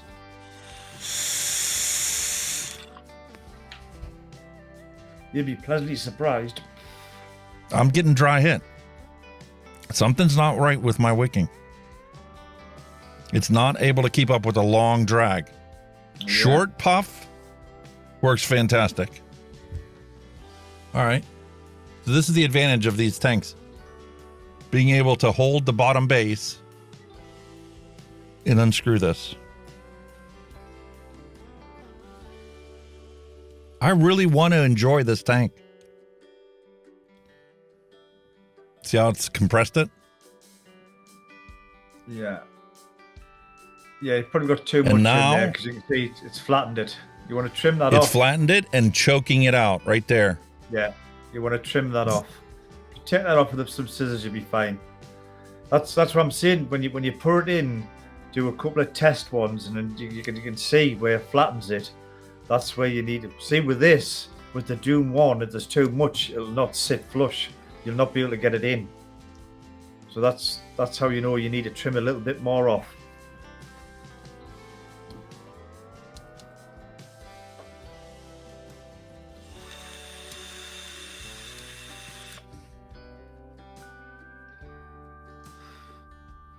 I really want to love this tank because I know how good mesh can be.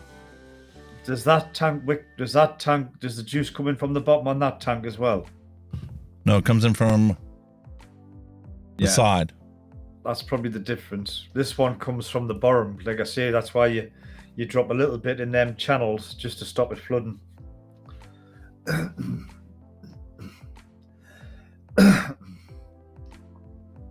So keep trimming it back until it's flush with the side. And just take them flat spots out. Just give it a haircut. I mean, it might, because it's definitely matted right here. You can definitely see where it's matted. Because like I say, with that one, with that actually screwing into the tank and this one being a push fit, there might be a slight difference in the wicking. But when you do the Doom, do what I do, get it flat, cut it flush for them flat sides, brush it back, tuck your bottom in so it's just coming through, and then brush it back over and just trim it off. And you'll know how much to trim off because you'll not get it in.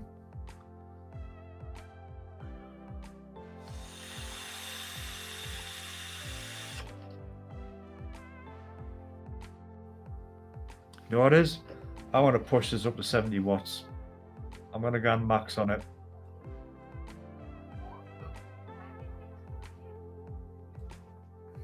Comb it out, make sure there's no flat spots in here, no matted.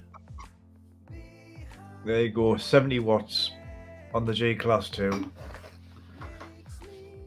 my confidence is getting ahead of me here. If I ever try it here, I'm gonna die. You might be Just taking puking. over. Yeah. There you go.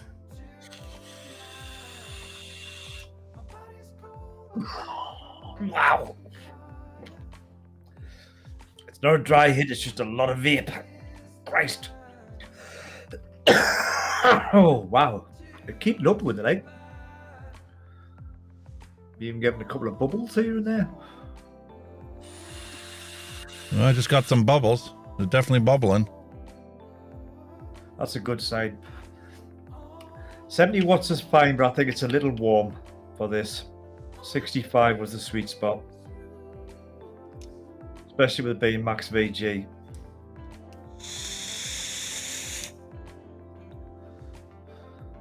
Even more saturated. Yeah.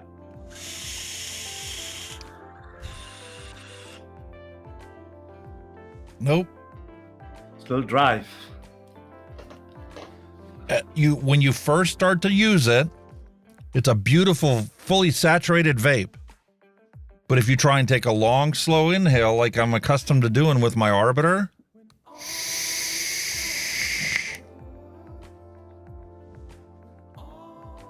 it's dry.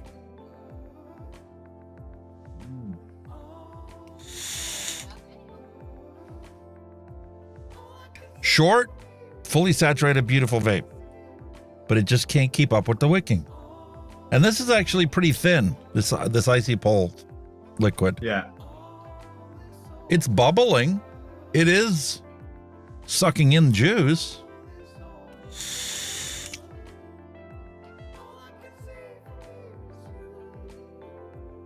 But after about a second and a half, you hit 2 seconds, it's dry hit city. Yeah. Let's pull the tank out again. Take a look.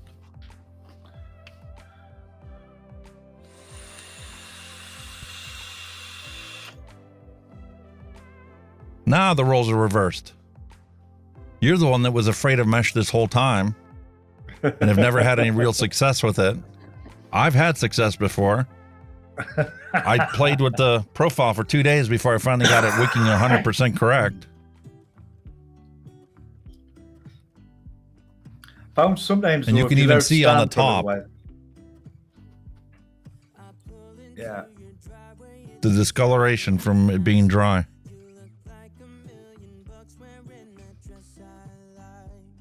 Let me try and rake it out a little.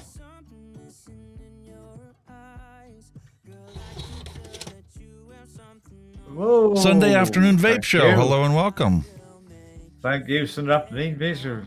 Yes, it is the heat. How are you doing?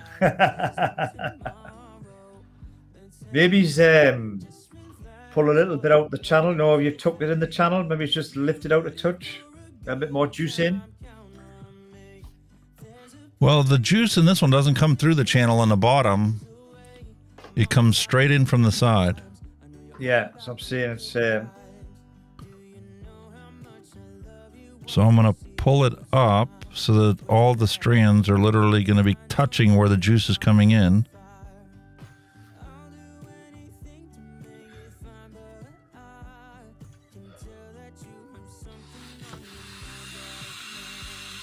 How's that look? Yep, give that a bash. Give it a bash. Maybe just trim a little bit off the top or something, you know what I mean? That's the Mank. How you doing, Mank, son? Long time no see. Sunday afternoon vape show. Mank is one of the co-presenters that was on Bargain Vapes. That's the man. That's who that man is. He was one of my co-presenters on Bargain Vapes with Skint and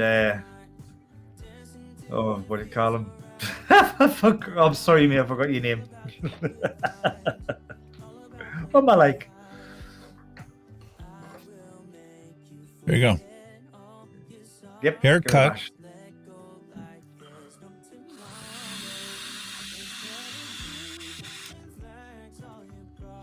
Line up the corners. Wow, that's so good. I'm so pleased about that.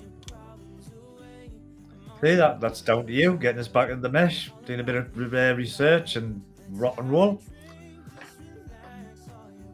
She's bubbling.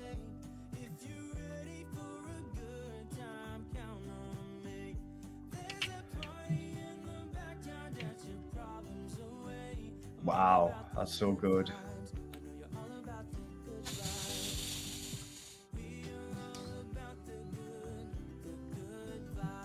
.12 ohms, 60 watts.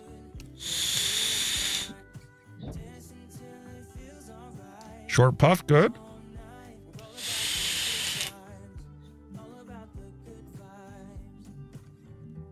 Still Nope. burning out. What the hell? Longer puffs still run out of e-liquid. That's so odd. Like I said, I've never had that one, so I can't say yes or Short no. drags work beautifully, and it's a beautiful mesh vape like I'd expect to have. Close to what the profile was capable of doing, but it just can't keep up with the juice flow. William Dobson has suggested close the airflow, take a few pulls to get some air pressure in the tank. Okay. Give that a bash.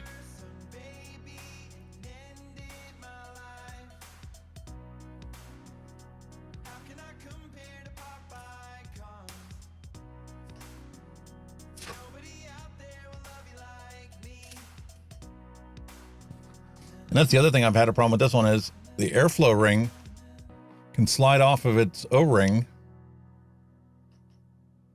Do I not have this in the whole way? Because it shouldn't be able to slide down. Maybe it's not seated in there properly. Maybe that cotton still is preventing this from... See, the O-ring is still visible? Yeah. And this... Yeah, you might need to just see if you've got too much cotton on the top there. Should be able to see because it'll probably have a little flat spot, or see where it's probably nipped it.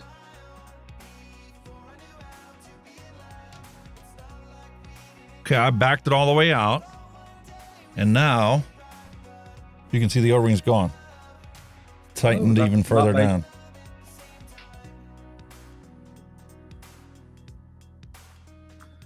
Well, I'm going to take a nice long pull on this one because I'm quietly confident I can. Now you've got me envious. Oh.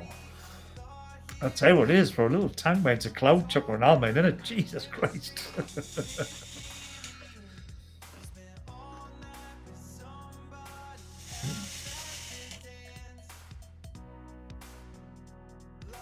Ooh. Don't tell me because you didn't have the bloody thing tightened down. I'm not having that.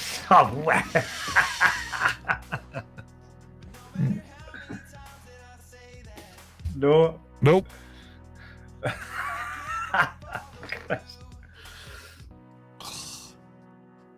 Nope. Third pull, dry hit. I think you'll have more success on this fella, the original. And I'd be willing to bet that that's what my initial review was when I compared the two of them. But we'll see. I'm going to play with that later this week. I'm going to pull out the original Doom and compare it. I'm going to wick it using your style. Obviously, I'm going to clean this one up again and try another go at wicking this and see if I can get it to keep up with that mesh. It's probably just a little bit down the wicket. Like I say, I mean, with that cotton, that was like 1.5. I felt that's mint in this one. With that one being sprung with something, you might be able I'm going to try just one. Just one. Yeah, you might, because obviously you've got something pushing up, haven't you? So there could be a bit too much in the middle. Mightn't be saturated. But with this one, obviously there's nothing pushing on it, so you get that nice tension. And it's just, I'll just tip another puff, I think. I might go for a 3-second one. Go for another 14-second inhale.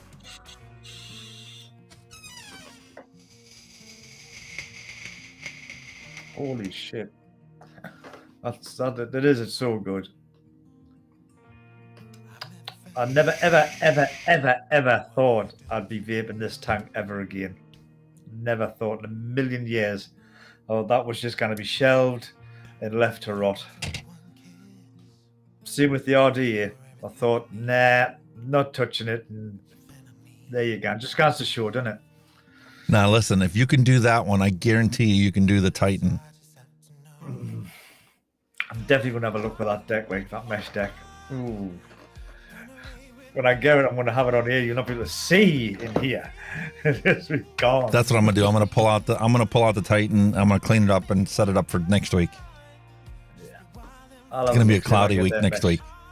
I'm going to have a look, see if I can get one of them mesh decks ordered for it. Less rage, more mesh, and more alcohol. Yeah, man.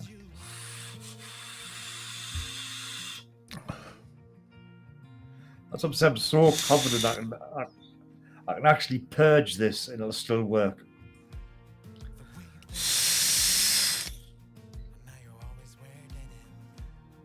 Right. I could smell it.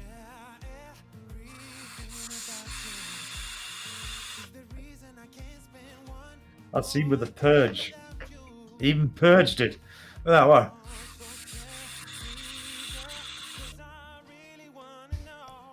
Not a sign of a dry hit on that. I'm actually quite buzzing now with that. Dusty Country Road brings up the fact that the Mini is feeling left out. So now it's been sitting here. Oh, bless it. 5 clicks to turn it on.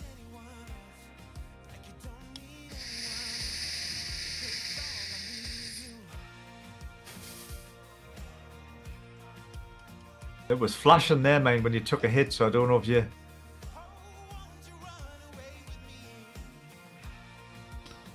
Coils in. Make sure it's in the right way. Answer your question, Monk. Nah, I'm not gunning. I'm not really bothered about it. Monk's just asked if I was going to the expo the weekend, but I'll be working, mate. I'm back to work now, Bonnie lad. I'm afraid.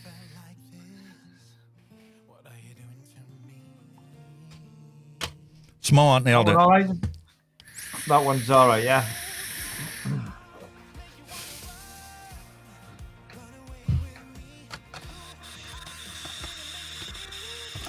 The Pasito Mini.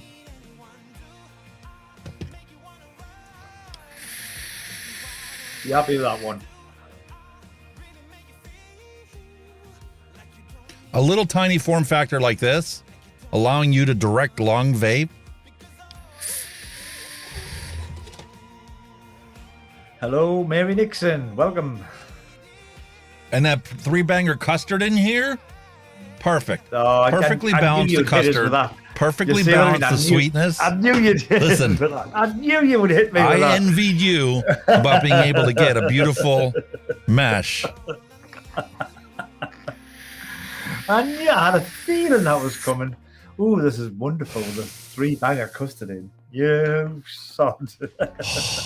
This is fantastic. Oh, well. In that case, I'm just going to have a nice, deep, saturated vape, so...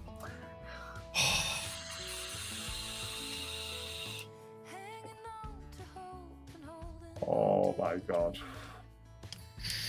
The thing is, this is one of my favourite commercial juices, this and the Cherry Cake Dodgers, so I know this juice inside out, and this makes it shine. Absolutely. I know it's Max VG in that, but this makes it shine. Absolutely delicious. Mary Nixon, hello and welcome. She just made herself some strawberry nanas e-liquid. Ooh, some strawberry nanas. Nanas? That's delicious combination there.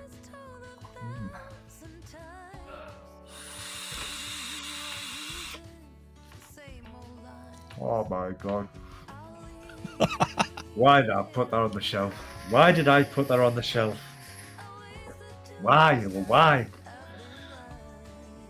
No, honestly, but it's just, you know, it's just partially down to you, telling us to give it a go. That's what I thought I'd never do, but there you go. And that's something that our audience can go do. If you've got something that you bought before and you gave it a try and it just didn't give you the results you were hoping for, Give it another go. give it another go. You never know how the outcome is going to be. It might end up being like I am. I got the same results that I did the first time. I got a different mesh in here. I use different wicking materials. Same dry hit. Oh, get a drink. I feel like Vic doing his 180 watt test that he does sometimes. Yeah, he's 201 vape. I think maybe he's the one single strip in there. You might get more joy. I reckon one strip in there, you'll get more joy. Have to, because it's getting choked out. The initial drag, the first second of vape from that thing is fantastic, beautiful, saturated, fully coats your mouth with the e-liquid that you have and the flavor profile potential of it. But you go anything up to 2 seconds or longer and it's just dry hit. Yeah. It's probably like you say, 'cause you've got that spring-loaded thing at the bottom pushing up, so there's probably a lot of cotton in the middle that's getting compressed. That's probably why. Like I say, try it with one strip.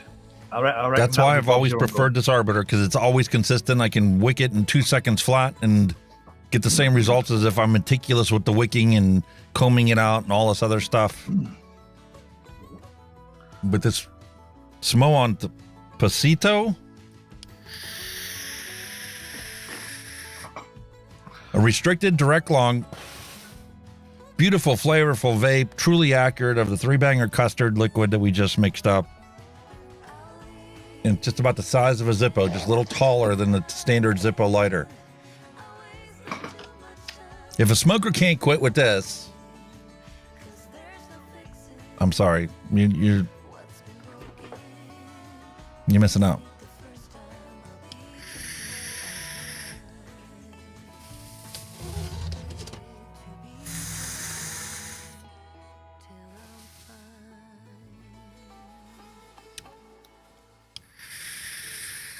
And I was wrong.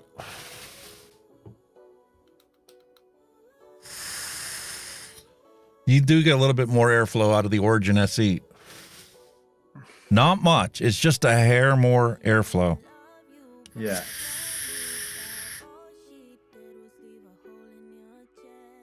But that flavor is phenomenal on this Pasito.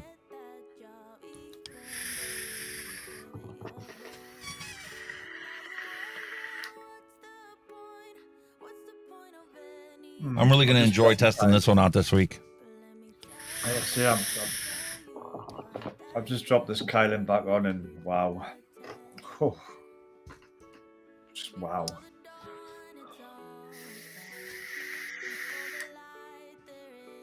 Like I said, these new tanks, man, they're getting so hard to find anything wrong with them. They're that good.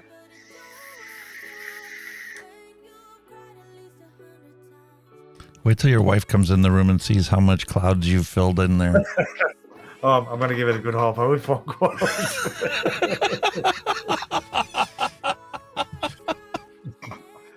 I'll have to, because we've got the smoke alarm in the passageway, so I'll probably set the smoke alarms off. You have a window in the room? Crack it open. Oh, I'm in an old Victorian house. The window is about 8 foot up there. That's okay. That's where all the clouds are hanging out. I'll show you. Hang on a minute to show you how high this thing is. Where?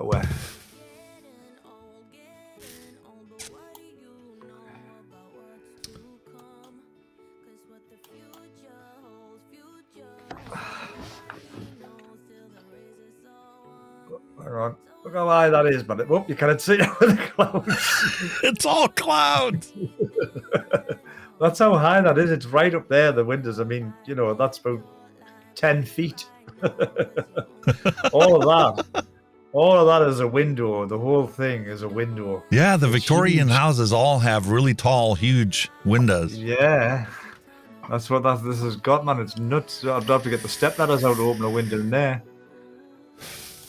It's crazy. What a fantastic little device. Down. What goes up must come down, as they say.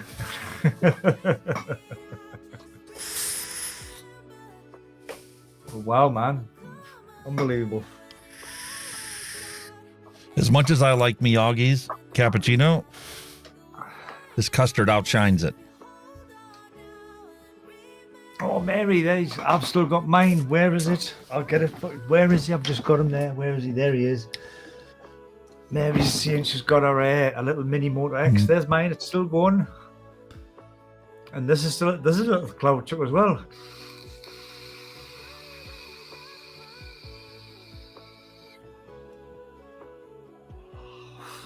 Fucking hell.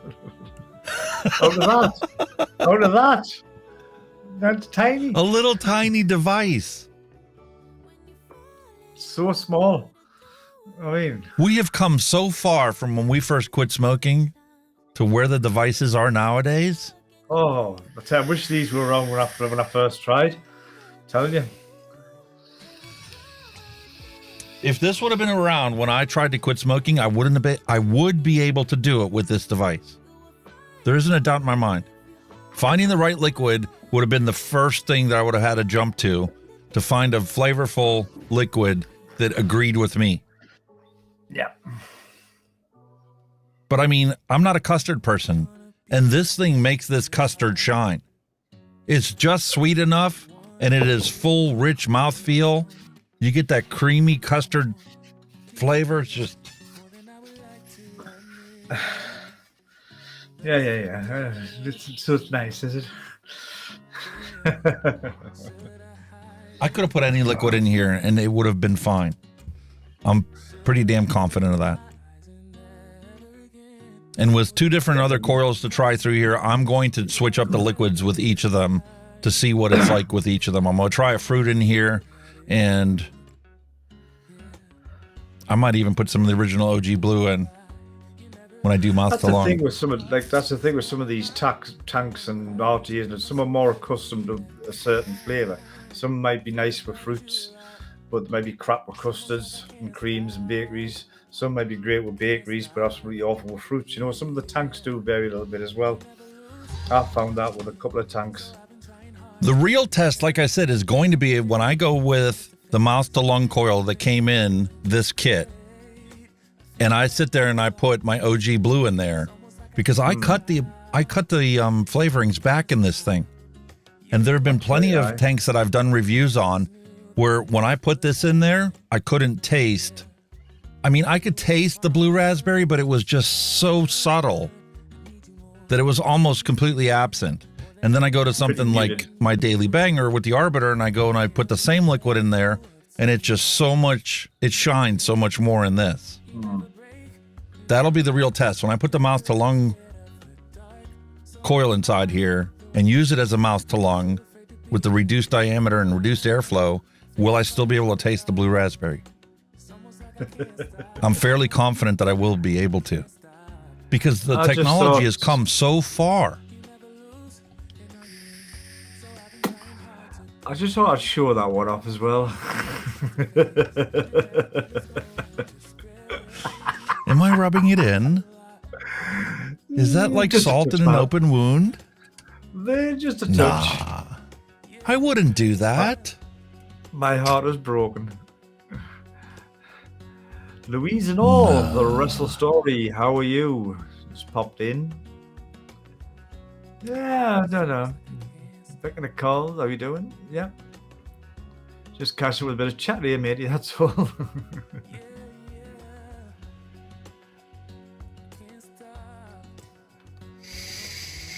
But yeah, there's nothing more satisfying when you just find that nice vape where you just sit back and just yum dum dum dum dum, go for it. It's even more satisfying when you have a tank that you wrote off a long time ago, revisit it, and nail the wicking.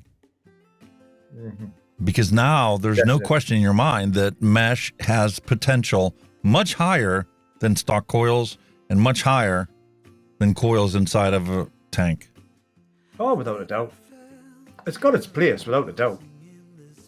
But you got to get the wicking right.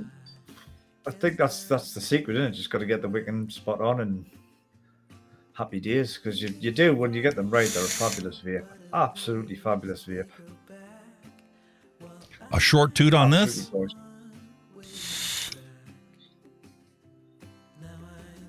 Beautiful. Absolutely fine. That's strange.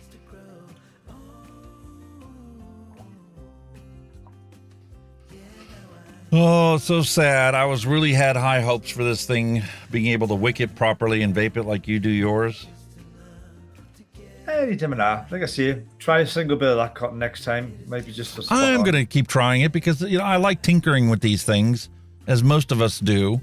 We find our daily bangers, and once we have the confidence of knowing if we fail completely and horribly and miserably at this, we can always go back to our daily banger, and we're no loss other than, spending a little bit of time tinkering with something.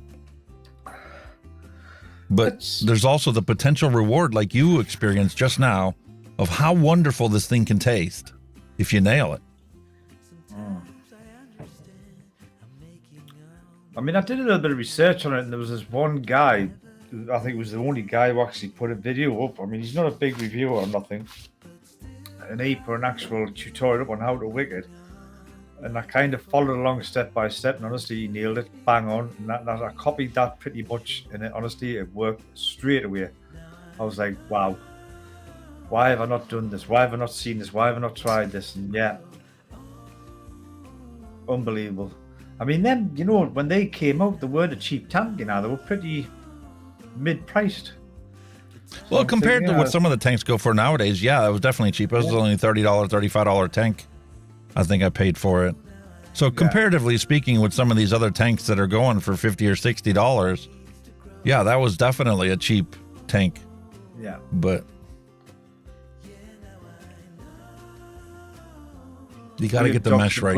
You can't have it oblong like this one is, or flattened or out of shape.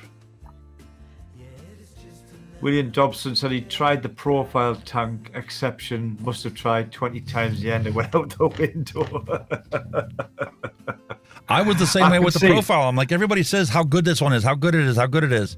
And I tried it and I tried it and I tried it, and eventually did get the wicking and the flavor that everybody said it can do. Yeah.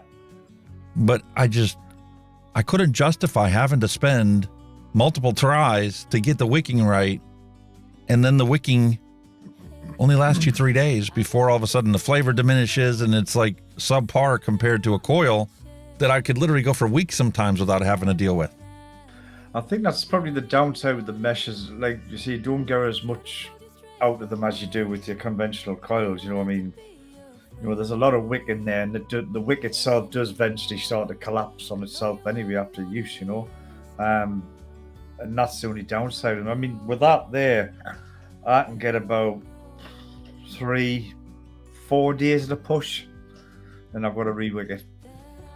But you can see when it comes to wicking how the coil's just lost its spring and it's just went flat, and it's, what I mean? It's just because of the sheer amount of cotton that's in there, there's absolutely loads in. It's like you see. But the advantage is, now that you know exactly how you wicked it before, it's easy to reproduce that and get better results every single time.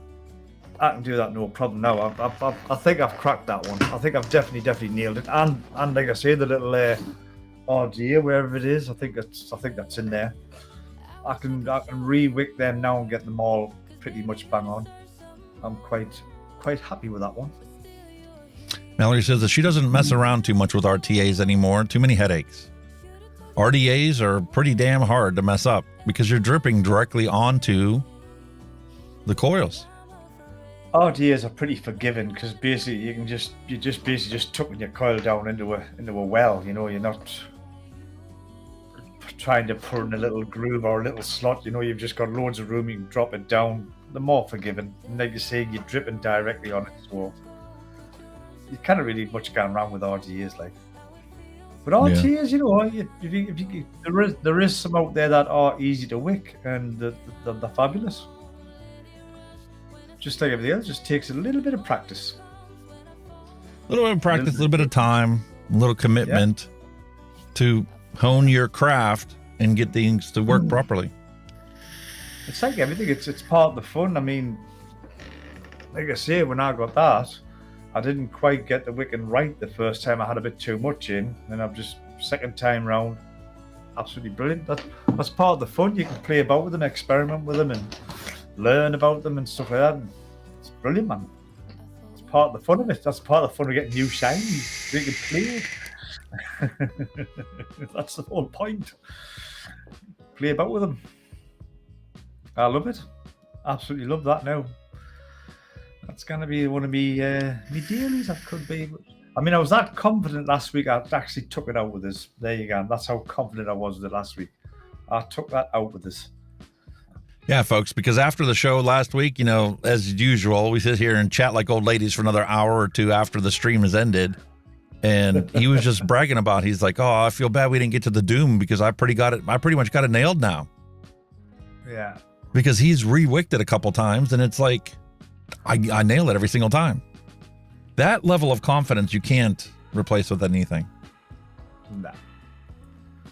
But there is a bit of satisfaction when you know that you can pick a tank up or a thing and you know you can wick that and it's gonna work spot on every time.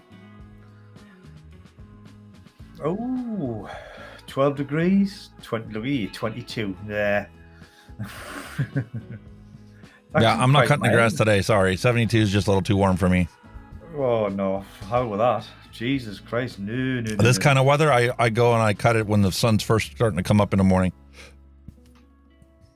Oh, it's too hot. If it's midday and plus you get if it's dry, you get all the dust and crap coming up as well off the grass. Especially if you've got hay fever, you're going to be well knackered. Yes, my allergies have always been a problem for me. Matter of fact, I was going out and cleaning out the back corner of my yard because I had a tree that fell down. I got a little garage basically that I bought as a kit to put together. And it's one of those tarp covered aluminum frame garages covering up an old van that we have.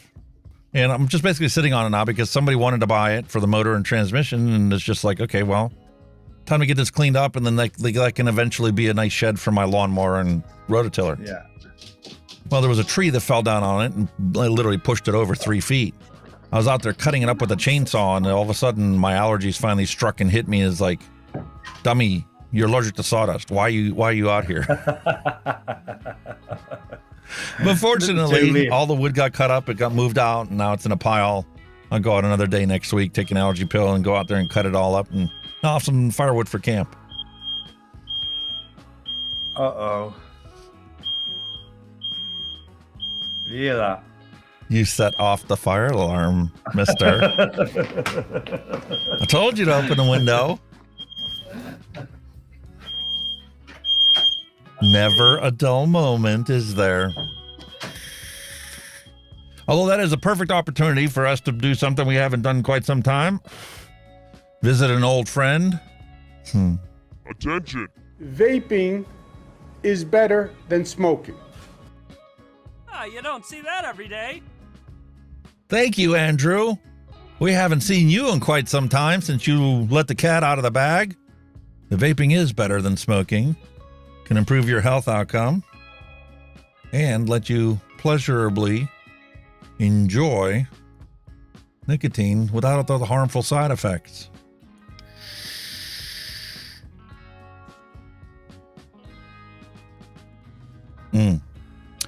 Delicious and fantastic. Wouldn't expect anything else nowadays.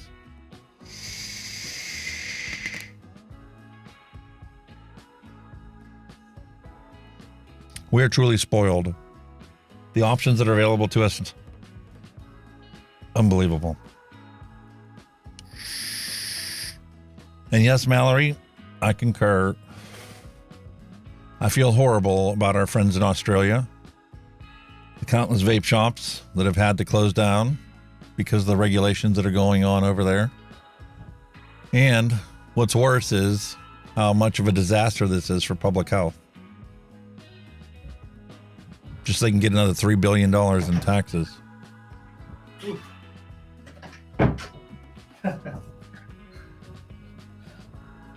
Sorry about that. Yeah, that was the only thing Andrew Cuomo ever said that was absolutely 100% true. Vaping is better than smoking. So it is. It absolutely is. Umia versus legal fireplace, but flavor definitely on point. Umia. God, I haven't heard of them for a while. Umia. Now they're still going. Holy moly. Not anymore. $5 billion loss in tax revenue. Did you see now that they're forecasting a $5 billion gain in their taxes? Wow. Because they banned vaping and they increased a 5% tax on combustible cigarettes every year. Ooh. So they went from a $5 billion deficit to a $5 billion surplus. You're right, William Dobson. They should follow New Zealand's example. Mm-hmm. Legalize it, put a small tax on it, and restrict it to adult-only vape shops where everybody's age verified. Exactly. Such a simple solution. I mean, I drive for Amazon, and every vape product is age verified. I can't give it to the customer until I know they're over 18. Yep, and as quite honestly, they could literally incorporate into the technology you have that tracks your deliveries an actual scanner that can literally scan an ID to provide a database where you could show every single one of the recipients of these packages has been age verified. I mean, it's down to us at the moment. I mean, obviously, a lot of people you can see they're over. I mean, it's the 20 over 25 rule that they use. Amazon are using the over 25 rule, and some people obviously you can blatantly see. You know, some of them are like 70, 80. Oh, you're over 25. You know what I mean? But you're obviously old enough. But anybody, but they leave it to you. Even if they are 25, if you personally don't think they look 25, you can ask them for ID. And if they don't, Louis, you're on your way, but eventually the goal must be to eventually give up all the combustible cigarettes. If you want to stick with vaping the rest of your life, you will always be healthier. And it's a journey. It's not something that happens overnight. Some people take years to transition. Because giving up that final cigarette, be it whether you just finished a meal or first thing in the morning, is the hardest thing to do. And it won't happen unless you make the commitment to it. But I applaud you for how far you've already come. The thing is, it's not just down to the vaping itself. You've got to have that mindset. You've got to want to give up. You can try loads of things, but you've got to want to give up. If you don't want to give up, it doesn't matter what you do, you won't. There are a lot of people that have given it up, but it wasn't, they've given it up to the extent that Louis gave it up. Okay? There's still one cigarette a day, or like when you go out with your friends and they're all smokers, that's the hardest part of giving it up. Fortunately for me, that's what convinced me that this would work. Is whenever I was able to hang out with my smoker friends and not miss it and not want to partake, as long as I had this in my hand and I had my all-day vape in there, it was fantastic. That's what convinced me that this would work. Whereas everything else I tried was a complete waste of my time.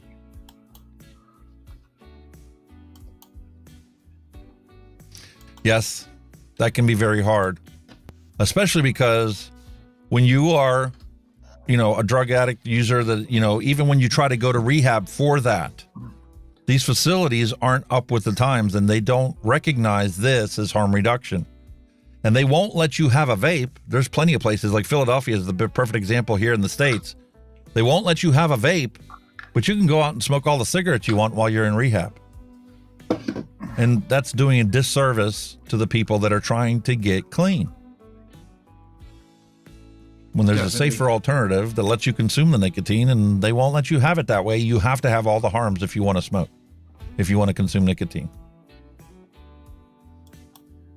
But yeah, you can definitely feel the health improvements. And congratulations for being 4 months sober now. That is a very got that. hard accomplishment. And yep, He's in Philly. How ironic is that? I've just had to switch me headphones because me batteries are dying. That happens. Well, that's the reason why your battery died, because we're on 4.5 hours already. What the hell? So your headphones are telling you when it's time for us to call it quits for today. Got my beats, man, my beats. We could go on and on for, the rest of the day without any, qualms about this. Even though it is 9:30 at night there for you. No, it is. You know how everybody does these charity vapes 24 hours? We would fucking piss it. We could do it for 2 days in a row. Easy. We would piss it, honestly. But you'd have to do some longer bumpers so we can go to the toilet. Yes. Matter of fact, I'll have to work on that. I'll have to create a bumper for the news and, bumper for advocacy. I haven't done any of that kind of stuff yet. Yeah, man. But it's, good stuff, man. Good stuff. It's all part of the advancements and improvements we make, as you do. Well, ladies and gentlemen, my wish is always peace, love, and a hunky vape to end cigarette combustion. I hope you all have a fantastic day, fantastic rest of the week, and we'll be back again same time next week. Yep. Boys and girls, again, thank you to everybody in chat that's popped in and joined us. Absolutely love your company, love your input. Again, you guys make the show. And all the spanners. We've got spanners as well, that keep us safe as well, so there's no crap goes on. So thank you to everybody who's got a spanner as well, looking after everybody. But yeah, absolutely loved it today. Brilliant show. Again, thank you so much for joining us. And again, same place, same time next week. Hope to see you all then. In the meantime, stay safe, vape safe. We'll see you all next week. Bye now. Bye-bye. Thanks for listening. We'll be back next week again for a fresh round. She said I won't be back in a while. Don't wait. Already packed her bags, called the cab, made space. And she said I won't answer if you call me when you're lonely. I guess I let her go. Never mind, it's too late. But I can't believe I let you slip. I think about it 7 days a week, and this just can't be how it's supposed to end up. It's not enough. And maybe time will make you fade, but I don't know if I'm ready to just let you go away like my friends think I should. Cause what if I just wanna be with you? I don't know what the hell I'm gonna do. But honestly, I can't remember if you love me, or maybe I'm just feeling lonely. I don't know. Just let her go. She got herself a guy, and he's good.